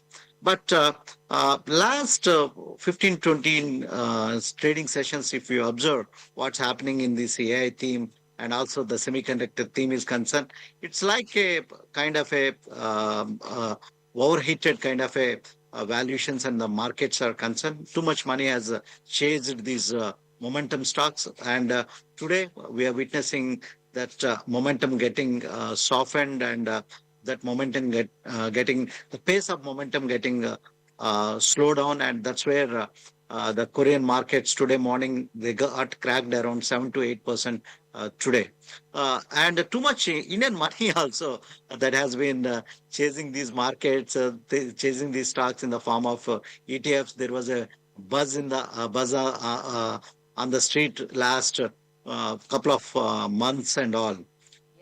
Sakshi, coming back to India, for us, right now we need to closely track the crude oil. I'm least bothered what's happening in Korea and all because India is a market. I can say it's a hedge against all these AI and semiconductor buzz is concerned. Because end of the day, if the semiconductor are AI, that's going to soften in the medium to short term, India is a clear cut hedge for the investors. We are a domestic theme, and for us the worrying factor is the crude. If the crude oil decisively comes down, then we can see a strong rally on Indian market. But if the crude is not coming down, then the Indian markets are going to be in the same limbo effect, consolidating for a longer period of time. By and large, our market is a stock picker market, and majority of our action, even though last 3-4 months and all, or 6 months and all, we tend to discuss about the outperformance of the other emerging markets like Korea, Taiwan, and all. Whereas coming back to Indian mid caps, they have been resilient and they have strongly outperformed. And as and when these kind of buzz and all that get created, and whenever the Asian market slides, we tend to have that ripple effect on Indian markets. But the real impact for Indian market is, by and large, is the crude. If the crude is going out of the way, thanks last few weeks and all, crude has been consolidating somewhere in around $90 per barrel. But last couple of days again, we can see some kind of a upward momentum in crude. As long as the crude is in control, and if the crude comes decisively to $80 below kind of a price, that's where you can see greater action on Indian markets. Till the time, our market is by and large a stock picker market, and there would be a consolidation. We're holding 23,000 level of Nifty. Today also, there was a worry in the morning. We could able to violate that 23,000 level of Nifty, but it could able to hold on. So watch those levels clearly. Okay, got that. We'll start off by taking now our viewers' questions with you, Mr. Battini. We have a lot of viewers waiting by. Let's start taking them. We have Abhimanyu Kumar writing in. He says, Ma'am, Dhanuka Agritech, I've bought at 1120. What should I do right now? Let's pull up this stock and see how the stock is trading at currently. It's at 1074. You bought at 1120, so it's come off your purchase price. In the last 1 month, if you see, the stock has been absolutely sideways. Also last 6 months it's dropped by about 11% and probably you would have bought near December of 2025 and now you're seeing some decline in the last 6 months. Your suggestion, Mr. Battini, what would you advise here? At this price, Dhanuka last quarter results have been good, Sakshi. So you can hold on. Some kind of a lingering impact of the monsoon and all that's going to play in the medium to short term. But at this price range, one can hold on to Dhanuka Agritech. Let's see how the monsoon is going to play. But I'm quite optimistic, even though in the initial stages some kind of a shortfall of rains. But gradually hope it can progress well on India. Okay, let's take the next query. This one is from Ravi. He says, Ma'am, Godfrey Phillips 2350 ki buying hai. What should I do in short term on this stock? Okay, Godfrey Phillips at 2350, but he's only looking at a short term view here, Mr. Battini. What would you advise? Actually, he also need to consider how the way the stock has performed in the last 1 year. The stock has performed well. It went to the range of 3,500. From there onwards, due to the current consolidation in the market, the stock has came down. With respect to the results are concerned, the last quarter results have been good for Godfrey Phillips is concerned on a quarterly basis as well as yearly basis are concerned. You can hold on to Godfrey Phillips India for a medium to longer term perspective. If he want to see the short term is the level where he can keep a trailing stop loss around 2,000. That's the range he can have a trailing stop loss. Okay. Let's take the next one. Namish asks the next question. He says, this is a very useful show for us. Thank you, dear Namish, for writing in such warm words. He says, I want to know about GMDC. I bought this stock at 690. I want to know whether I can continue to hold on my position or should I average? What would you advise here? Sakshi, average is not the level to go for GMDC at this point of time. He can hold on to the position, look for the range of 600 or below 600. He can accumulate some more, but the averaging is not the price at this point of time. In terms of the results are concerned, the last quarter results have been good. The top line went up, and also the bottom line also quite strong for this company. He can hold on to GMDC on a medium to longer term perspective. All right, okay, let's take the next query. This one is from Manoj Gupta. He says he lives in Delhi and he wants to know what is the current market outlook for aviation stocks like Indigo. Is this turbulence a buying opportunity or is it a full crash warning that analysts will give me? Okay, we'll try and understand, where the aviation stocks are placed currently. What would you say, Mr. Batini, when we talk about shares like Indigo? Is it on the taxi? Is it just hovering at where it is in the sky, or is it ready to take off? What exactly would you advise at this price level for Indigo? Sakshi, to take a entry into aviation, I'm not comfortable with the valuation. The fares are very high. I mean to say the stock prices. And Sakshi, if you see the aviation on a longer term perspective, there are still a lot of legs to rally for these stocks. But one thing he also need to consider, a stock like Indigo, Interglobe Aviation, last 7-8 years, the stock has outperformed, and they operate in a very thin margin. Anything in the nature of their moving parameters or raw material in the sense the input costs are concerned, that has been a key worrying factor. If the ETF prices are going to be at elevated levels, the margin are going to hit in the medium to short term. But Sakshi, aviation as a civil aviation as a sector, I am cautiously optimistic over a longer period of time how the things are going to pan out. But with respect to the aerospace as the industry is concerned, that's where I'm quite bullish, and there are quite a number of stocks that are entering into the aerospace and aviation, aerospace manufacturing is concerned. That's where I'm quite bullish. With respect to the civil aviation, aviation stocks are concerned, I try to avoid in the medium to short-term perspective. Okay, let's take another question, and this one is from one of our viewers on our YouTube itself. We have this question from Sapna, who says, sir, I want to know about Wockhardt. I bought this stock at 1700. What would you advise?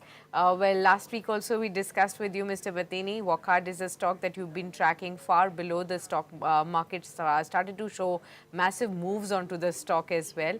4 to 5 years ago, you had marked out to us onto the stock exactly. Right now, it's at 1922. Our viewer has bought it at 1700, still sitting on good profits. The stock had in fact shot up above 2000, 2200 kind of levels last week. Your sense, what should one do? Sakshi, on a medium to longer term perspective, okay, he can hold on. But at this moment, it's a fully priced in stock at this moment. We need to see how the company is going to aggressively monetize the moleculars, what they got in the recent past, and US FDA approvals they got. But the stock can rally from here also if the company could able to monetize and improve their cash flows in the coming quarters. So he can hold on to Wockhardt at this point of time and accumulate on buy and dips. But it is fully priced in stock. The level of margin of safety is very less at this point of time with the current price movement is concerned.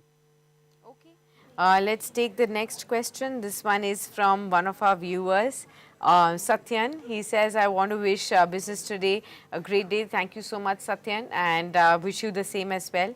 He wants to know from you, Kranti sir, is it better to switch from LIC Housing Finance and IRB Infra? Both of these stocks are giving him losses in his portfolio right now, to, say, a Moschip Technologies or a Shipping Corporation of India for about medium-term investment. LIC Housing Finance and IRB Infra, both these stocks are giving him about losses of 10%. Should he stay on or should he switch? Sakshi, the choices, he might shift because some kind of a consolidation is taking place in the medium to short term with respect to LIC Housing Finance and also IRB Infra is concerned. By and large, majority of these infra stocks are in a consolidation, very long consolidation. But he can make some other better choices because it's a completely 360 degrees shift from a finance and infra company is choosing some kind of a company which is into chip design, that also they are at a very initial stages. So he can make some better choices to make a complete shift into other stocks. Okay, let's take the next question. This one is from Anshu. Says this is a very helpful show. Good afternoon, ma'am, and good afternoon, Kranti sir. Good afternoon to you as well, Anshu, and thank you so much for your warm words. She asks a question on data patterns and wants to know whether currently she can invest in the stock as well. If she has a long-term perspective, would you advise a fresh purchase at the current levels? Actually, the stock has rallied a lot. In the past 6 months itself, the stock rallied from the range of 2,200 to currently hovering around 4,200. So buy on dips is the strategy one need to have. It's a fully priced in stock at this point of time. The momentum is in favor of the stock. If the investor is a medium to long-term investor, buy on dips. Don't chase the rally. Don't chase these stocks and buy. Okay, try to add whenever there are dips on the stock. Patience space, that's where extremely important. So wait, and whenever there is a dip, sharp declines, one can accumulate. Okay. Next, we have an interesting question from one of our viewers. This one is Raj, who says, good afternoon, Sakshi, and good afternoon to you, Kranti sir. Can you please advise me on IFCI? Is it just going up because of the upcoming NSE IPO? Are there any changes in its fundamentals? I have got 1,000 shares last month for short term. What would you be able to advise me on the same? Well, today the stock is in fact down by 5%. IFCI, you got 1,000 shares at what price? You have not mentioned, although 75 is the current level for IFCI currently. And, our viewer wants to know whether there is any kind of a link between IFCI and NSE IPO, and is it because of the upcoming NSE IPO that the stock is rising, or is there considerably as a structurally important move on the fundamentals of the company as well? Sakshi, yes, he's rightly mentioned that the buzz is because of the NSE listing, and IFCI still holds some stakes in NSE. That's where we can tend to see some kind of heightened activity, speculative activity in IFCI. And the stock has witnessed a vertical kind of rally, and currently it is giving up those kind of uptick what we witnessed in the recent few weeks. It's a buy on dip, sell on rally kind of a stock, Sakshi. It's a fully priced in stock in the medium to short term is concerned. Okay. We have this question now from Sumit Ghosh from Kolkata. He says, I have Fortis Healthcare, sir. What would you advise me on this stock? I have, even though he has taken a technical position here in the call options, we won't be able to advise on the options side for sure, Mr. Batini, because of your tracking fundamentals closely. But if you could give an overview on Fortis Healthcare right now. Sakshi, with respect to Fortis Healthcare is concerned, the stock has come up very well in terms of its quarterly performance is concerned, and also the yearly performance is concerned. Healthcare stocks I tend to hold on and buy on dips for a medium to long-term perspective. All the healthcare stocks have been doing good. The sector is in an uptrend, Sakshi. All right, okay. We'll just take one last question. Yeah, sure. This is the sector by and large insulated what's happening in Middle East and what's happening with respect to the trade tariffs and all. So that is the reason one can hold on to this sector. Okay. One last question that we will take is from Arihant Pavpant. He says, this is a great show. Thank you, Arihant. He says, I want to know about Reliance Industries. I bought it at 1180. What should I do now? Should I continue to add more at the current levels? Sakshi, if the investor is a long-term investor, okay, of course, the stock has been in a consolidation phase in the recent past, and investors with a medium to longer term perspective, one can hold on to the stock and buy on dips, Sakshi. All right, okay. Towards the end, any key stock idea or a sector push that you're looking at this point in time for our viewers, Mr. Patini? Sakshi, as I mentioned, any sector with respect to stocks, with respect to healthcare is concerned, one can accumulate in this market condition, and also the pharma, especially the biotechnology kind of a themes are concerned, one can accumulate on dips for a medium to longer term perspective, Sakshi. All right, okay. Thank you so much, Mr. Patini. Always a pleasure to have you with us and seek your guidance for all our viewers who have queries on their portfolios. So thank you so much for your time on the program. Viewers, we'll now look at the Nifty and wind up the show. 124 points of a loss for the Nifty. But if you look slowly and gradually, we're moving to the high point and we're reducing the opening losses. Now we are inching closer to 23,250 mark onto the Nifty as well. So let's see whether the second half will prove more promising and whether we can actually, kind of cover up all the losses that we saw this morning. So stay tuned on to Business Today Television. Lots more coming up on your screens on the other side.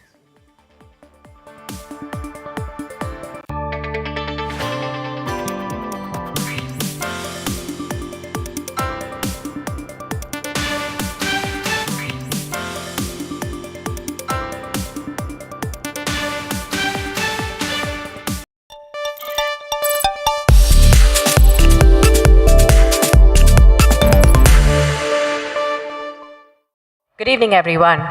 So as India moves towards and races towards becoming a developed economy by 2047, the needs for our growth ambitions in terms of power are immense, and the scale at which we need power is unprecedented as well.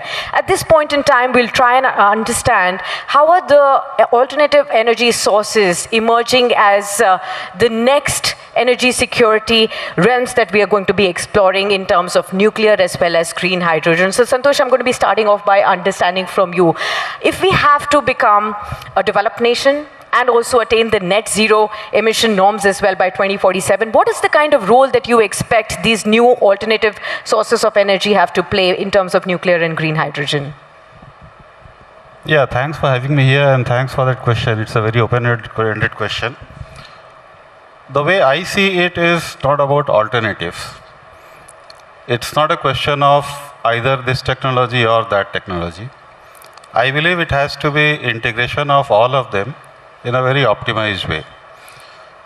For clear decarbonization to happen along with the growth that we aspire for, what we should look for is energy security.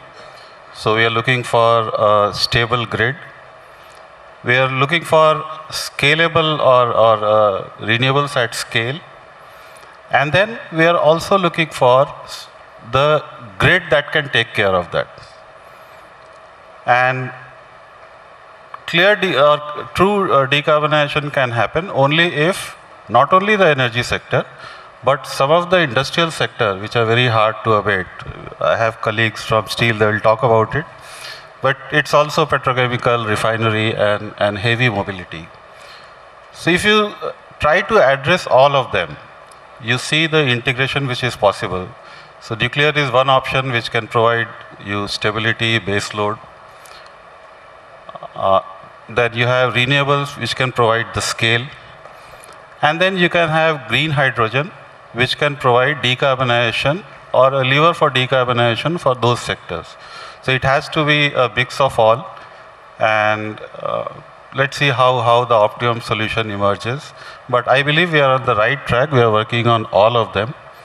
And like at L&T, we have been part of the India's nuclear story.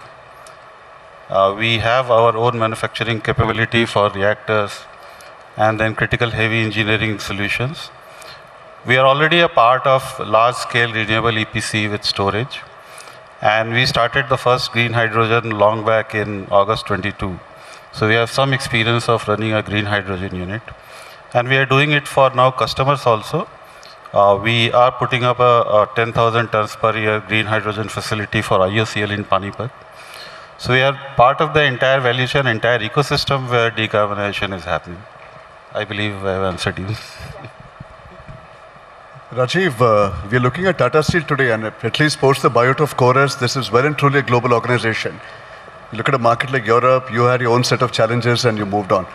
But in your own mind, when we look at it, are there learnings that could move from India to other markets in Europe? We are speaking of things like the electric arc furnace, just to name one example. Or is there a way by which learnings from other markets like Europe can come, and can they be put to good use in India? Yes, please. First of all, thank you for having me here and thank you for the opportunity. There is a lot we can pick up from Europe because certain norms and standards are a bit advanced there. But there are also things when India can also share with them. Just to give you a context, Tata Steel operates in UK, Netherlands, in the western part. West is transitioning. India is growing and transitioning. So we need to find answers which are suitable into our ecosystem, number one. Number two, for example, I pick up, let's say, carbon markets.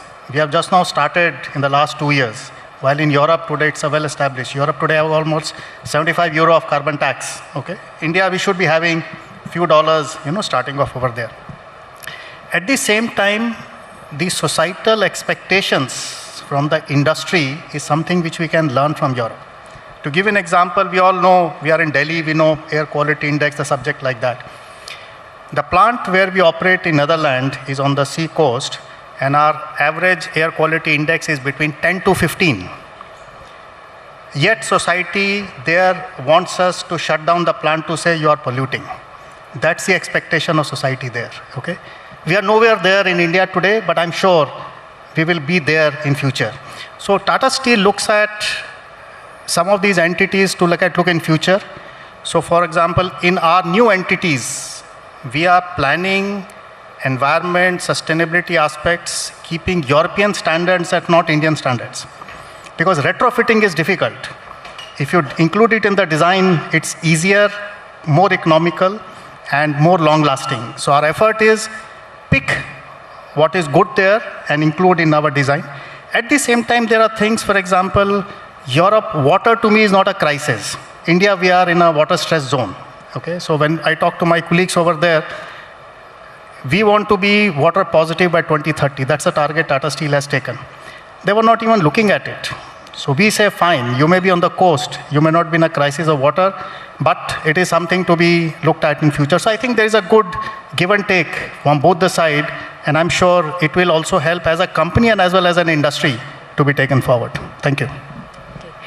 Prabodh, I'm coming to you, especially with the private sector now getting into the civil nuclear power. I wanted to understand from you particularly, what will it take for meaningful investments to really flow in here, even though now that we have the act in place, but what will it really take for meaningful investments to flow in?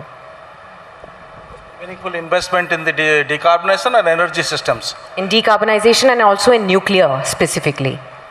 See, first of all, I think we need to be self-reliant, and always we should not talk about flow of technology or flow of money from outside, and that should be our focus. And I believe, let me start with the example why I'm saying so. I'm not telling that we don't need money from outside. I'm telling we need to first look at what we have available. And let me correlate with, because we are talking about energy systems. If India has to be really energy secure in the next 10 years, I do not think the access to fuel system is going to decide your security. It is access to clean, reliable, and domestically anchored energy systems that will decide how secure your energy systems are. And we have the technology in this respect. See, for example, we have enough natural resources. We have access to coal, Let us not shy away from discussing coal, and we have nuclear energy as being promoted. The question is, with addressing your question, can we do with our internal resources to manage this, which is available to us, and then look at financial support from outside? When you look for financial support, my experience, I have been involved in raising almost $2.5 billion for various sustainability-linked instruments to drive decarbonization in our group itself. Nobody gives you money, right? They invest in you. So there has to be an investment case which is clean and able to generate money. When we went to the market to become, I think we became the first steel company to raise a SLB in the world. I hope, Rajiv, you agree with that. So we took an ambitious target to reduce our emissions by 42%, which people liked, because this was pragmatic and it makes financial sense by being efficient and reducing emissions. And there people will put you money. So let us look at investment cases which will be interest to the investor everywhere, not only outside India, within India also, and make that happen. And I will stress what I stated, that we need to have domestically anchored systems, and that will make us self-reliant. That's my view. Karthik, let me just come to you. We have the conglomerates with robust business plans, but in terms of nuclear, how do you see the whole story playing out given where we are right now? Because at one level it is controversial, but it's an issue that must be discussed at the same time. I think in the case of nuclear, what India really needs is a vision to commit to this technology over a 50-60 time-year horizon. We're not looking at prices today, tomorrow, even 10, 20 years from now. We're saying, I lock myself into an asset that will effectively produce electricity at a fixed price, pretty much, because you've incurred 95% of the cost associated with the production upfront. And that ability to sort of justify that I will invest so many $1 billion in a technology that will actually provide this clean energy for me over 60 years is not yet there. Because we are trying to get this arbitrage between these emerging clean technologies, whether it's solar, wind, battery-based energy systems, and trying to figure out, can I move it 10 paise this way, that way? Whereas nuclear is not something that you can actually look at, because it's not going to change that drastically, but you have to realize that in that time horizon, you will need the electrons, because we are looking at an electrified system, and nuclear can actually provide that. And that's the way most countries that actually built a large fleet justified it at a time when the cost of nuclear was not that trivial. Even today, the ones that are building it know that it is going to cost that amount of money. And the challenge I feel is that the Indian establishment is used to very sort of efficient allocation of nuclear capital towards nuclear, maybe 15 crore per megawatt, or some in that region. Suddenly when you're looking at about 30 crore per megawatt, you're going to balk at it. But have you managed to deliver the kind of scale, and will the existing establishment be a drag on private sector that's coming in? And effectively, it has to open up itself to be able to, for the private sector to tap into its potential. The government sector I'm talking about. The private sector will certainly, I think, move in the direction of supplying, but a lot of the capacity and capability lies in the public sector. How will that public sector sort of lend its credibility, talent pool, and also build the talent pool that's needed to cater to a slightly different technology is the main sort of barrier to all of this materializing post the Shanti Act coming together last year. Yeah, if Rajiv, you could also come in onto that. While this Shanti Act brought a lot of excitement within the industry, has it truly been able to move the needle when it comes to the scalability, the kind of volumes of investments that we've been expecting, or what are the policy hurdles that still remain? Thank you. I think it's a challenging subject, and we need to appreciate it will not move at the same speed as any other subject. We have made a good start. There was an issue of unlimited liability. There was an issue of entry of private sector, so that has happened. Fact remains, as India grows, and some of the sectors sitting here, including cement, will need a lot of energy. There is, in my opinion, for the next, after a few years, there will be no option other than to nuclear to look at. Solar has a limitation, wind has a limitation to a certain point of time. And if India has to decarbonize, we need a lot of energy. Even the means to decarbonize like hydrogen will also need tons of energy. So there's a business case for nuclear, okay? And as a big, Tata Steel as a big entity, we are open to having a full dedicated to 20 megawatt or something like close to our place.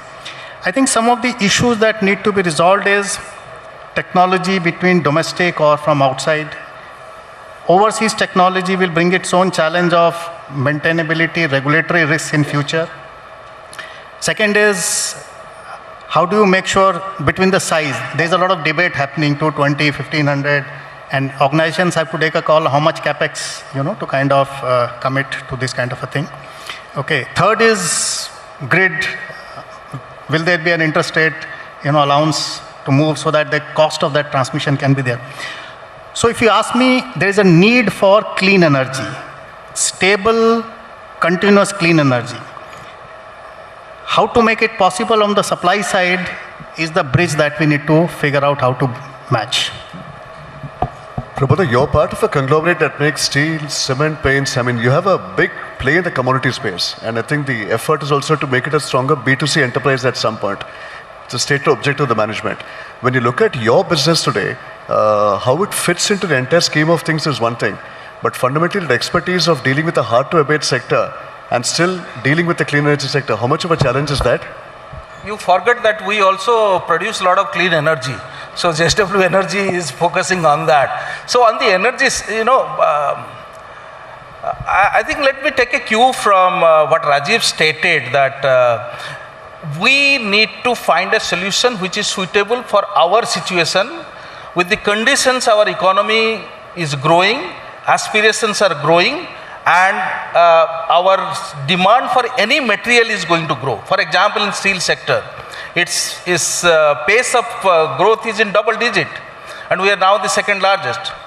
But can we adopt the same way that Europe is decarbonizing or US is decarbonizing? No. We need to go from brown to less brown and then the green. So we have to make the financials to work. And that is how we have to first take the levers to decarbonize the process which are financially viable. For example, if you look at how energy plays an important role in the steel sector, let me give example of the steel sector itself. Electrical energy plays a very limited role. 20% of your emissions can be eliminated by using nuclear, using renewables, using all the clean energies. 40 to 50% energy is recycled itself in the steel industry. We generate a lot of gas and generate a lot of energy for the utilization within the group factory itself in the steel sector. The most important is that how the basic material is made. Can we make without carbon? We can't possibly at the moment, because hydrogen is the only solutions that possibly you can make steel without carbon. But the cost economy doesn't work. There are other challenges about availability, the infrastructure, all these challenges, it will take time. But we can improve efficiency.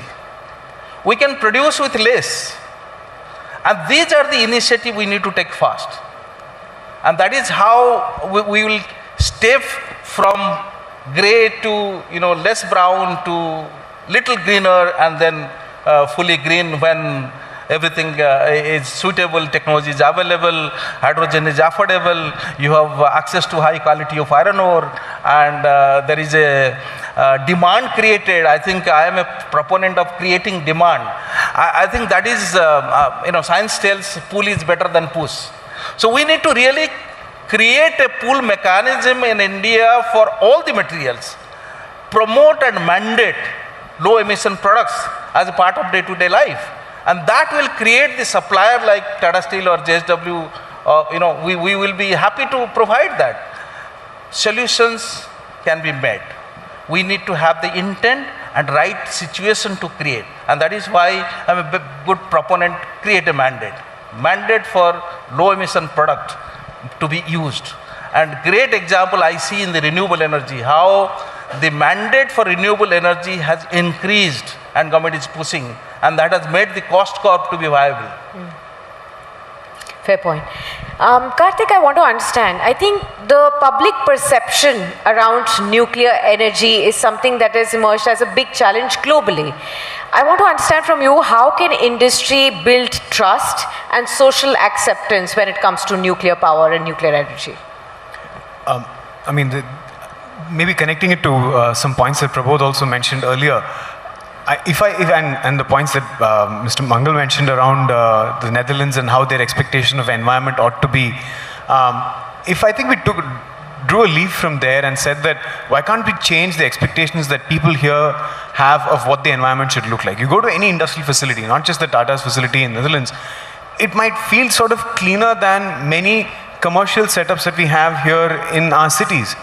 So I think part of the sell for nuclear and clean technology ought to be, how does it visibly change your quality of life and lived experience when you're near the facility, or if that facility is likely to impact your local environment? What does the establishment do? And here, see, when it comes to the conventional nuclear energy technologies like the PHWR that India has, the sites were actually chosen 40 years ago. They did surveys and they said these are the sites.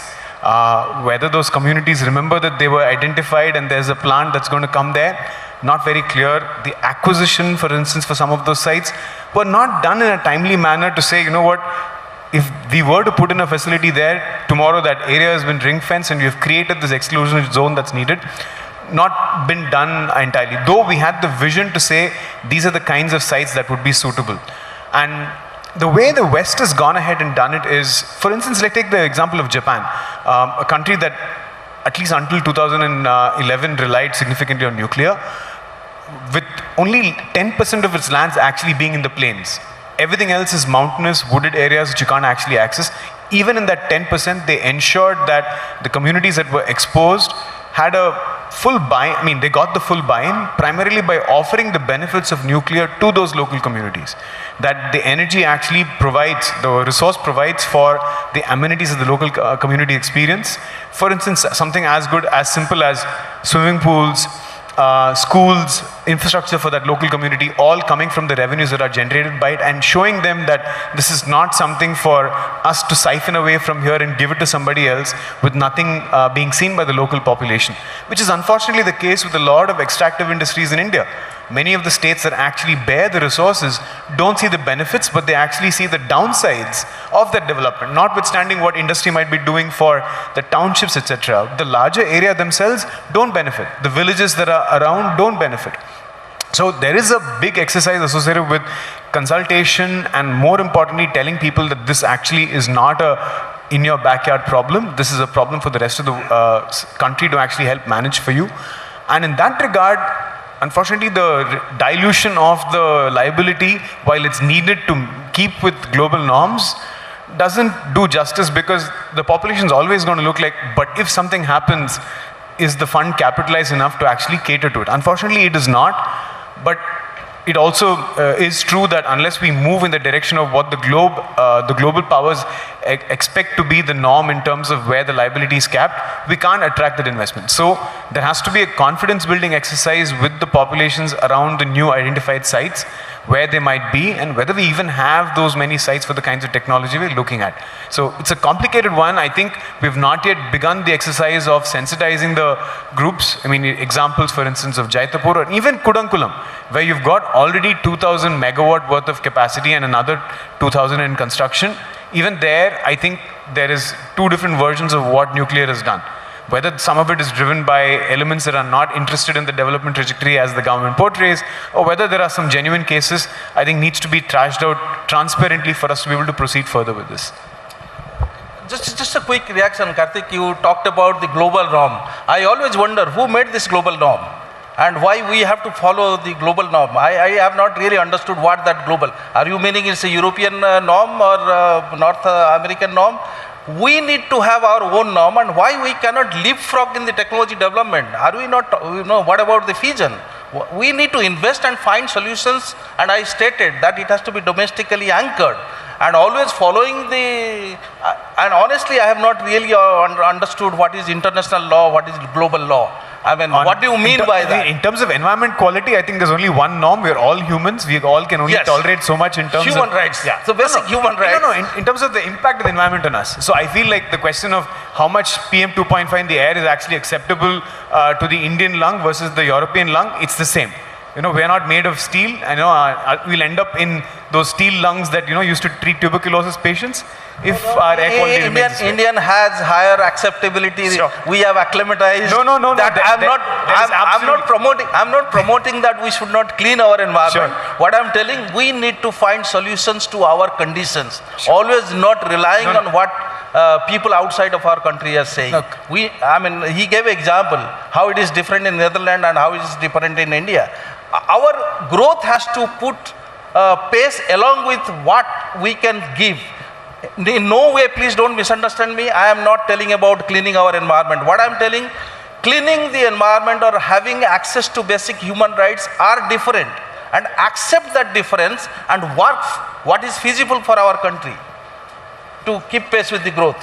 I know we'll have differences. Santosh, there's one thing. We look at L&T today, and in the minds of most people, it's a tech company, given the kind of businesses you're in. EPC is only one part. There's financial services, all of it. Probably a question I'd like to ask all of you. But at what point does scale really start to matter as far as getting it right on sustainability is concerned? Because it's one thing about saying it, but when you have businesses as complex and diversified as all of you run today, to what extent does scale become an advantage? Yeah, so engineering and construction continues to be the largest part of L&T. And it is the physical construction that we actually do, other than services and financial services, IT and financial services. And it's almost impossible to delineate the impact that is created by something being done on the ground. So that we realized long back. And then L&T has dual levers to sustainability, and it is integrated in all the strategic objectives that we have. So whatever we preach, we do it ourselves first, and then we provide the same kind of service or sustainable solutions to our customers. I'll give you an example. So we are building one of the India's largest STP in the city of Mumbai. That's at Bandra, 360 MLD STP. So what we have done is, before starting the construction of that STP, we have put a small modular tertiary STP ourselves, which was beyond the scope of the project. And the entire construction water and non-potable water is treated and used. We do not source any construction water from anywhere else. So that is what we did for ourselves, and then what that we are doing for the customers. And out of the 360 MLD that I'm talking about, in the first phase itself, 160 MLD will be treated to tertiary treatment and will be provided for all the construction activities which will happen in Mumbai. So that's how we are looking at sustainable growth in Mumbai, where we do not source fresh water for construction activity. It's a massive construction going on in Mumbai, so it will really make a difference. All right, time's up. Thank you so much, gentlemen, for being with us, and a warm round of applause for all our panelists. I'm sure this conversation will continue in the speakers' lounge right after this with Karthik and with, of course, Rajiv. Thank you so much. May I please invite on stage Siddharth Zarabi, Group Editor, Business Today Television, to please felicitate all our panelists here. Warm round of applause, ladies and gentlemen.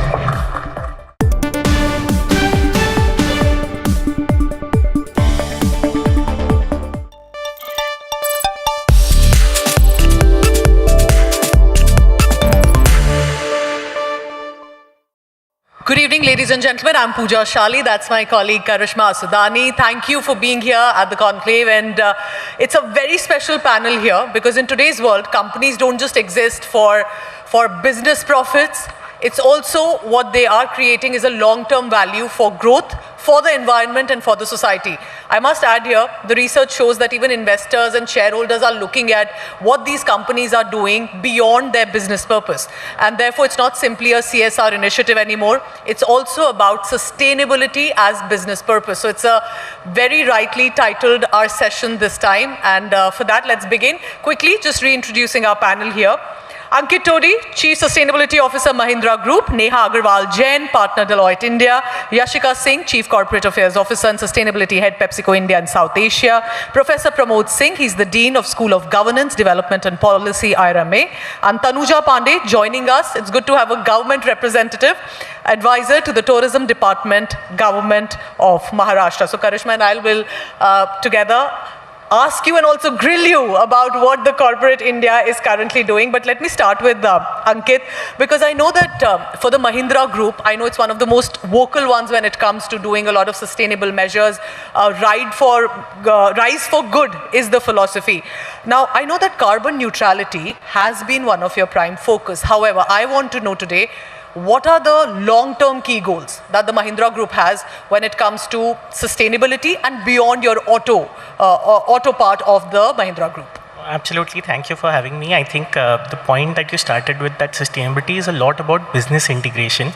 So we have also redefined our long-term strategy in terms of how we build a planet positive company. Now, what does that mean? There are 4 broad aspects to it. The first aspect is how do you look at your environmental impact, right from the energy that you use, water, waste, material consumption.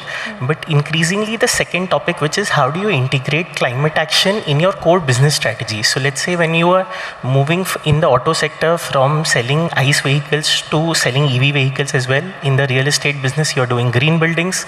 In the holidays, resorts and holidays business, we are doing green resorts. We have a big green energy portfolio. So sector by sector, how do you sell a green product or a green service, or in some cases be an enabler to the transition? So that's really the core of the future. And this part of the business is actually growing much faster than the rest of it. The third element in our strategy is also to talk about climate adaptation. So from India's perspective today, we are as a country grappling with both heat related issues, be it in terms of labor productivity, be it in terms of our food sector security. So those are other aspects that we are covering. And then finally, as a large company, there's also a very important role in terms of how policy is made in the country with respect to balancing environmental growth and developments. So that is the core thesis of how we think about sustainability in the long run. Green resorts sounds very interesting. Green real estate, what does that mean? So green real estate basically means that in the residential apartments, how do you ensure that all the energy that is consumed comes from renewable sources, all the water that is used is recycled, the construction material that is used for making these buildings are also low emission material, the design of the buildings are done in a manner that they are more environment friendly. So literally looking at each and every aspect of a construction, and that gives you a much better long-term value for both for the customer and in some cases, as you say, the people who are coming to the resort for a holiday. Interestingly, there has been a fundamental shift in the mindset, Pooja, and I'm sure all the panelists will agree to this, that once upon a time, businesses asked in boardrooms, can we afford sustainability? To now, can we not afford sustainability? And I know that all of you are going to add to this perspective, so let me come to Yashika on this.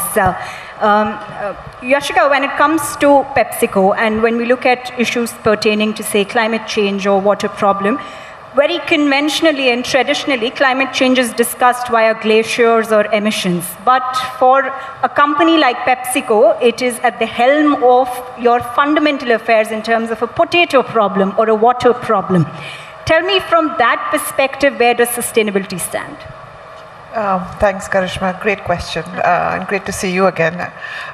Yeah, as you already alluded, I don't know how many people realize this, but we are an agriculture company. You know, I don't think many people think of us like that, but PepsiCo is an agri company, and that's because a lot of our raw materials on the food side of our business really come from agriculture. Potato being one of them, but millets, rice are others as well. And for us, therefore, sustainability, it's not so much about compliance, it's more about competitiveness, because agriculture and our farmers are going to be impacted by climate issues, by soil issues, by water issues. And so therefore, for us, while sustainability is part of our entire value chain, but if we sort of focus on that bit that you just asked about, we work with about 36,000 farmers in India. And we are not only when we are working with them, we're providing them seeds, we are providing them technical inputs, we're providing them market access, but we're also ensuring that they are their risk against climate issues is hedged. And we do that by regenerative agriculture practices. And we work very closely with our farmers. And what that means is that whether it's soil, so ensuring that the nutrition quality of soil is improved or maintained, as the case may be, ensuring that water efficiency is done through micro irrigation. So, for example, in Gujarat and Maharashtra, 100% of the farmers that we work with do micro irrigation. Or for soil, for instance, we'll be doing mulching and composting to ensure that the nutrient quality of the soil is maintained, right? Or we also set up, soil testing centers, Mitti Janch Kendra, and we sort of working with, 200 plus villages that will be doing this.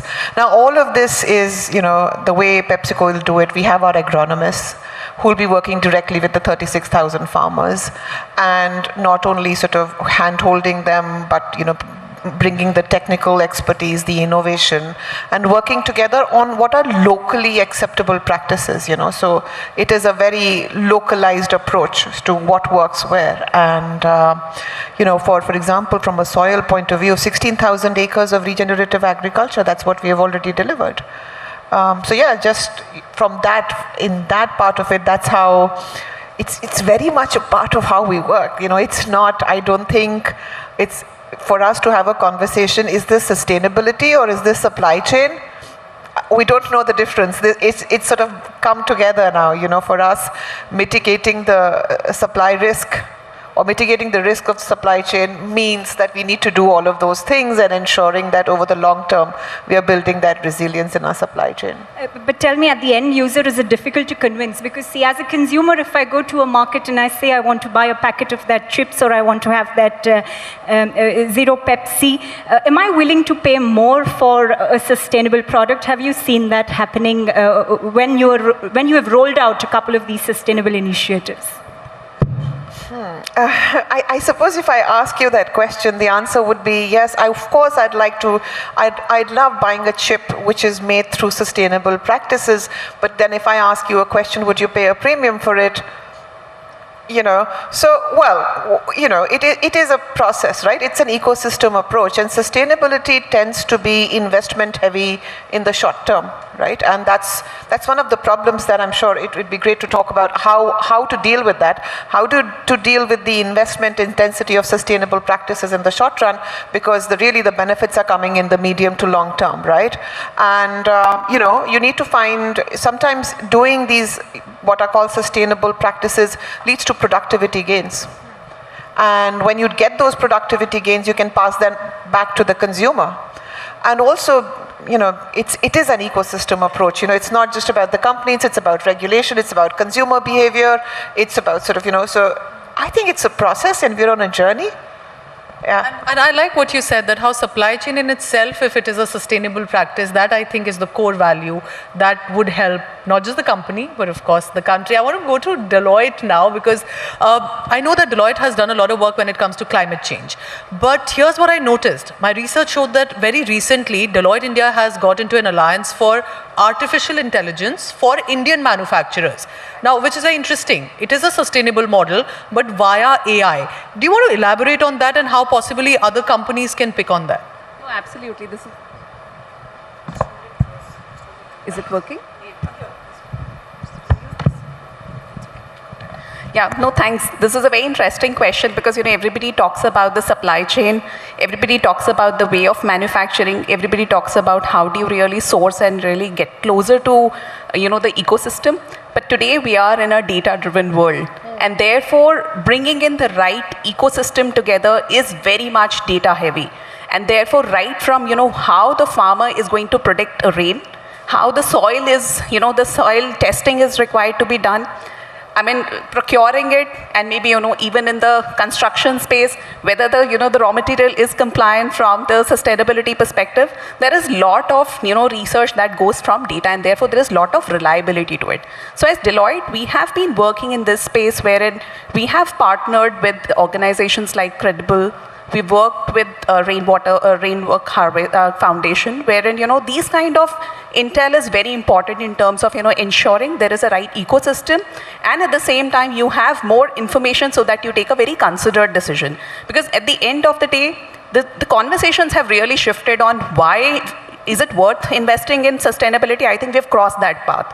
Now, what we are really looking at is that what is a fundamental business model that gets developed, which is sustainable, but at the same time, it brings in more cost optimization, it's having a longevity, and at the same time, it brings in more people together. And I think what you said that, how others are going to benefit, I think the benefit is going to definitely get reaped. As part of even the government policies also, if you look at, even they are also looking at, adopting data-led heavy approach in terms of really looking at, rain predictability, weather forecast, in order to really help, the on-ground ecosystem. Specifically, even in the financial services space also, if you look at, the way the credit lending is going to happen, this is all something which is truly data heavy. And therefore, AI definitely is going to bring in a lot more predictability, sustainability, and bringing all the ecosystems together. So that's what, we are trying to really help our clients on. I'm going to bring in Tanuja because Neha, you spoke about the government perspective. Tanuja comes from government of Maharashtra. She comes from the tourism world, and interestingly, I'm going to try and take forward the conversation that we were having backstage. So I will let you complete the phrase. You told me that sustainability is not just about green logos or climate change, but... So thank you for having us over here. So our Maharashtra is developing a lot of sustainable tourism frameworks. So my take was that, sustainability, today we speak about going green. Does that mean only changing a company or a corporate's logo to green, or creating some policies saying that, we will not use, for example, flex in our marketing activities? It's limited to that. What we want to do, we are in the business of tourism, right? And what we as a government are trying to push is sustainable and responsible tourism practices. Sustainable tourism that will balance economic gains along with conservation, community well-being and preservation. Because while we talk very big words about carbon footprints, climate points and whatnot, I think community development and conservation is one of the most important pillars of sustainability, and that is what we are trying to focus on. We have done development for our beautiful coastline of 878 kilometers. We have an entire Sahyadri mountain range, which is biodiversity, which is a UNESCO heritage. We have 7 UNESCO heritage sites as well. So for us, tourism is a very sustainably and responsible tourism is what we want to develop. Now, our challenges were of overcrowding, capacity management, making people aware, mindfulness. I think all that becomes part of sustainability, and that is what we are trying to aim at. So that is our first, it's a start, because now we are developing smaller districts with homestays, ecotourism, agro-tourism. So Maharashtra is leading that space. We did Sustainable Tourism Awards last year along with Outlook Traveler. And they were not just awards which we did one day. It was an entire 1-year-long program where we got experts in sustainability, environment, conservation to train all these small eco-resorts, homestay owners, stakeholders, and at the end of that year-long sessions of webinars, we came to this thing that this is how we want to develop. I think ecotourism for India especially, I think has to become a benchmark, and especially, and not just at the corporate level, but I think at a very mass level, people need to be made aware of it. And we have so many options to go ahead with it. We also believe in diversity in our panel. So it's not just corporate India panel. We have someone who's imparting that education. And that's why Professor Pramod Singh, who joins us, he's from the IRMA.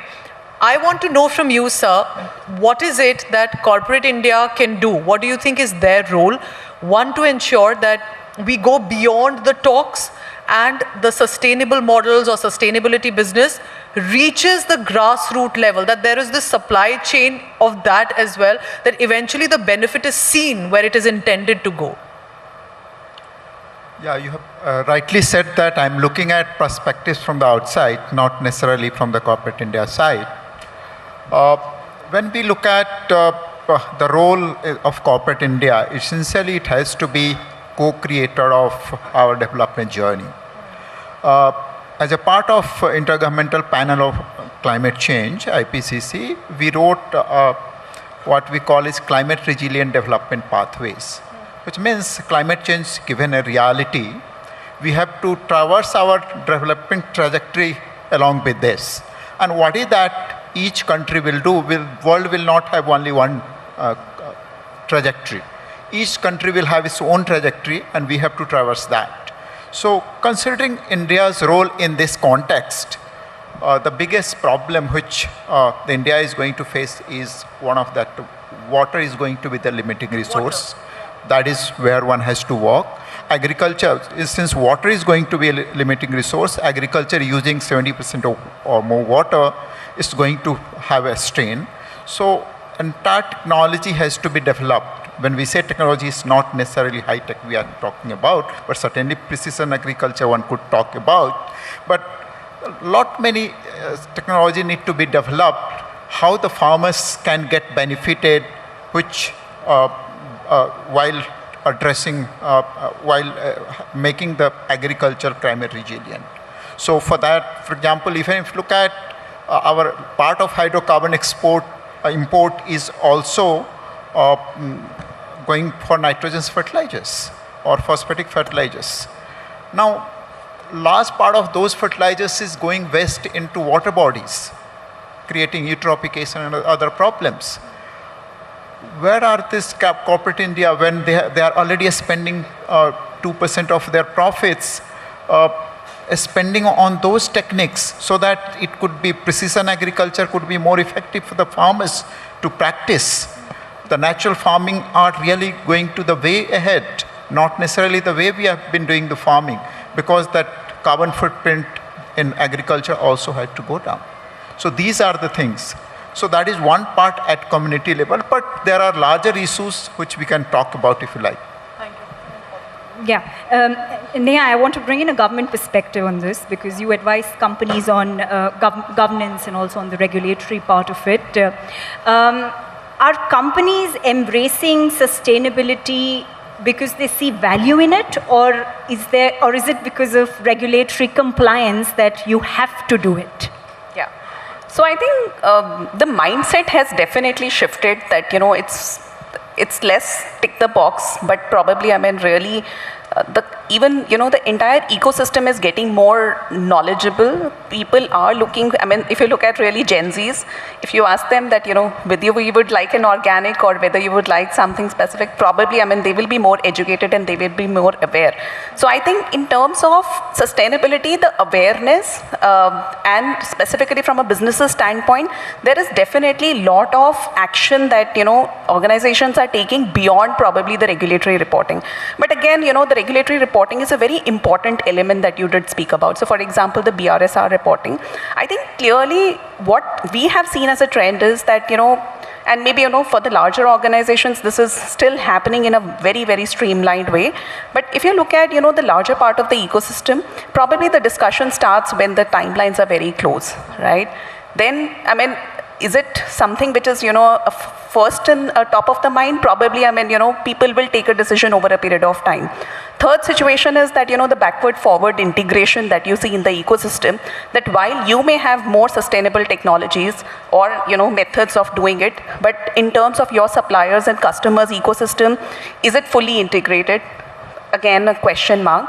Fourth, in terms of, the data, is it something that, you are really closer to really account for? Because, everybody really fears that, what we are reporting is something right, because again, it has, lot of data driven even from third-party ecosystem perspective also.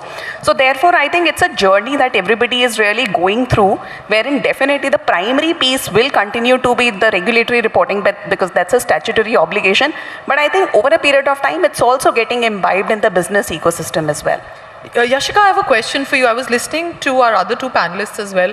I want to understand, because for PepsiCo, water, plastic waste, these are, of course, very significant direct issues that concern you. So what is happening at the level of the company to ensure, because water these days is the biggest issue, the manner in which we call, whether it's the pollutants in the river or in the water bodies, how are we ensuring when it comes to PepsiCo that this aspect, especially the plastic waste generation and reintegration, is taken care of, just to inform the viewers and to assure them? Which part? The post-consumption waste or the water? Which one? Let's talk about the plastic waste first, because that's what I am curious about. That often comes up in our conversations with people on the ground. Yeah, sure. I think, post-consumption waste is something that most companies, all the companies in this room would be having a very, very responsible attitude to. I think there are some great, we were just talking about whether it's regulation or whether it's company driven. We have some great regulations in this country, from a producer responsibility perspective or managing of plastic waste, all of that, we have some fantastic rules. Sometimes, when we talk to our colleagues in other parts of the world, they're shocked that we have 100% EPR in this country. Not very many countries in the world have 100% extended producer responsibility built into the legislation, right? So we have some fantastic rules. We have also very good oversight, and so the execution of it. So most companies are meeting that, right? But obviously there is, collection is just one part of it. So extended producer responsibility, collection and recycling, that's just one part of it, right? It is an ecosystem issue, right? So consumer behavior, source segregation, how is that? How can we better that? How can we improve the recyclability of the material itself, right? So for example, for us at PepsiCo, our flexible packaging, that is our food packaging, we have moved to a recyclable polyolefin-based packaging material. So the packaging itself, we've converted that and moved into a recycled, it is recyclable now, right? Similarly, in 2023, I think Pepsi Black was one of the first carbonated, in the carbonated drink segment to have a 100% rPET bottle. Now that happened in 2023 because regulation, innovation and industry came together. And that's usually what needs to happen, The ecosystem, the regulation and the industry needs to come together for breakthroughs like this to happen. But yeah, from our point of view, we have a target to reduce use of virgin plastic. We are on that path through either recycled content or converting our packaging itself into recyclable. And yeah, we're also from a, CSR was mentioned by Sir, so we also sort of put our CSR money behind this. For example, in Mathura, we have a program that we are doing with our partners, Recity, Purna program, where not only are we looking to nudge consumer behavior to drive source segregation, which is a big part of collection, but we're also sort of working with the waste worker community as well. So 260 waste workers, we would work with them and train them and bring, So Anuja, I just have a cross question from that. Very interesting perspective. How is it that governments, state or center need to work together with the companies? That there are regulations, of course, we understand, but there has to be a handshake with the consumer behavior, awareness on the ground, with the companies, that it has to be a collective effort. How do the governments go about it? Should I take that question? Yes, it's for you. Yeah. So, we are very keen. I have a room full of corporates. I would really like to address this. CSR should be something that every government, at Maharashtra, we welcome this. We started something like, Maharashtra has over 350 forts. We have 20 sea forts. Something like this can be started because it's government. We encourage PPP, like a public-private participation. Mahindra has been part of our PPP initiatives as well, even in Davos. But even Goenka Foundation, for example, what they did was they adopted the Worli fishing village. So, you know, if you guys want to come across and adopt a fort or adopt a monument which we have in Maharashtra and help us, you know, create more beautiful structures and restore and rebuild, you are welcome. So that's also one initiative that can be taken on the CSR and sustainability side. Thank you. I think that was a pitch that Tanuja made, not just to the two corporates who are on stage, but a room full of corporates. Thank you very much to our stellar panel for joining us. Definitely think half an hour was a reduced time for such a brilliant conversation. Appreciate all of you for coming in, for your views, and we hope that corporate India with the government ensures sustainability does become a business purpose. Thank you so much.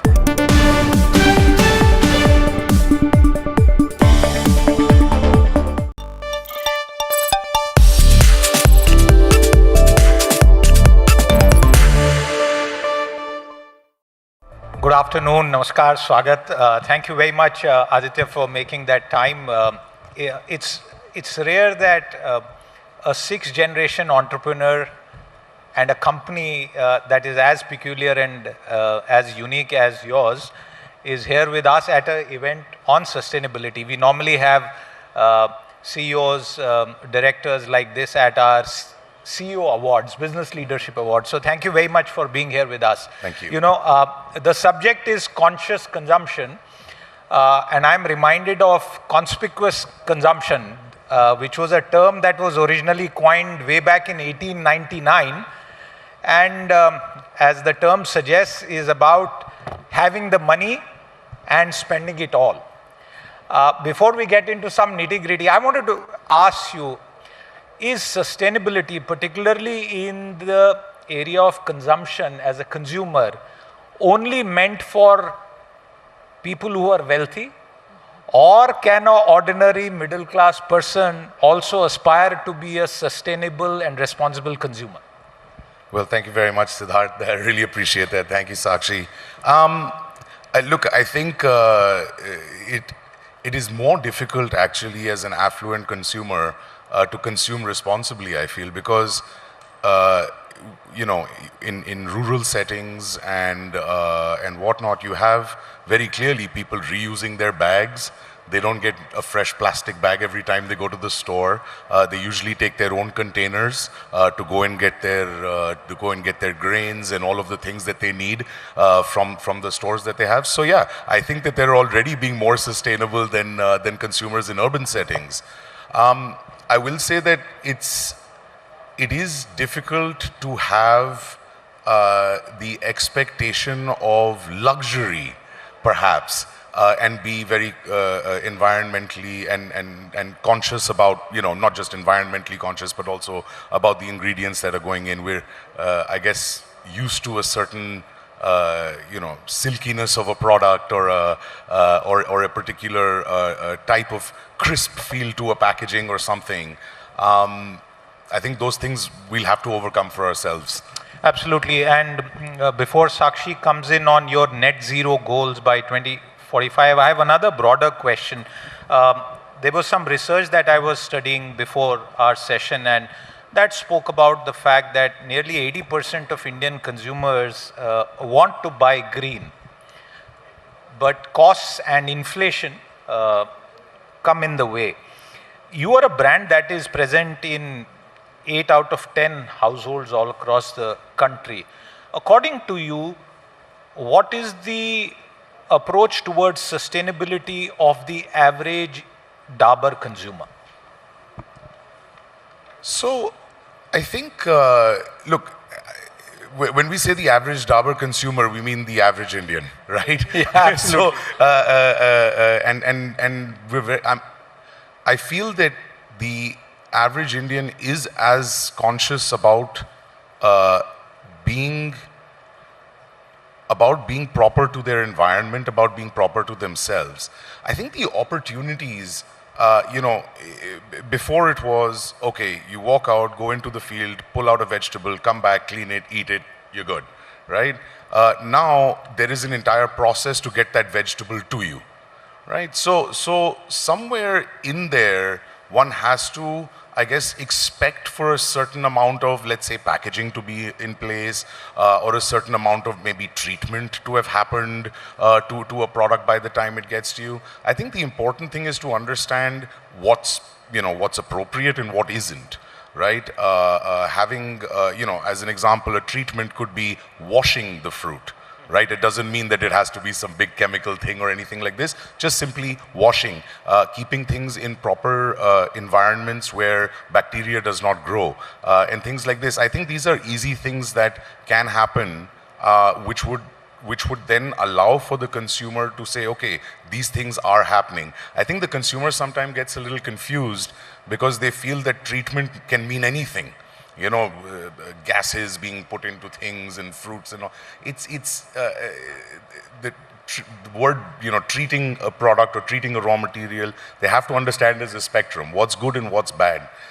We have to be better at explaining it to them as well. Absolutely. Right. I want to ask you, Mr. Burman, as far as Indians and their conscious consumption is concerned, which you pointed out, about a decade ago, a lot of Indians were probably buying products based on either price, affordability, or maybe family trusted brands like yours as well.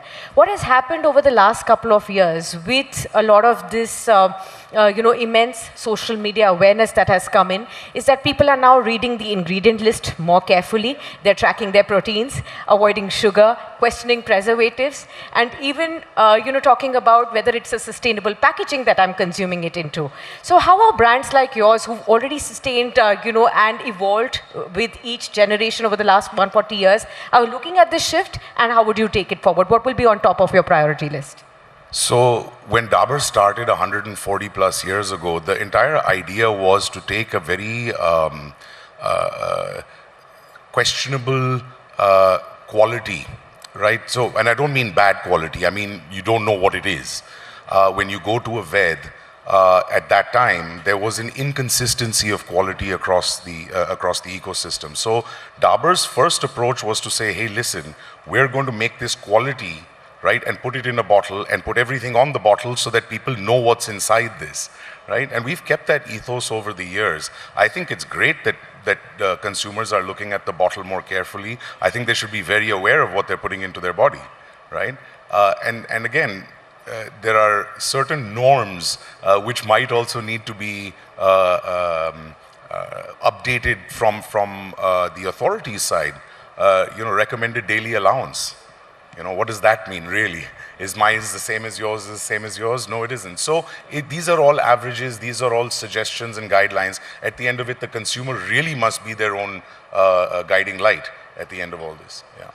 Aditya, I want to ask you about this net zero goal, and since explain to the average person in the audience who may not either be a shareholder or tracks your company that well, what does going net zero mean for a company of your size and scale? I imagine it would be a significant challenge. And before you answer, I just want to remind our audience of, going organic and the pitfalls. Our neighbor Sri Lanka tried it some years ago, and we know what happened as a consequence. So it's not easy. So similarly, for a company to go ahead and say net zero by less than 2 decades must be a big challenge. Expand on that, please. So we were very proud to find out that we had very quickly overcome our plastic, we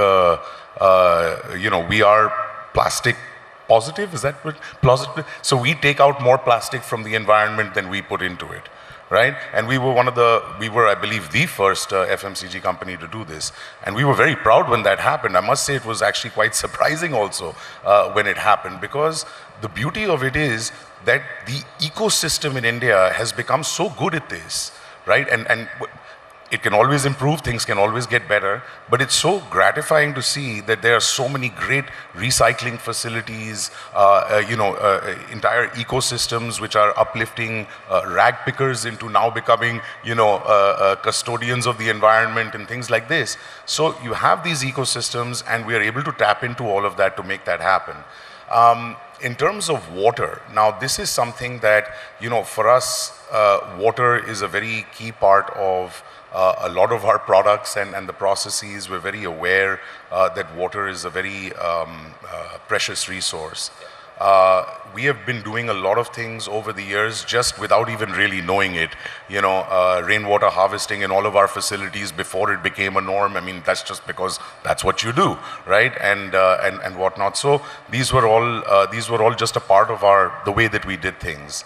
Now again, the idea of being able to put that much more water back into the water table. We now have, partners that we're working with across the country to help build ponds, water structures, not just around where we are. Of course, that's very key. Wherever you are pulling out water, you need to be putting it back in. And again, what kind of water? Ancient water from deep down or surface water? Can we get more surface and tap into the ancient reserves a little bit less? So I mean, we have the ecosystem now to be able to hit net zero in many ways. So that's a really, really good thing, I feel. I wanted to ask you, Mr. Burman, that nowadays across categories we see very easily things labeled as natural, as organic, as clean label, sustainable. But what is the measure of authenticity there? How are you looking at that? Is something which is inside the bottle, if that is sustainable and authentic, would you call it authentic? Or how it is sourced, how it is manufactured? A lot of holistic measures are something that you would look at. Absolutely. I think it starts with the sourcing, right? We believe from farm to shelf, from seed to shelf, from hive to shelf. We need to know where things are coming from and how good they are.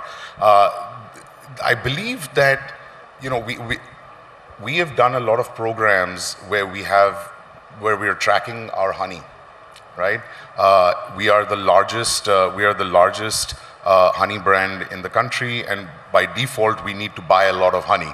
And because of that, we need to be very aware of where the honey is coming from, what is the terroir, what is the appellation control, right? Where has this come from? And there's many techniques that we use to do this. Some of them secret because we don't want the word getting out, but a lot of them are very well known and very well practiced around the world. So how do you first you have to be able to get it from the source. And I think organic and all of this is much easier to prove now. You can actually say, hey, it came from this particular field. So I think it's very important that we have those options. But look, it is at the end of the day the consumer's choice what they do and how they look and what they consume. So I think it's very important that the consumers really take that into their own hands. But yeah, look, organic is good, right? It doesn't mean that non-organic is bad, right? So we have to also see what the opposite side of the coin actually is sometimes. A quick comment, do you feel that sometimes what we see anecdotally that organic is perhaps used just as an excuse to offer a product at a higher price? Is that a practice that is not so good, Aditya? Look, if you just do the mathematics around it, if you're using fertilizers, you're using all the things which make it non-organic, you get a higher yield, cheaper product, cheaper inputs, right? Yes, to create organic does cost more money. If it is organic. There's these cases of these pharma markets in the US, and there have been these sting operations where that organic potato actually was bought an hour before and then a bit of dirt thrown on it. It was bought from the grocery store, a bit of dirt thrown on it. So look, there are people that'll be charlatans in this process, but we've got obviously a lot of processes and internal controls to make sure that what we're saying is actually factual. Absolutely, and Baba Ramdev has a lot to say on this, but that's not the subject for this conversation. You spoke about consumers. I just want a behavioral question, if you could explain to our audience. We are seeing this trend. There are two components to it. How do younger consumers approach this subject? Are they willing to shell out more because they are more experiential consumers? That's what the data sometimes suggests. And also, do you see a difference in behavior between urban India or rural India, tier 1 city to tier 2, tier 3, Aditya? I think that I think the gap is closing for sure, right? The same people have access to the same content, the same ideas, everything via, touch of a button nowadays. I think the youngsters want to know just more about their environment and what they're, again, consuming. We're very happy to tell them as well. Our inputs, we work with over 14,000 farmers.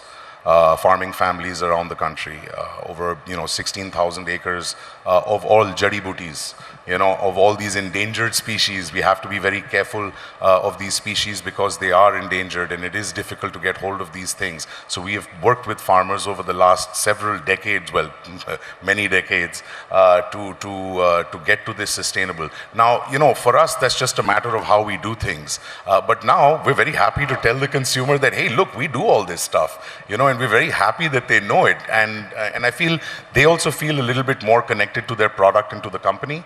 So it works out. So it's not that we're doing it just to show somebody something. We're already doing this stuff. We've been working with the tribal honey collectors in the Sundarbans, right, to work at getting these and working with international groups to try and get better technologies in to help train them and all of this. This is all not just going to create more honey. This is going to create economic upliftment in the local areas. This is going to help with education and all of these things, right? And there's economic flow through, right? So you also have not just money coming in, but also the ability to spend it on so many things that they could help, better their environment and better times for themselves. So I think while we're very happy doing all this, but I think now the consumer wants to know all this. So we're very happy to share this with them. Mr. Parman, what do you think is the next disruption going to be in the FMCG space? Consumers are now talking about AI-based nutrition, a lot of personalized health products. So how are you looking at what's going to be coming in next? Are we not talking about it at all yet? No, I think it's amazing. Look, these ideas are not new. I think the ability to apply AI to this has suddenly made them more viable than they were before. I think personalization is going to happen more and more. Localization, the idea of going bigger and more centralized maybe is shifting a little bit back towards smaller and more, localized. I think that's one shift which is kind of happening to some degree. Helps with carbon emissions in transport and freight and all of these wonderful things as well. And of course, the local economic, earlier on one of the panels, they're saying, look, why do we just pull things out? Why don't we give back? And this is a great way to give back to the local place. Are you also seeing that we are entering an era where the FMCG products are increasingly becoming healthcare products? Yeah, everything seems to have a healthcare edge to it, right? It's no longer a mosquito racket. It is now a vector-borne illness avoidance device, right? So I think everything is definitely going more healthcare. But look, I think skinification is a good thing, right? Why should products not be better for your skin? Just because it meant that it's for your hair doesn't mean that, it gets on your skin, it's not going to irritate it. Why can't we use, a more healthier approach to some of these things? Even F&B, right? I mean, we have real juice, real active, the kind of flavors that were coming out in this. And really, this is a lot of the consumer demand that, hey, listen, we want this kind of flavor, right? And we want seasonal fruits, because now the seasonal fruits have become the buzzword. Yes, seasonal fruits, nothing will ever happen if you have them and all. So, consumers, they like tracking these changes. I think they do very well with that as well. Okay. I want the audience to please do a show of hands. How many of you here have used a Dabur product at least once in your life? Aditya, a round of applause on that. I think better than this couldn't have been better. Thanks very much for your time with us today. As a famous company, it's a lineage that you have protected and taken forward. I thank you and wish you all the very best for that. Thank you very much for having Thank me. you. It's an Thank absolute pleasure. And May thank I you all. please invite on stage Mr. Dinesh Bhatia, Group CEO, India Today Group, to please present a token of appreciation for our special guest here.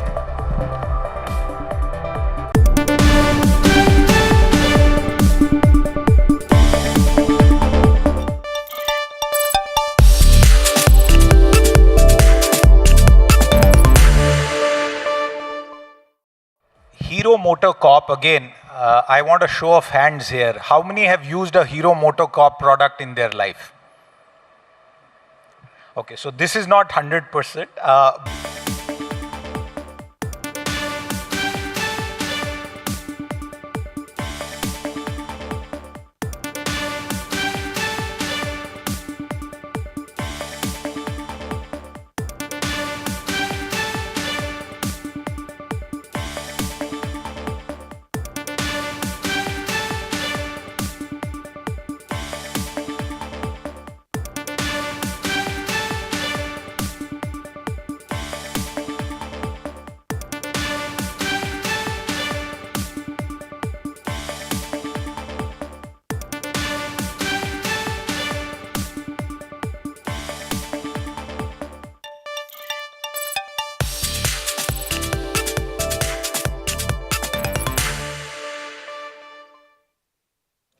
Hello and welcome on Market Masters, our special show where the finest on fund managers, equity strategists and long-term deployers of capital discuss their strategies on the way forward, as also how to navigate this ongoing volatility. It gives me great pleasure to welcome Mr. Satish Ramanathan. He's the Joint CEO for the equity business at JM Financial AMC. Good afternoon to you, sir, and a very warm welcome. Again, the volatility has revisited us as far as markets are concerned, and lots of frailties visible on Dalal Street. This new round of hostilities on West Asia and this possible sharp sell down on Wall Street, how are you now recalibrating your investment thesis?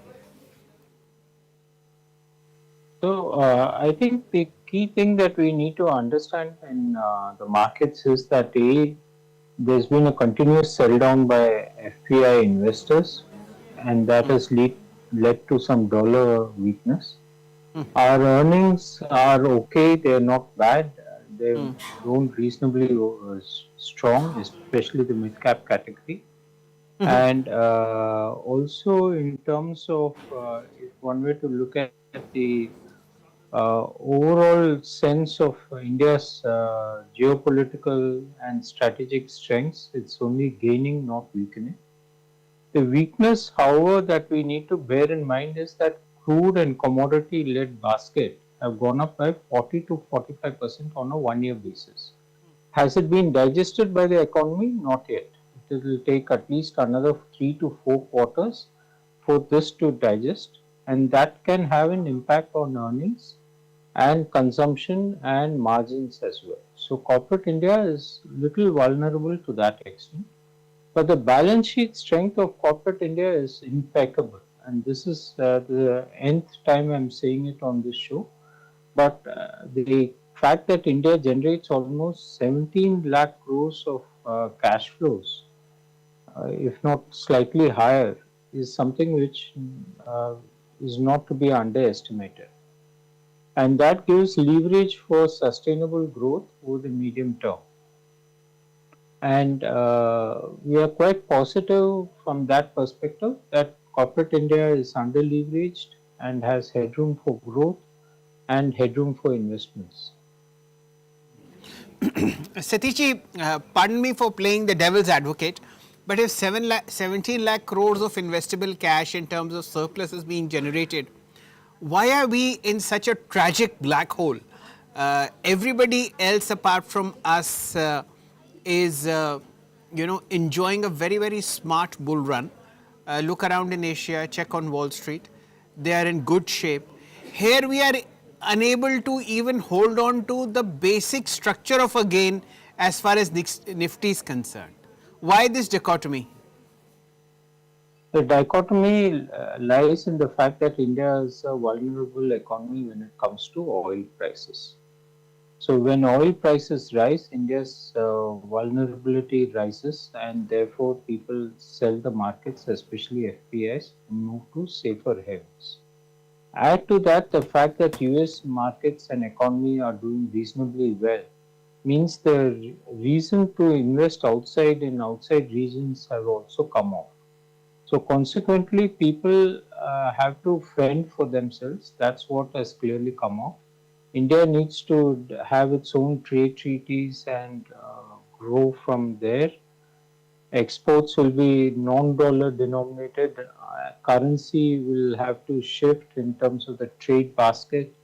There's a lot of adjustment process that we need to envisage, and consequently, I think that attendant volatility will be there. But beyond this is a fairly robust growth prospects.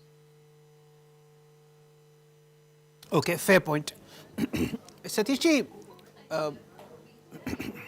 between the time we last spoke and today, there have been a series of measures that the government of India has taken in conjunction with the RBI or the reverse way out to sort of buttress the rupee around the present levels and offer some relief in terms of trying to stem the slide. Do you think they've achieved what they set out to be? I don't think it has worked as yet.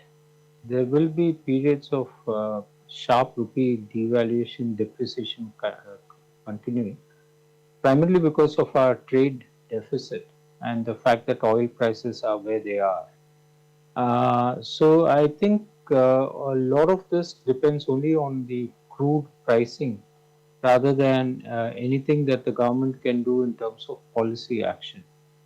Whether the policy finally culminates into interest rate hike remains to be seen. But as of now, the government and the central bank are pro-growth, and we think that growth momentum will continue for some period of time till, if this situation warrants further intervention, then probably it may finally result in an interest rate hike. Okay, fair point. Let's shift attention to stock picking. Have you been out on the hunt as far as the last 15 odd days are concerned? It's about a month that we spoke to each other. What's been the general consensus at JM AMC? What's happened in terms of fresh additions? I think this is an ongoing exercise where we trim companies that have either reached growth value expectations or our price expectations, and we reinvest that into future growth stocks or future value stocks, as the case may be. And what we have done is that we have seen that CapEx as a theme seems to be enduring, manufacturing as a theme seems enduring, and also certain niche areas like textiles and certain chemical pockets of chemicals manufacturing are also coming up as a potential investment area. Okay. What now? I mean, for the fresh money that's coming in at JM post the fourth quarter earnings, what have been the new sectors or new stocks that have been added? Something that you may have given up on? So we have that as a continuous process. In some cases, we have added some capital good names. In some cases, we have added auto ancillary names. As you are aware, we are not allowed to discuss names in the shows. So therefore, I refrain from commenting on any stock-specific names. But this is the broad thinking behind our philosophy. What would you, what would attract You to the auto ancillary pack, sir. So clearly, I think India has become extremely cost competitive in the ICE pack because China has moved away from ICE and they are developing more into the EV space, and the value addition is in the EV space. India is coming as a large second tier manufacturer for the ICE engines and ICE led category of cars. That's one. The second thing is that the cost structure of Europe and America have started going up once again, and they do need to outsource to become viable and compete with other foreign manufacturers. That's point two. Point three is the rupee devaluation, which helps India remain competitive and gain competitiveness. If one were to look at the INR versus the yuan, we have devalued or depreciated by about 15%. So that gives a huge headroom for manufacturers to shift into India, even though we may be a little less competitive on manufacturing process and pricing because of economies of scale, lacking economies of scale. Okay, fair point. Let's now shift our attention to the JM mid-cap fund, ladies and gentlemen. This is a young buck on the world of mutual funds, launched in November of 2022. This has about 1162 crores of funds under management and has done a fairly decent job in terms of returns. If you look at returns since launch, it's come up with 13.6%, and if you look at the number of stocks, it's 63 as of now. So this is a fairly closely held scheme. Satishji, what's the basic logic when you go out to invest in a mid cap? What are the 2 or 3 things that you look forward to? So when we invest in mid cap stocks, or maybe kind of add a little bit of small caps as well, which is permitted, the basic thing is that we want to look at higher growth potential of these businesses. Okay. And many of these stocks which are present in the mid cap index cannot be replicated in the large cap index, and are also not present in the small cap index. What has actually helped the cause of mid cap and mid cap funds is that mid cap earnings has continuously outpaced large cap and small cap over a period of time. So mid caps offer this unique blend of financial stability with growth, which kind of percolates into superior performance on a risk adjusted basis. Okay, fair point. Let's look at the returns, ladies and gentlemen, what have been offered by JM Midcap over the last 2.5, 3 years. The profile is right there in front of you. It's an upper quartile fund, which essentially means that the top 5-7 funds in the sector are always find JM Midcap. If you look at the 3-year performance, it's 24.2% each year. It has simply beaten the 150 mid-cap index as also its own category and ranks 7 out of 41 funds. If you look at the 1-year return, that's equally good. It's handsomely outperformed the mid-cap sector as also the index. And this kind of performance continues in across the board. As I've mentioned, 63 stocks, and the names of stocks are right there in front of you. The portfolio is concentrated, held over the following sectors: financials, consumer discretionary, industrials. Satishji, you are sort of underweight on industrials and financials, in sync with what the peer group is doing, and extremely overweight on healthcare. Would you want to justify your love for healthcare stocks? Amongst the top 10, I see Glenmark Pharma. Top 5 actually. Right. So the reason why we are actually slightly overweight healthcare is that it also has hospitals apart from pharma sector, So on a combined basis, we are overweight healthcare because it gives us growth without too much of volatility and easier cash flows. So healthcare is a preferred bet in both mid-cap and across our funds, unless we find compelling reasons to move out of this sector. Our capital goods is actually 20% weight as compared to the benchmark weight of about 14%.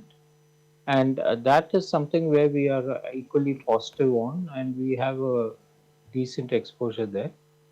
And as also our auto components, where we have a weight of about 11% as compared to the benchmark weight of 7%. So that is the logic. Okay, okay. Please continue, sir. So that is the logic behind the portfolio construction, where we look at growth, we look at stability of earnings, and we look at valuations before we arrive at a conclusion of whether to hold it in the portfolio or maybe wait for an appropriate price before we enter into it.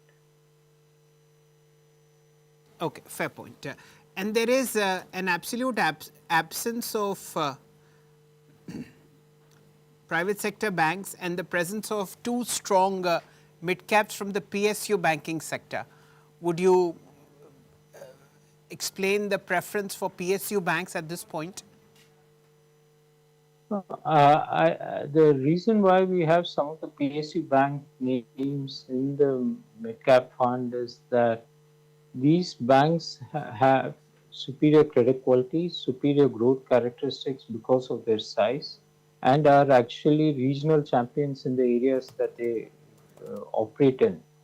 And consequently, the reason why we have bought them is because of growth, superior performance, comparable metrics to many of the private sector banks, and being leaders in the regions that they operate in. And finally, but not the least, valuations.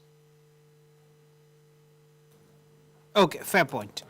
A view that you might hold on defense? Defense is a fantastic theme, but defense is also going through technological challenges. So unless we have combined plays where the company is into other activities other than defense also, it gives us that stability to offset sudden slowdowns in the defense ordering, because defense, as you are aware, is ordered primarily by the government, and the government is stretched on several fronts, and we could have that kind of a risk permeating the stocks as well. So we don't want to have pure play defense as a whole. You would have kind of a differentiated combined play into defense. Okay, fair point.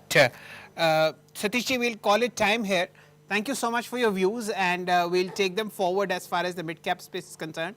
Here's wishing you all the best as far as the future of JM Mid-Cap Fund is concerned. Thank you for joining us. Thank you. Thank you so much for giving me this opportunity. My pleasure, sir. That, ladies and gentlemen, was Mr. Satish Ramanathan with JM Asset Management Company. Thank you for watching.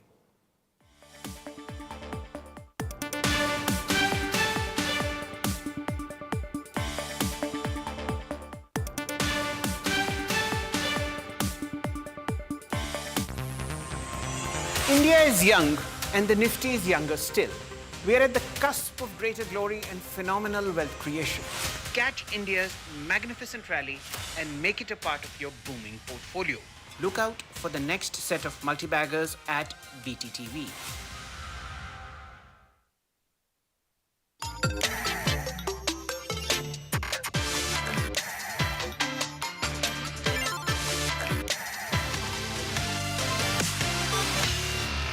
Hi folks, you're watching this fresh and new edition of Tech Yeah, your weekly dose of all things technology and auto. I'm Sakshi Batra, and this is where I get you all the top news from the world of technology in my segment, Tech It Easy. Get ready for Wall Street's biggest tech IPO rush. The artificial intelligence revolution is all set to now hit the world's biggest stock market. Talk about OpenAI, the creator of ChatGPT, Elon Musk's SpaceX, and even Claude maker Anthropic. The three of the world's most valuable private companies are now inching closer to making their stock market debut, and Wall Street could be staring at an unprecedented IPO wave worth more than $3 trillion in this biggest investment opportunity of this decade for sure, or the ultimate test of AI boom. At Build 2026, Microsoft's flagship developer conference, CEO Satya Nadella made a bold prediction. He said the age of operating systems and apps is nearly over and that future belongs to AI agents. Microsoft also unveiled Project Solara, AI devices without traditional OS or apps, and also debuted tech to safely deploy OpenClaw on Windows computers. And PlayStation's June State of Play event also brought in some massive gaming news. As expected, we saw some fresh gameplay from Insomniac Studios' Wolverine video game, fresh gameplay, and cinematic footage of the upcoming Tomb Raider. Legacy of Atlantis was also shown, but perhaps the biggest of them all was the reveal of the new God of War game, named God of War Lofe. A new chapter in God of War's Norse mythology era, where the story will be focused not on Kratos, but instead on his wife, Faye. The battle for the future of education is also moving into an AI era. EdTech platform PhysicsWala also now plans to launch its AI tutor this year and also says its biggest advantage over global AI giants is the access of millions of Indian students and their learning behavior. Also, as ChatGPT and Gemini reshape classrooms worldwide, can an Indian EdTech company truly build the most effective AI tutor for the next generation? And from July 2nd, Amazon will now charge you extra for ad-free music. No relief for Prime members. Amazon has also introduced this new premium music subscription plan in India called the Amazon Music Unlimited. Amazon is moving ad-free music and also downloads behind a paywall. What that means is that you will need to start to hear advertisements on Amazon Music unless you opt for the new Amazon Music Unlimited plan. Prime members can avail it for 99 rupees a month, while everyone else, the Music Unlimited plan will cost you 190 bucks. And next up on the show is Aryan's Gadget Garage, where he showcases Apple's newest headphones for all of you. Take a look. Good morning, good afternoon, or good evening to our viewers. Pick one based on when you're watching this, and welcome back to another episode of the Tech Gear Show and to my segment Gadget Garage, the place where I tell you all you need to know about the latest tech launches, cool gadgets, and cooler vehicles.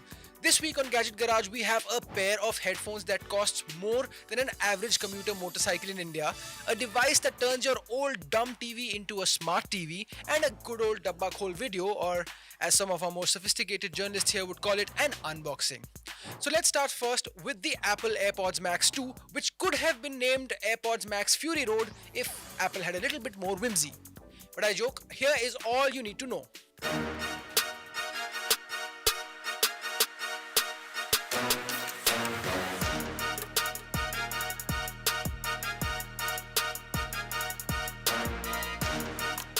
It took Apple 6 years to give us a proper sequel to their luxury over-ear headphones, but the AirPods Max 2 are finally here.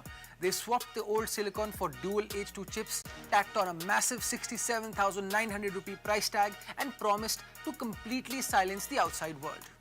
Is this a worthy audio flex though, or just an obscenely expensive pair of earmuffs? Let's find out. The new AirPods Max 2 weigh 386.2 grams, boast a premium aluminium and mesh build, and deliver up to 20 hours of battery life with ANC on. If you're running low, a quick 5-minute charge gives you 1.5 hours of playback. But the real magic is the new H2 chip paired with Bluetooth 5.3. The result? Absolute acoustic magnificence. The bass is incredible on these. It provides a deep physical resonance that literally vibrates the headphones without making you uncomfortable. Pop, rock, desi hip-hop or classical, everything simply sounds incredible. For purists, Apple finally added wired USB-C lossless audio, giving you pristine 24-bit digital feeds. As for the ANC, it is 1.5 times more effective than before. Now 1.5 times may not sound like a lot, but the difference is definitely noticeable. The ANC is top tier. It doesn't just muffle the noise, it completely deletes it. On the software front, you get live translation and slick Siri interactions. You can literally nod to answer a call or shake your head to decline it. The mics are stellar for crystal clear calls on an iPhone, and while they do sound great on Android too, these headphones are definitely optimized to be an iPhone's best friend. But when you're spending what feels like a down payment on a decent scooter, perfection is mandatory. And living with these for a few days reveals that Apple still clings to some incredibly stubborn design choices. At nearly 387 grams, these are heavy. Because of the premium metal, you can't wear them for long hours. At best, you get through a single movie before needing a break. Software-wise, Siri's notification announcements felt annoyingly long and interrupted my music quite often. And then there's the case of the missing off button. To put these headphones to sleep, you have to slide them back into this cover. Otherwise, around your neck or on a desk, these stay on, sipping battery. And the case is still just a fashion accessory that offers little to no real-world protection. I'm also not a fan of the starlight color. The fabric smudges easily and it disheartens me to see dirt on an expensive piece of tech like this. So here is the verdict. If you're inside the iOS wall garden and have the stomach for the price, better headphones simply do not exist. The ecosystem synergy is flawless, but even for Android users looking at pure audio engineering and class-leading isolation, these easily rank in the top 3 best-sounding headphones in the market. They do cost an arm and a leg, but luxury rarely comes cheap. In short, amazing audio quality, amazing design, amazing software too. बस दाम और वजन दोनों थोड़ा सा ज़्यादा है, but still one of the best on-ear headphones out there. पर अब on ear से on air चलते हैं with the Amazon Fire Stick HD. This is the brand new Amazon Fire TV Stick HD for 2026. For anyone unfamiliar, a Fire TV Stick is a thumb drive side media player that plugs directly into a non-smart TV and turn it into a smart TV. Let me tell you what this one does and what it doesn't do and whether you should buy it or not. Amazon has nailed the basics here. The design is sleek and it easily slides into tight spaces without blocking adjacent ports. Installation is simple too. Thanks to new direct power support over USB-C, you can plug it straight into your TV's USB port. No extra wall adapters, no messy wire clutter behind your media center either. In terms of daily ease of use, it's incredibly snappy. Packing 8 GB of storage and upgraded Wi-Fi 6 for better connectivity and speed, navigating the redesigned Fire TV OS is quite smooth and apps load instantly. It is a highly intuitive, user-friendly experience backed by responsive Alexa voice controls with little to no lag. However, you do see the UI riddled with ads of the latest Amazon Prime TV shows and movies, which can get quite distracting. You can scroll through a plethora of OTT apps and watch your preferred content just like you would on a regular smart TV. You will need subscriptions for the OTT apps though. But all in all, the technology is solid and now perfected over years of development. There's also a dedicated ambient mode, which is essentially a screensaver, making your TV look like a framed art piece. But we do have to talk about the elephant in the room, value. This device maxes out at 1080p Full HD resolution. In 2026, 4K has become the standard resolution for most smart TV buyers, and budget 4K streaming pucks and TVs themselves have become more affordable than ever. Capping a brand new device at standard HD feels incredibly dated, especially when you consider that this is priced at 4,999 rupees. For an HD only streamer, the price simply makes no sense whatsoever. While the setup is seamless, the performance is great and Wi-Fi 6 upgrades are welcome additions, Amazon needs to lower this price if it wants to make this product recommendable. Ultimately, the Fire TV Stick HD is a very polished, easy to use streaming stick here, but it's completely priced out of reality. Unless you desperately need to revive an archaic secondary bedroom TV or find this device on a massive discount, the new Fire TV Stick HD is tough to recommend.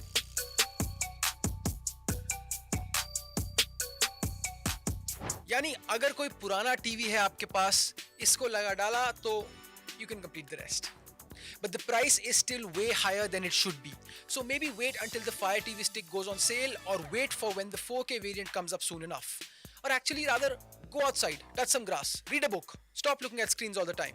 But जाने से पहले ये unboxing video देख जाना of the latest new HMD Vibe 2 smartphone, a smartphone that is available for around 10,000 rupees.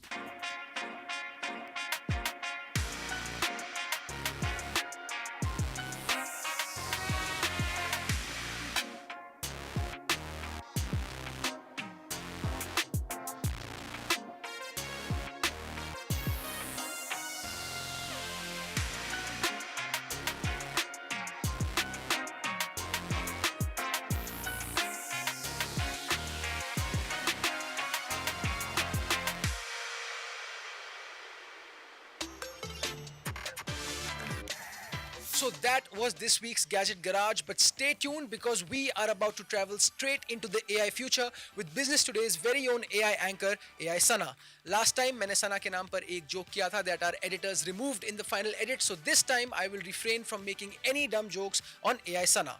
और अब आपके सामने ये आई AI Sana. Tech enthusiasts, it's raining smartphones in India this week and the lineup is massive. I'm AI Sana and here is your tech update. This week, we've seen two major heavy hitters land. Motorola has officially unveiled the Edge 70 Pro Plus, a flagship beast featuring a massive 6500 mAh battery and a powerful quad 50 MP camera setup. Joining the party is the Xiaomi 17T, which brings high-end performance and impressive photography features to the mid-premium segment with cameras co-engineered with Leica. If you're looking for a budget-friendly option, the Lavabold N2 5G just hit the scene with a 6000 mAh battery, 120Hz smooth display, and a clean software experience hitting shelves on June 9th. Mark your calendars for June 8th too. The Infinix Smart 20 is launching, promising a stylish 120Hz display and solid durability for everyday users. Which one are you grabbing? Let me know in the comments and keep watching Tech Gear. Okay, thanks for that, Sana. See you next week. Or अब time है to answer some of the most burning questions that you have in our final segment, which is of course the FAQ segment. Hello to the viewers and hello to Manita. I have run out of names for her. मेरी vocabulary यहीं तक सीमित थी. But मानिता जी के सवाल वो जो है वो कभी भी सीमित नहीं हो सकते हैं. वो अनंत हैं. मानिता जी नमस्कार. आई थिंक बहुत बढ़िया है. तुम्हारी वो कैब अब काम नहीं कर रही है. I am the happiest I will tell you and I want to know ये न्यू एयरपॉड्स मैक्स 2 आए हैं, मतलब ये क्या नया है इसमें? I have seen lot of people using them before also and मैंने ये टीवी शोज में बहुत देखा. It looks very cute. कैसे सड़कों पे वहाँ यूएस पे लोग चला रहे होते हैं. मुझे भी चाहिए थे बट कभी मैंने ले नहीं पाई मैं. बट न्यू क्या है? मैंने पहले भी देखा. I mean So why they are called Max 2 is because this is the newest iteration of these headphones. 2019 में पहली बार लॉन्च हुए थे. अब 2026 में इनका नया वर्जन आया है which includes a new H2 chip. Okay. H2 chip is this new processing chip that Apple has put in inside these headphones, which gives you better noise cancellation, which is a massive difference because, you know, I would put these headphones, top 3 headphones that you can currently buy. They're very expensive, cost 67,900 rupees. Wow. Very expensive. इतने में नया phone आ जाता है. Exactly. तो headphones लेने की मत सोचिए आप ये. मैं तो नहीं ले सकती, afford नहीं कर सकती, sorry. Yeah, but ANC is much better. The colors are newer. Yeah, very cute colors. Yeah, very cute colors this time around. Yeah. And I think it definitely makes a big difference because this, like AirPods are notorious, especially the ones that go inside your ear. They're notorious for being used in airplanes because they are the best noise cancellation earphones. वही same technology अब AirPods Max में भी है. पहले भी थी but इस time बहुत बेटर हो गई है. And I can confidently say that these are some of the best noise cancellation over the ear headphones you can buy right now. So तुम कह रहे हो कि अगर पैसे हैं तो ले लूँ ना मैं? I am sure Apple also runs no cost EMI plans on these as well. मेरी तो लाइफ ही EMI पे चल रही है. वेल इट्स ओके, कोई बात नहीं. And also tell me you reviewed a Fire Stick. Why should I not buy this? मतलब उसके यूज केसेस तो काफी अच्छे हैं. हाँ जी. सी फायर स्टिक जब आया था as a concept it was very incredible because you are essentially just sticking a stick inside your TV and converting it into a smart TV, and that's exactly what this does as well. This is the Amazon Fire Stick HD, इसके नाम में ही इसकी एक बहुत बड़ी problem है, but I would also call the price its biggest problem. The main reason जो इसका है, जो मैं रेकमेंड नहीं कर रहा हूँ ये लोगों को, is because of the price. See, most people today already have smart TVs, and those who don't can buy this and convert them into a smart TV. But the problem is कि उसमें भी content आपका सिर्फ HD में आएगा. You will not get the full 4K high resolution experience. And अगर आपका TV smart नहीं है लेकिन 4K है, then also this doesn't make as much sense, because then you will be getting poorer quality image and videos on your screen. If you have an older TV that is smart, you can definitely use this, but वहाँ problem आ जाती है इसके price की, because this costs 5,000 rupees plus the price that you will pay for all the OTT subscriptions that you have to use while using this. So overall, this does not make sense as a purchase. You can definitely buy it at a discount. अभी Great Indian Festival sale या कोई भी Amazon की sales आती है. I will buy a new TV, you know. I'm sure you can also do that. Yeah. You can also do that. But if you are someone looking to buy a Fire Stick, maybe wait out for the upcoming 4K version that we know will come pretty soon enough, and that will be a much better purchase than this one. Finally, this Vibe 2 HMD phone, मैं देख रही हूँ ऐसे, आजकल social media पे it's getting that the world is losing colour, but all the phones that you get are so colourful. Last time also you got a very very cute colour. मुझे लगता है जो भी फोन तुम लाते हो, मैं शायद कोई एक फोन कलर की वजह से ही ले लूं. ये तो बहुत क्यूट लग रहा है. कलर की वजह से आप ये फोन डेफिनेटली ले सकते हैं. इसका डिजाइन भी थोड़ा सा अगर आप देखें तो जाना पहचाना सा लगेगा. It will remind you a little bit of something that starts with an I and ends with a max. But yeah, so the speciality for this phone is it's actually 1/10 or even lesser the price of an iPhone 17 Pro, because this costs just around 10,000 rupees. With discounts on Flipkart you can get it for 9,000 something. इतने सस्ते phone भी आते हैं अभी तक? Yes, and for that price you get a massive 6,000 mAh battery inside. You get a 120 Hz HD plus What about display. the camera?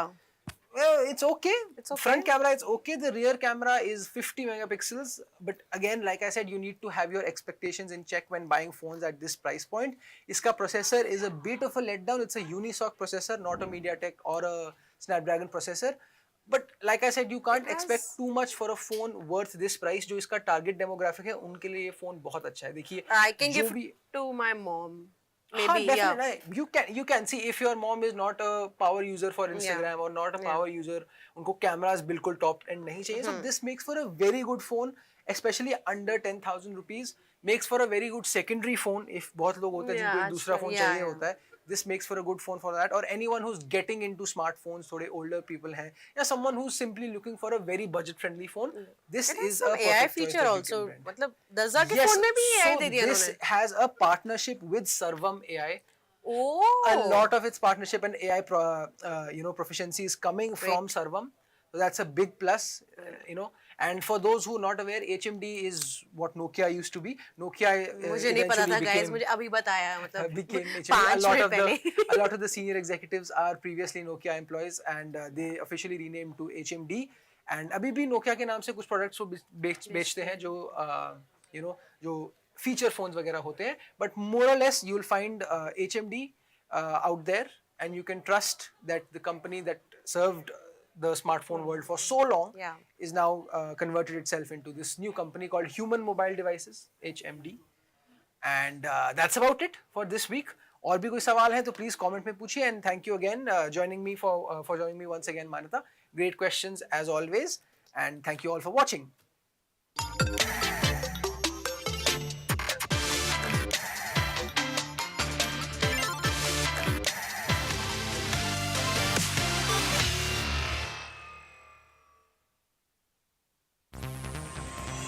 India is young and the Nifty is younger still. We are at the cusp of greater glory and phenomenal wealth creation. Catch India's magnificent rally and make it a part of your booming portfolio. Look out for the next set of multi-baggers at BTTV.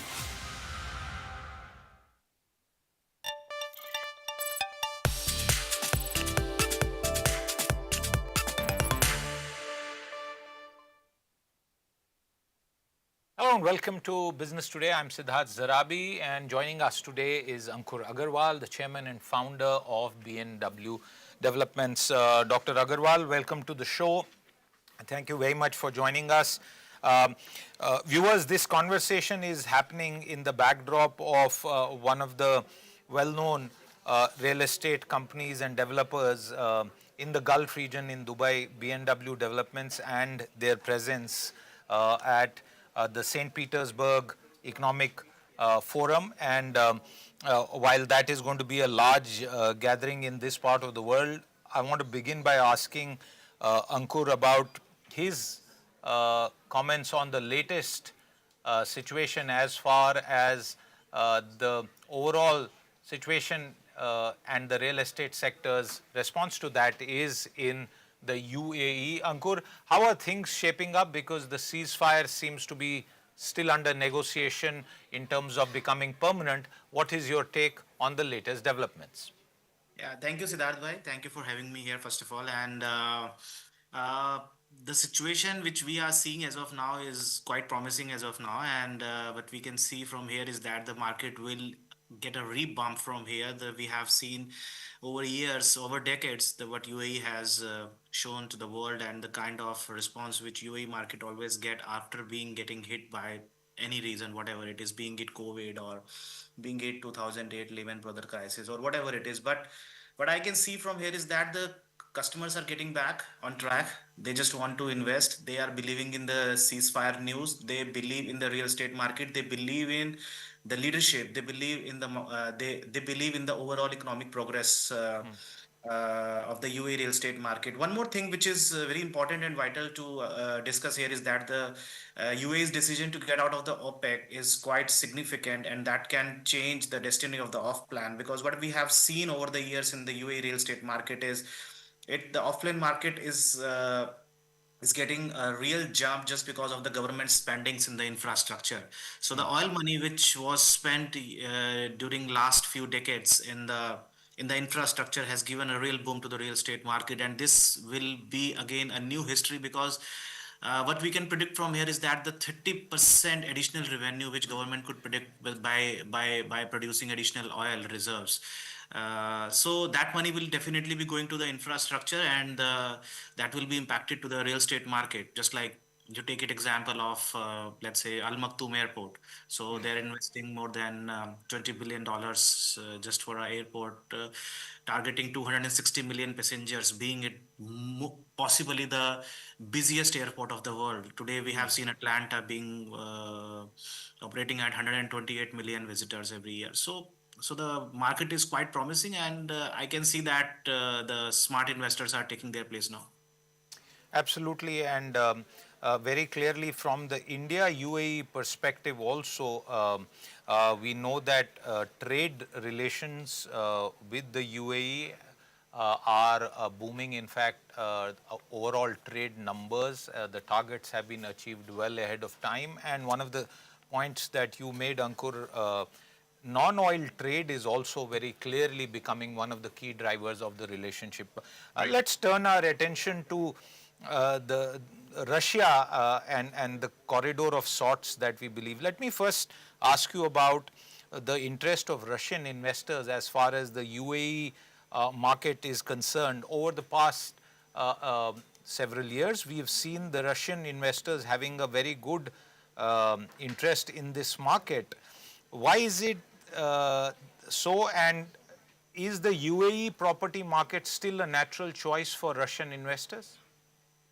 See, this is a very interesting question, and people are still finding the right answer of this question since years now. But what we have seen over the years is that the Russian investors are quite interested in buying the UAE real estate market, and they are not stopping. It's all started in 2022 when we have seen the Ukraine Russia war thing started, and the people were looking for a safe haven to invest their money. That all started because of that reason. But after that, there are opportunities in the Russian market as well. I'm operating in Russia. We have an office in Moscow, and we are dealing with a lot of Russian investors. But I can see that there are opportunities in the Russian market, but still UAE is one of their favorite neutral destination, as you mentioned, and they kept on investing there.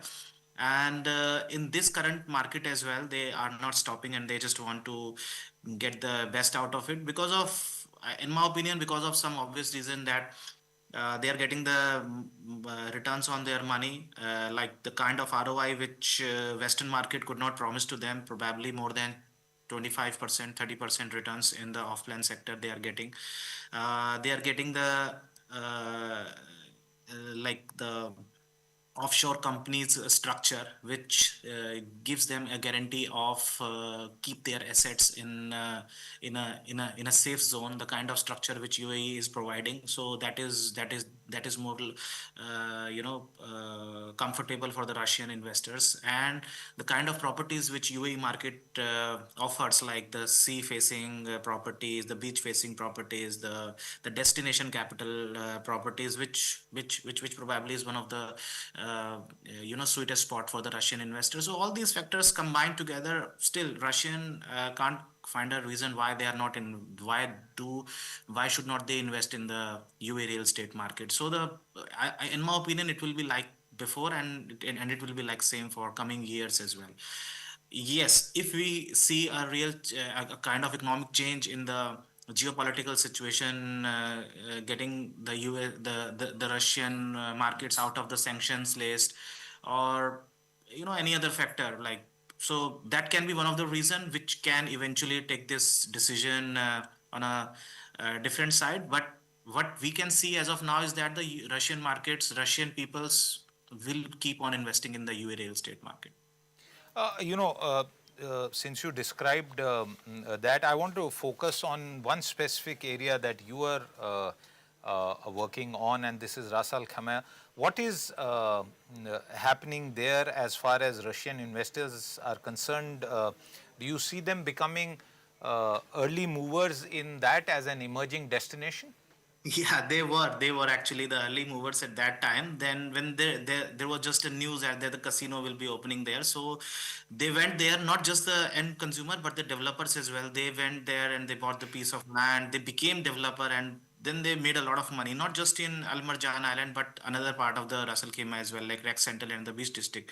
So Russians chose that area as their investment hub, and eventually they made a lot of money out of it. And in my opinion, the best is yet to come, because the casino hasn't opened yet. It is scheduled to be open next year, and that time when there will be a huge demand of the room keys there. And as per the EY report, just to mention here and there, we will be needing 45,000 keys when the casino will be opened. We are not in position to get those keys by 2027 or 2028 even. So we are in a position to get only 8,000 keys. So yes, so there will be a huge boom in the market, and Russians, being early movers, they are taking advantage of it, and they will keep on taking advantage of it. Yes, and in my opinion, you will see a very strong sales number in Ras Al Khaimah regions, especially from the Russian market in upcoming months, even in this tough situation as well. What about other markets and their interest in Ras Al Khaimah? Are other geographies also interested in this region? Can you give us a sense of which other investors from which parts of the world are looking at RAK? See, surprisingly, Americans are the winners here. Surprisingly, 35% of the sales technically coming from Americans, which is quite a surprising number. And they, in starting in initiation terms, we thought that there can be a kind of impact just because of the casino being it American brand, and they believe that okay, they want to come there, they want to invest there. But it's just not the case. They actually believe in the return of investment which they are getting, the huge demand, the lack of supply, and they are just making money out of it. So Americans are pretty much comfortable investing there. Apart from that, yes, Indian, Egyptian, even UAE residents all across the globe, British people, Chinese are investing heavily. And but surprisingly, Americans are winning the bet here as of now. Since you say that the Americans are winning the bet, I want to ask you about the brands.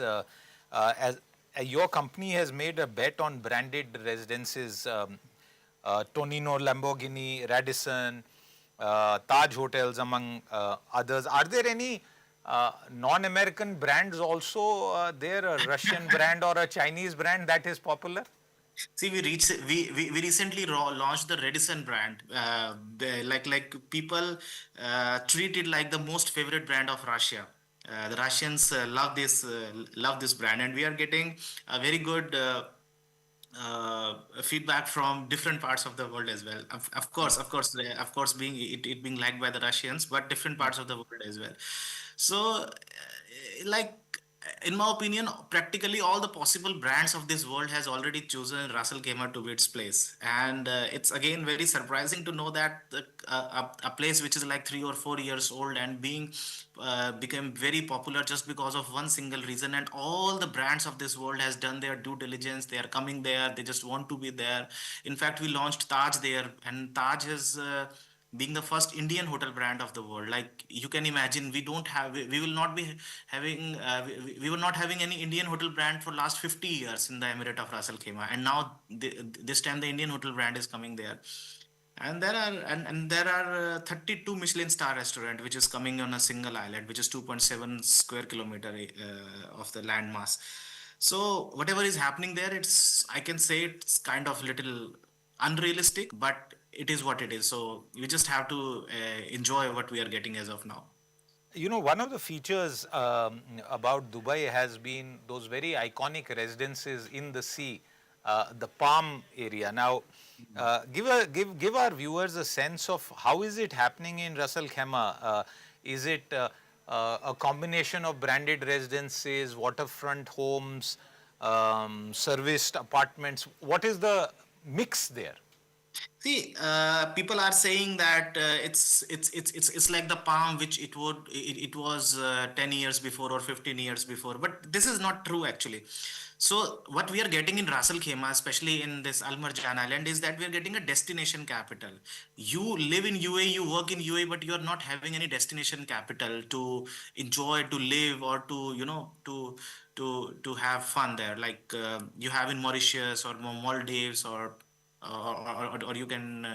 you can take an example of it. So this is the kind of destination capital with which Ras Al Khaimah is coming in, especially Al Marjan Island. We are having, of course, branded residences there and branded hotels there. So people will go there. People wants to live there, and they just want to have a second home there. So this is what is happening there. And of course, we have the most cleanest and the purest beaches in the entire UAE in Ras Al Khaimah, and then we have mountains there. In fact, I came to know that we are coming up with a mountain living first time in the UAE in the Jebel Jais. So this is the kind of attraction which is coming in Ras Al Khaimah, and whatever you haven't got before in the Dubai or Abu Dhabi, they are probably offering you that as well. So yes, you will get everything, as you rightly mentioned: waterfront living, branded residences, hotel apartments, and place to earn, place to live, and place to work. So especially in Rack Central, where we are creating a downtown of Ras Al Khaimah, where you can live, where you can work, and where you can play as well. So in fact, BMW is coming up with the famous hotel football brand as well, like club brand as well in the upcoming months. So this is actually happening. Tell me, recently I read that there have been some relaxations with regard to conditions for non-residents, non-citizens to purchase real estate in Dubai and UAE. Some limits have been changed. Are you aware of this, and how significant is that? And is that an opportunity for sort of lower ticket size purchasers, especially in the Indian context? So basically, now they have opened up the golden visa program for the off-plan properties as well. So before, if you need to have a golden visa, you need to have a property which is worth 2 million in your name, and that should not be mortgage as well. Means like the title deed of 2 million dirham has to be in your name to get the golden visa for you and for your family. But now with the recent program, you can have a golden visa with the off-plan property investment of 2 million. It means that even if you are not investing the full 2 million dirham now, but you are committed to invest 2 million dirham over years in an off-plan property, then also you will be getting the golden visa program. So that will become a tool, for the off-plan sellers to attract more buyers, because now they are getting the golden visa just by investing few hundred thousands of dirhams in off-plan property, and by a commitment that they will complete 2 million dirham over the years, as and when the installment will be due. Who do you think is the target buyer who will benefit from this latest scheme? See, the real game as of now is to attract more population here. We have seen in the graphical representations in the last year where there was a gap between the demand and the supply. We were having a clear edge of population over the supply, and we were having a lack of demand, which we were predicting. And this is the reason because the supply, because the price were getting increased. But what is happening after this disturbance is that we are not predicting much population here. So the clear goal of government is to get this population on track and get the numbers on the track, and to attract more and more people to come here to choose the UAE as their workplace and their living place. So if we are offering a golden visa 10-year residency program to anyone on purchase of off-plan property, that definitely be contributing in the population of the UAE as a whole, and that will eventually be benefited as the economic growth and the increase in the GDP of the whole country. So the benefit will be for everyone. The answer is that, and it will be the most benefited in the overall economic growth of the UAE, I would rather say. Ankur, in terms of the latest situation, it is clear whatever news we are seeing with regard to a permanent kind of settlement between the United States and Iran, and let's leave that aside. That is not my question. But, you know, the UAE has been positioned and has proven to be a safe, neutral investment stable place. A lot of global capital has come in, lots of companies function there. Quality of life also, a lot of people are getting there. In the recent past, there was some nervousness that will change on account of all of the things that have happened. What is your take on that? A temporary phase which will soon get fully over of nervousness?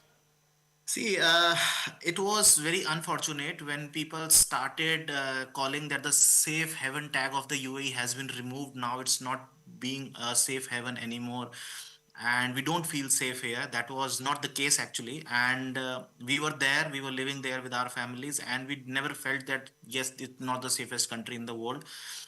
Yes, it is very unfortunate that we have seen missiles and the drones falling all over the skies because of situation in which UAE was never a party.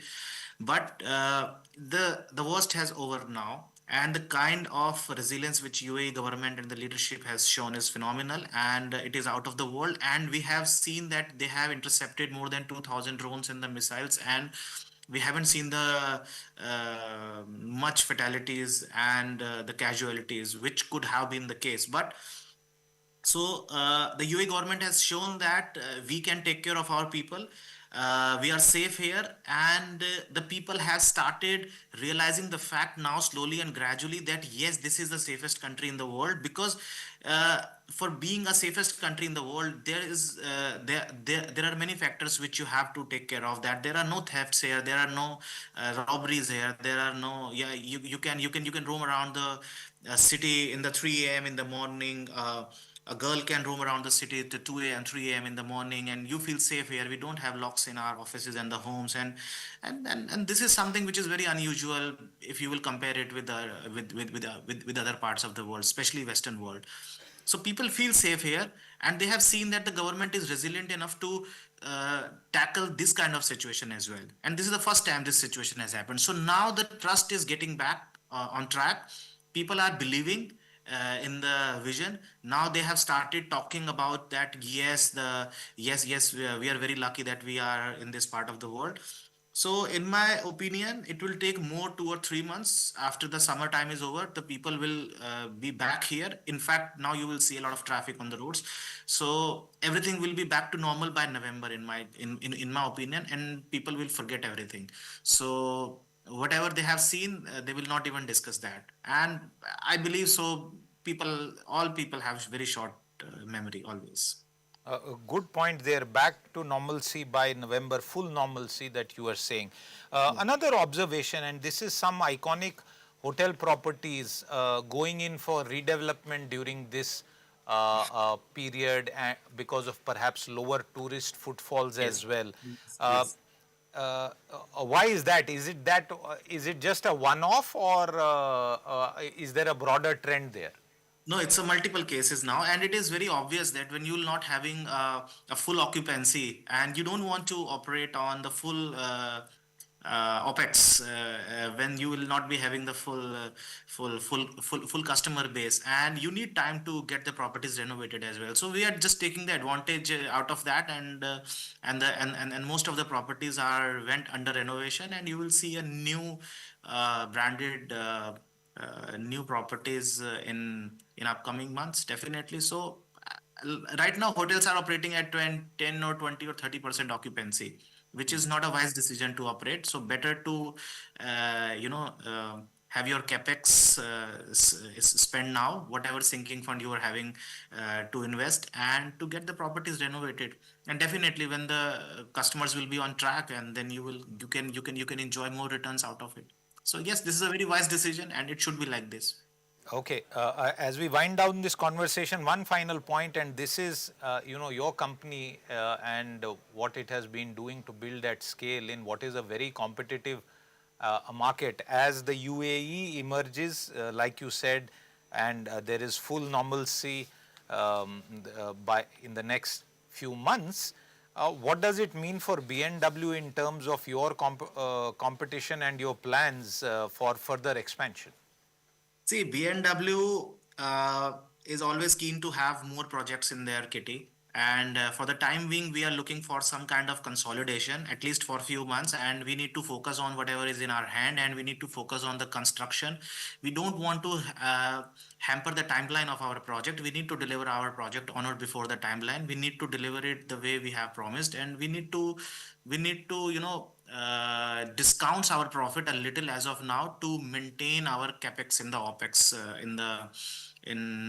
in the upcoming months. So B&W is not looking for the future profits. B&W is looking for the future legacy. So for future legacy, you need to consolidate your thing, and you need to focus on whatever is in your hand. So right now, B&W is not looking for new projects for few months. But yes, as and when the situation will be better, we shall be coming up with new and exciting projects. We do have a lot of projects in our bank, and we shall be coming up with those projects very soon.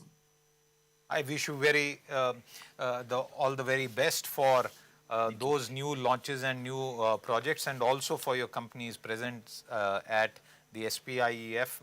Ankur Agarwal, always a pleasure talking to you to get a sense of not just the real estate market, but a broader sense of the UAE, which is clearly a hotspot in economic terms in this region. Viewers, with that, it's a wrap on this episode. We'll keep coming back with more. Until then, goodbye.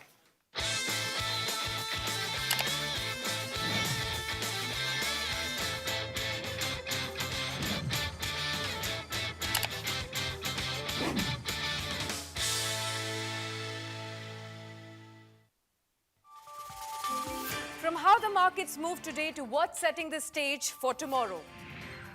From tariffs to taxes, mutual funds to your daily stock queries. Join me as I decode the biggest wealth-creating ideas for you at the closing bell. Watch me as I bring to you the Business Today show every weekday at 3 p.m. only on India Today. Presented by National Stock Exchange.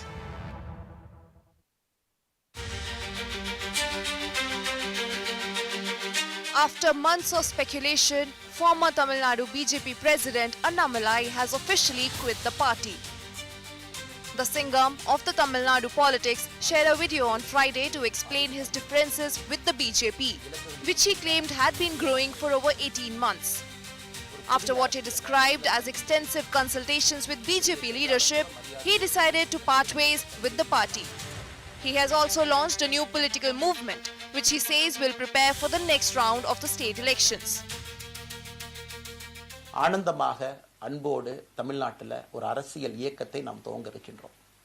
இது அரசியல் இயக்கமா கட்சி இல்லையா அப்படின்னு நீங்க யாரும் கேட்கவே வேண்டாம். கண்டிப்பாக தமிழகத்தில் அடுத்து நடக்கக்கூடிய தமிழகத்தினுடைய பொது தேர்தலில் நம்முடைய கட்சி போட்டியிடும், அதில் எந்த மாற்று கருத்தும் இல்லை. அதற்கு நாம தயார் பண்ணணும். Annamalai claimed his views on Tamil Nadu politics no longer aligned with those of the BJP. However, he added that he remains grateful to the party and Prime Minister Narendra Modi for the opportunities and support he received during his tenure. இன்றிலிருந்து நம்முடைய ஒரு புதிய பாதை, ஒரு புதிய இயக்கம், ஒரு புதிய பொலிட்டிக்கல் மூமெண்ட் அடிப்படையிலிருந்து ஒரு புதிய பரிமாணத்தோடு பார்வையோடு பார்க்கக்கூடிய ஒரு விதத்தில் தான் நம்முடைய மூமெண்ட்டை நம்ம ஆரம்பிக்கணும். நீங்கள் எல்லோரும் சேர்ந்து இணைஞ்சு அதை ஆரம்பிக்கணும் அப்படிங்கிறது என்னுடைய பெரிய ஆசை. Annamalai also took aim at TVK and DMK, accusing them of promoting dynastic and cult politics. He said politics should provide opportunities for everyone and called for an end to personality-driven political culture. தமிழ்நாட்டில் இன்னைக்கு ஒரு அரசியல் கட்சி வேணுமான்னு கேட்டிங்கன்னா கண்டிப்பாக வேணும். அதில் எந்த மாற்று கருத்தும் இல்லை. தலைவர்கள் எப்படிப்பட்டவர்கள்? நாம எல்லோருமே காமன் மேன் பொலிட்டீஷியன்ஸ். பக்கத்து வீட்டுக்காரங்க மாதிரி தான் மக்கள் நம்மளை பார்க்க போறாங்க. தூரத்திலிருந்து நாம் கை காட்ட போவது கிடையாது. இந்த கல்ட் பாலிடிக்ஸ்ல இருந்து வெளியே வரணும். ஒரு காமன் மேன் பாலிடிக்ஸை முன்னிறுத்தணும். Soon after Annamalai launched his We the Leaders movement, several leaders announced their departure from the BJP and expressed support for his new initiative. The state BJP hit out at Annamalai. You think Annamalai is leaving BJP is a loss for the party? There is no loss. Meanwhile, Vijay's TVK said Annamalai is free to contest the next elections and test his political strength. Anyone can create their own party and form their own party. So they have their own freedom and space. With the launch of this new movement, the big question now is whether Annamalai can emerge as a genuine alternative in Tamil Nadu politics or become another political experiment that struggles to translate popularity into votes.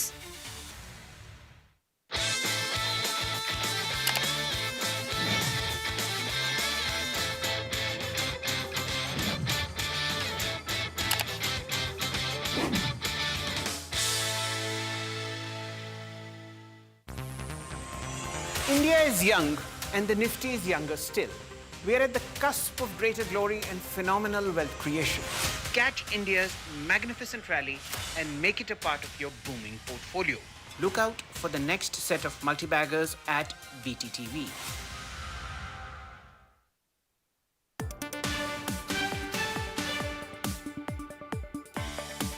Look, this investment Guru's tips will double your money. Just claim the offer. Double your money from any random group. Pay attention. Promising double returns, they'll lure you in tight. Unverified groups will send fake tips overnight, emptying your pockets before you can fight. Visit! SEBI and NSE advise consult only SEBI registered advisors and make payments only to verified accounts or UPI IDs. An investor awareness initiative by SEBI and NSE. Presented by National Stock Exchange.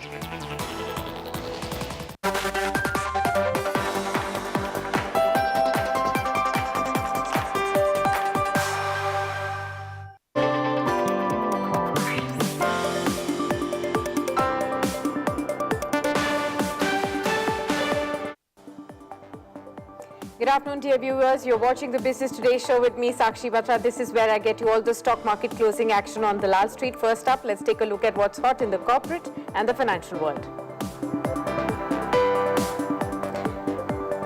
Markets trade sharply lower as global markets tumble and foreign selling continues.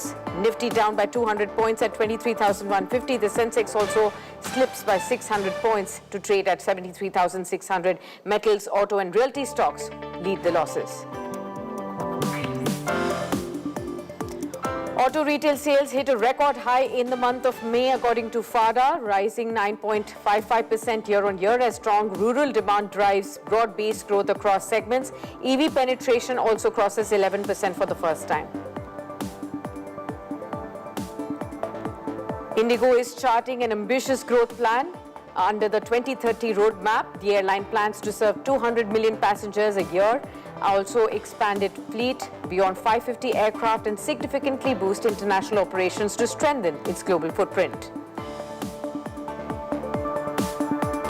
India's booming weight loss drug market is showing signs of moderation. Semaglutide sales growth have actually slowed down sharply to 8% in May from 50% in April, while overall GLP-1 drug sales growth also have eased to 8% from 21% a month earlier, according to pharma data.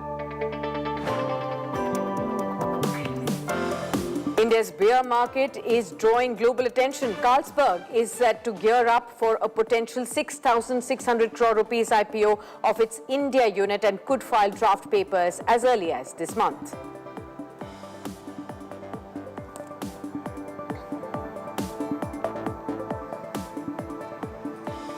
We'll straight away look at how the markets are trading in the last 20 minutes of trade. Viewers, all the sectors of the Nifty have slipped now into the trade. Remember, pharma and FMCG were showing us some strength in the half-time trade, but yet again in the selling pressure that's built up over the last 1 hour, you have yet again seen that the Nifty is now down at 23,128 odd levels, and all the sectors are down, led by losses in the real estate space. That's down by 2.2%. Metals that have lost sheen, about 2% lower in trade as well. Auto stocks are also driving in a slower lane, despite the fact that there is a FADA report of record sales for the auto sector in the month of May.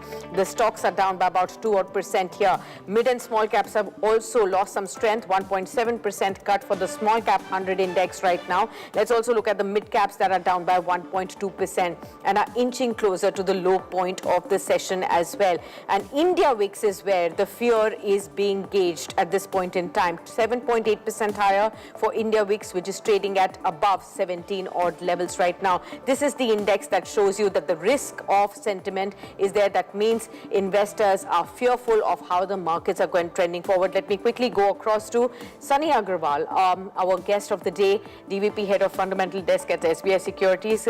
Give us an understanding, Sunny. How are you looking at this fresh, downtick on the markets? We were slowly and gradually building up until the half-time trade and moving towards strength, and it seemed like the second half could provide more strength to the markets, but yet again we've seen selling pressure.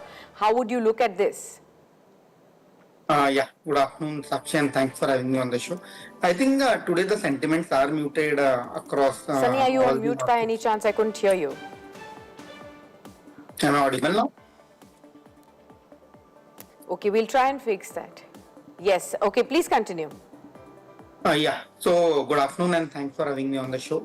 I think sentiments globally today are on a muted side. So we have seen profit taking across all the AI related stories in US as well as the Asian market. Thankfully, we didn't have any AI led large cap stories. So we have seen some profit booking in likes of NetWeb and to some few other names which were rallying on the back of global AI story. I think having said that, the main point to worry as far as Indian economy or Indian markets are concerned is the crude oil prices. So post escalation in tension between US, Israel and Iran, we have seen some spike in the crude oil prices, and to that extent that is weighing on crude sensitive, whether it is rate sensitive like banks or for that matter any other crude sensitive like oil marketing companies or paint companies. Having said that, I think this correction is in line with the global correction, but I think there is still an opportunity where somebody want to deploy money from a medium to long term perspective. Maybe for a week or so we may be trading in line with global markets as we see profit taking across AI play, and then gradually we should decouple as we have been significantly underperforming since more than 18 months. And as we decouple, I feel that the companies which are likely to report healthy earnings growth going forward across sectors like banks. So I think the RBI, the step by RBI and government to attract foreign capital should support the rupee. And in case rupee stabilizes, I think again the rate sensitive should find a favor going forward. Right.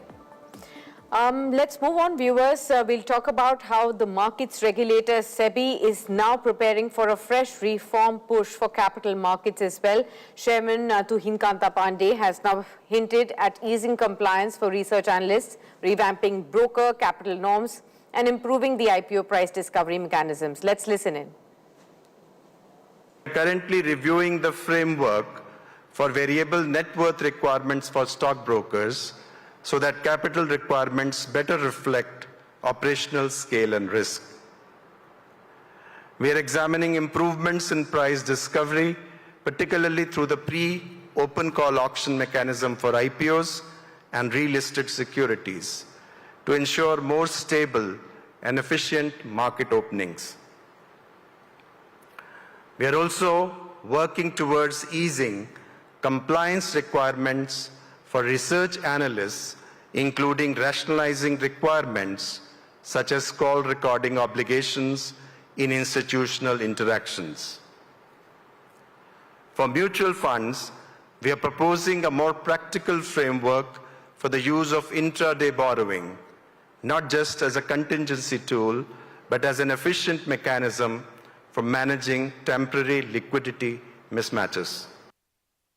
Let's also shift focus to energy efficiency. As India accelerates ethanol blending, consumers often wonder whether higher ethanol content could affect vehicle performance or increase the cost as well. Speaking to Siddharth Zarabi, Group Editor for Business Today at Business Today's India's Most Sustainable Companies 2026 Awards, Hero MotoCorp CEO Harshvardhan Chitale has said that flex fuel vehicles are built to adapt automatically to different fuel blends. He also has emphasized that sustainability must remain affordable, with E85 fuel being cheaper and flex fuel vehicles nearing price parity with conventional models.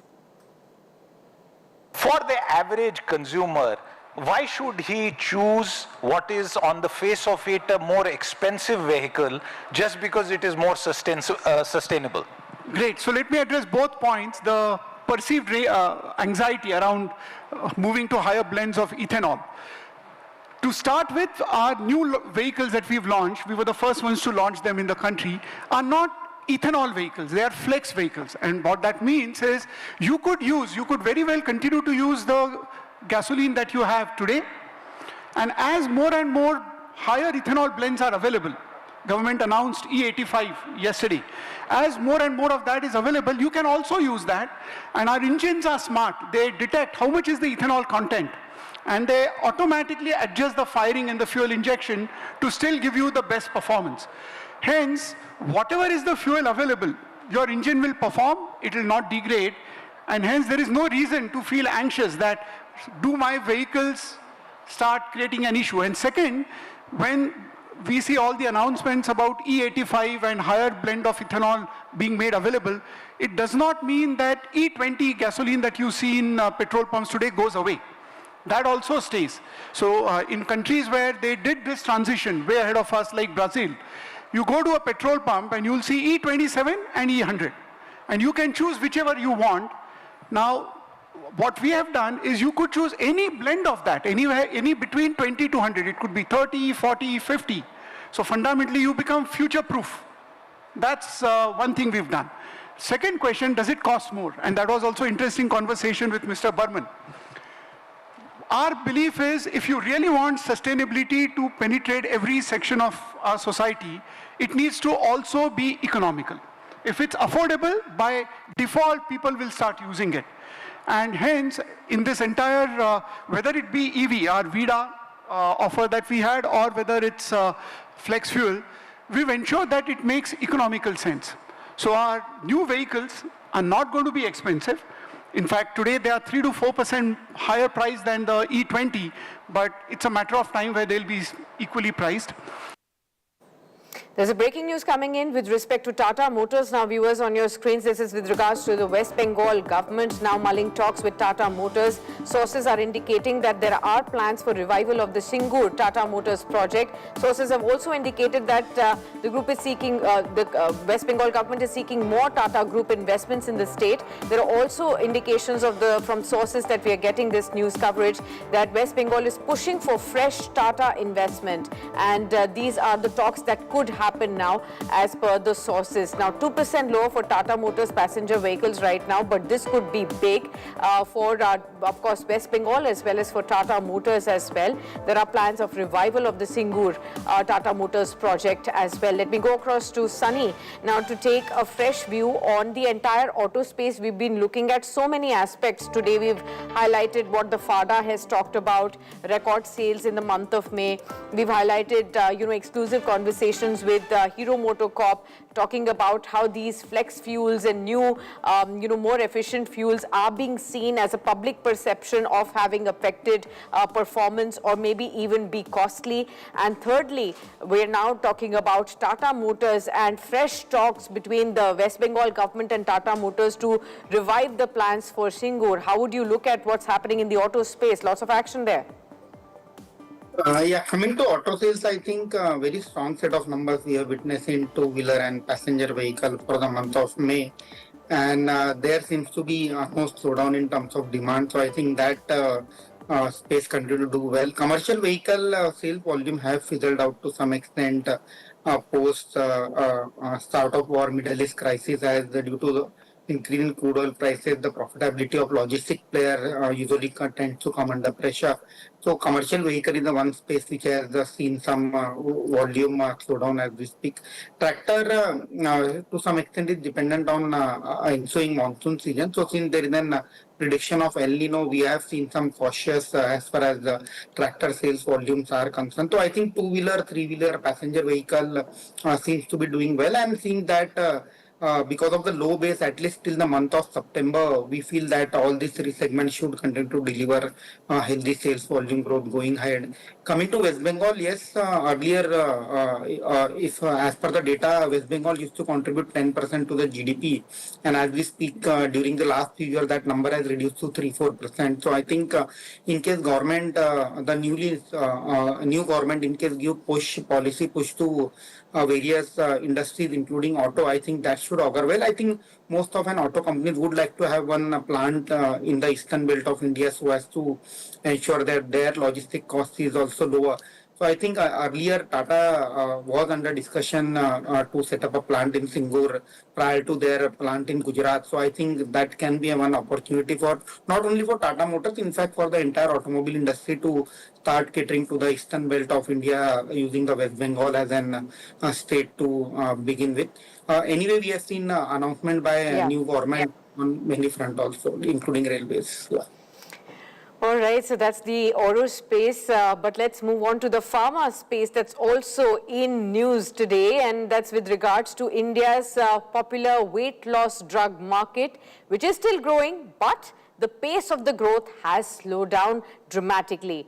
Pharma track data has now shown a sharp moderation in semaglutide and GLP-1 sales growth during May compared to April. And despite the slowdown, the demand remains strong with affordable alternatives now broadening the access for weight loss drugs, while Mounjaro continues to lead the sales charts as well. Let me go across to my colleague Neetu Chandra Sharma to give us more details of the same. Neetu, first up, what are the biggest highlights from this report? What is driving the anti-obesity drug market in India beyond these numbers?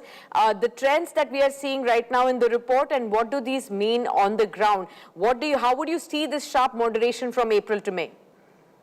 Yes, actually, so there has been a momentum in this particular market, as we have seen, ever since the generics have been launched after March. But the momentum is certainly there, and the trends that we are seeing is, the reason is that these medicines are now being used not only in the patients who are on the, diabetics treatment, but these are also being prescribed to the patients who are, on the obesity segment also. So the patients who want to maintain their metabolic health as well, these are also being prescribed these medicines. So that is the reason why the momentum gained in this particular segment. Like from the report, what we are seeing is that drugs like Mounjaro from Eli Lilly and the semaglutide-based therapies like Wegovy and Ozempic from Novo Nordisk, the innovator company, are anyway gaining traction, and these are the drugs that are driving the demand in this category. At the same time, to your question that what is the trend here, so what will shape the next phase of this market will be the entry of lower cost and generic versions which are already there. Yeah. These will actually decide that how far this market can grow. And for now the usage is still limited because majority of the prescriptions are coming from urban centers, private clinics, where patients are more aware of these options and continue treatment over time. So that is the reason why, because this is the momentum is softening now. The penetration continues to be low and the access is limited to largely urban and paying patients.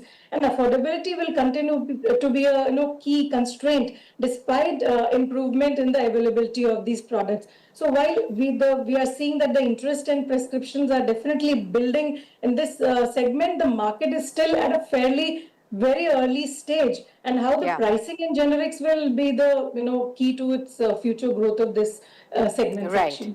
Still early days, for this entire segment. The penetration is, just right now towards the metros and the urban centers. Slowly and gradually it could move beyond, and that's when we will get a clearer picture. But at least there's a sharp contraction from April to May numbers is what we are seeing. There was a sudden uptick because these generic versions flooded the market immediately, and now there is a slow pickup right now. But even though the market continues to grow, Sunny, what's your thought here? GLP-1, semaglutide being seen as the next big story for the entire pharma industry back home in India. A lot of these companies have already launched their versions. There's a lot of competition as far as affordability that Neetu was talking about as well. And many of them now are available at a very affordable rate as well. Now even oral, versions of the semaglutide versions are available with a lot of these pharma companies. How would you look at the opportunity? I think again a pretty large opportunity in terms of market size, but again a very early days, as you rightly pointed out, its acceptance and its use cases as it gradually get established. People hear from others in terms of experience on side effects and various benefit, and as the word of mouth publicity increases, maybe the acceptance will keep on increasing. So I think it's a 3 to 5 year story, and in case it is accepted well without any significant side effect, I think the opportunity is pretty large, and it can be rided through pharma as well as pharma ancillary name like Shelley Engineering, which manufacture the pen for injections of this semaglutide, and that's a pen. It's a global opportunity when it comes to manufacturing of pen. So Shelley is the one stop which we are recommending, and all the players have shown interest to enter into this segment. So maybe larger players like Divi's and Ajanta Pharma, these are the two stocks on our radar if you want to ride on this semaglutide story in India. Okay. All right, let's shift focus to the technology space, viewers. Tonight, all eyes will be on Apple Park in Cupertino as Apple kicks off its annual Worldwide Developers Conference, or the WWDC 2026. This event is expected to be dominated by artificial intelligence and the biggest Siri overall that you've seen in years. This event is also being watched very closely because it is expected to be Tim Cook's final WWDC keynote as CEO before he steps down at the end of August, marking an era of defining for Apple as well. And joining us from Cupertino is India Today's emerging tech editor Cyrus John Mutale, as he brings to us a quick explainer on what could be Apple's most important AI-focused event yet. And you'll get a notification when it's time to pay. Hey, this is Cyrus reporting for the India Today Network right here in California. I am here for the Worldwide Developers Conference that Apple is hosting at Apple Park. Now, some of the biggest announcements that we can expect by Apple are upgrades to their entire software ecosystem. You will get iOS 27, which is the new software that will come for all iPhones, iPadOS, macOS, watchOS. Each of the software will get upgrades, new features, but the big talking point could be the new AI, Apple Intelligence, that will be coming to Apple devices. Now, yes, Apple has been lagging in terms of their AI ecosystem in comparison to some of the other software companies like ChatGPT, Anthropic, Google. They have been offering much better AI solutions, and Apple has been lagging behind, but it could change at this year's WWDC because Apple has said that it is partnering with Google for all of its AI features, which means now Siri will get much more intuitive. If you have any content on your screen, Siri will be able to decode what is there. If you're trying to point your camera at an object, then Siri will be, with the help of Google, will be able to tell you what exactly is that object, and it will give you an exact narrative of what you want. So the AI will be more intuitive. That is something that Apple will definitely work towards. And yes, while Apple has gone on to accept that it has not been as efficient as promised in terms of the AI features, but this year's WWDC could change all of that. So Lots to look forward to at this year's event, especially the fact that Apple is getting Google's tools into its ecosystem. It is getting access to third-party AI tools like ChatGPT, Anthropic, and giving users the option to choose from any of these AI stacks. So that is a big update.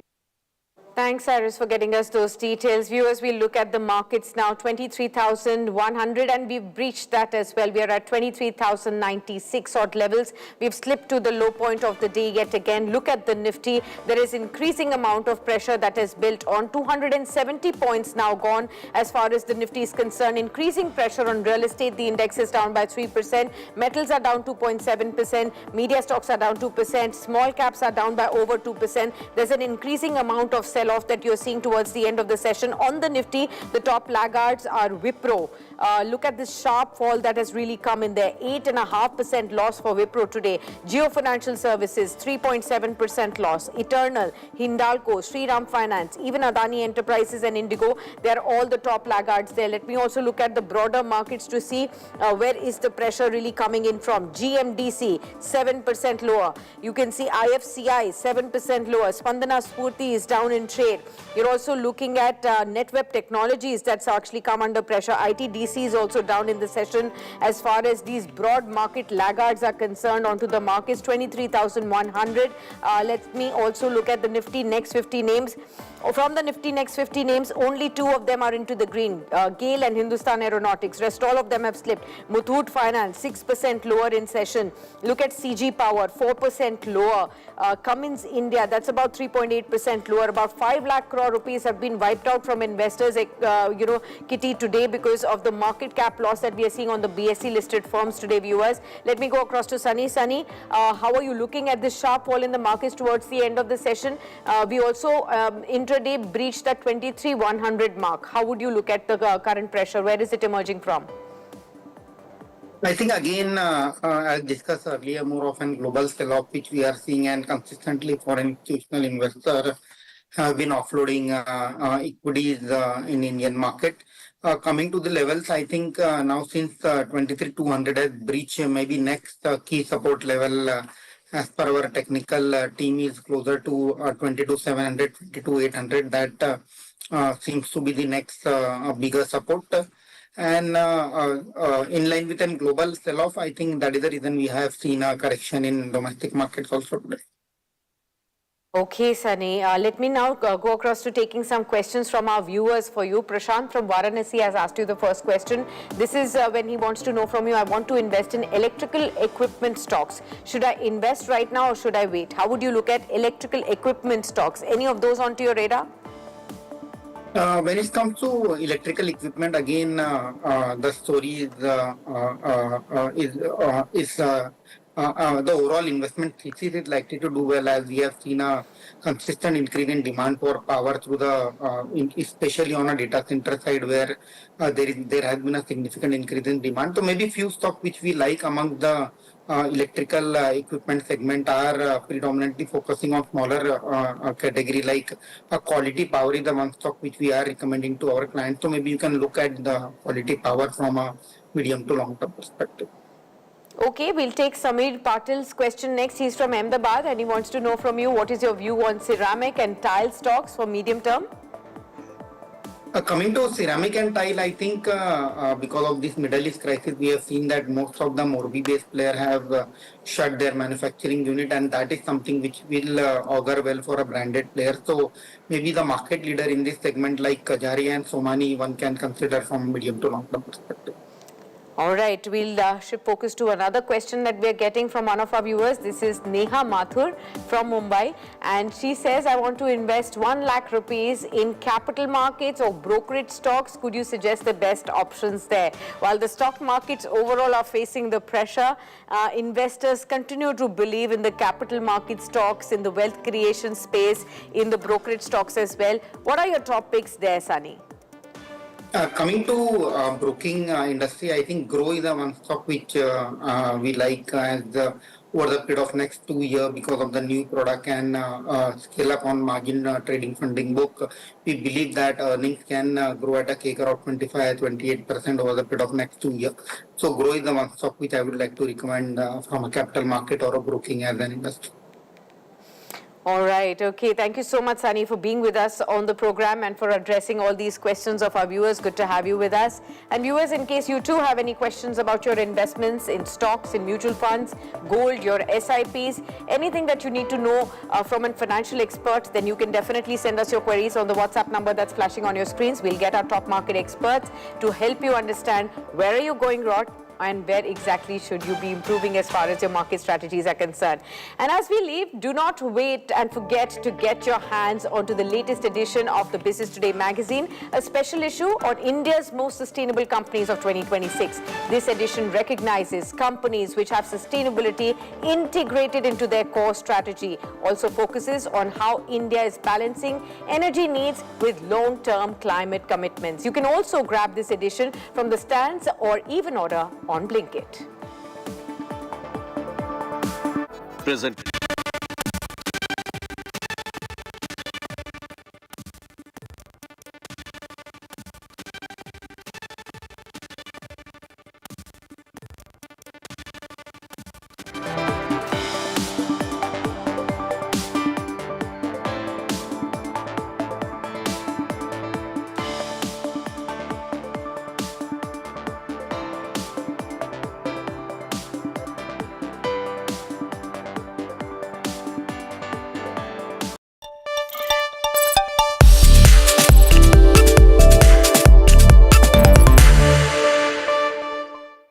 नमस्कार, बहुत बहुत धन्यवाद भूपेंद्र जी, आप आए यहाँ पे और आपका प्रवास राजस्थान में था, शायद अलवर से, और मंत्री जी यहाँ पे आए हैं, बहुत बहुत धन्यवाद।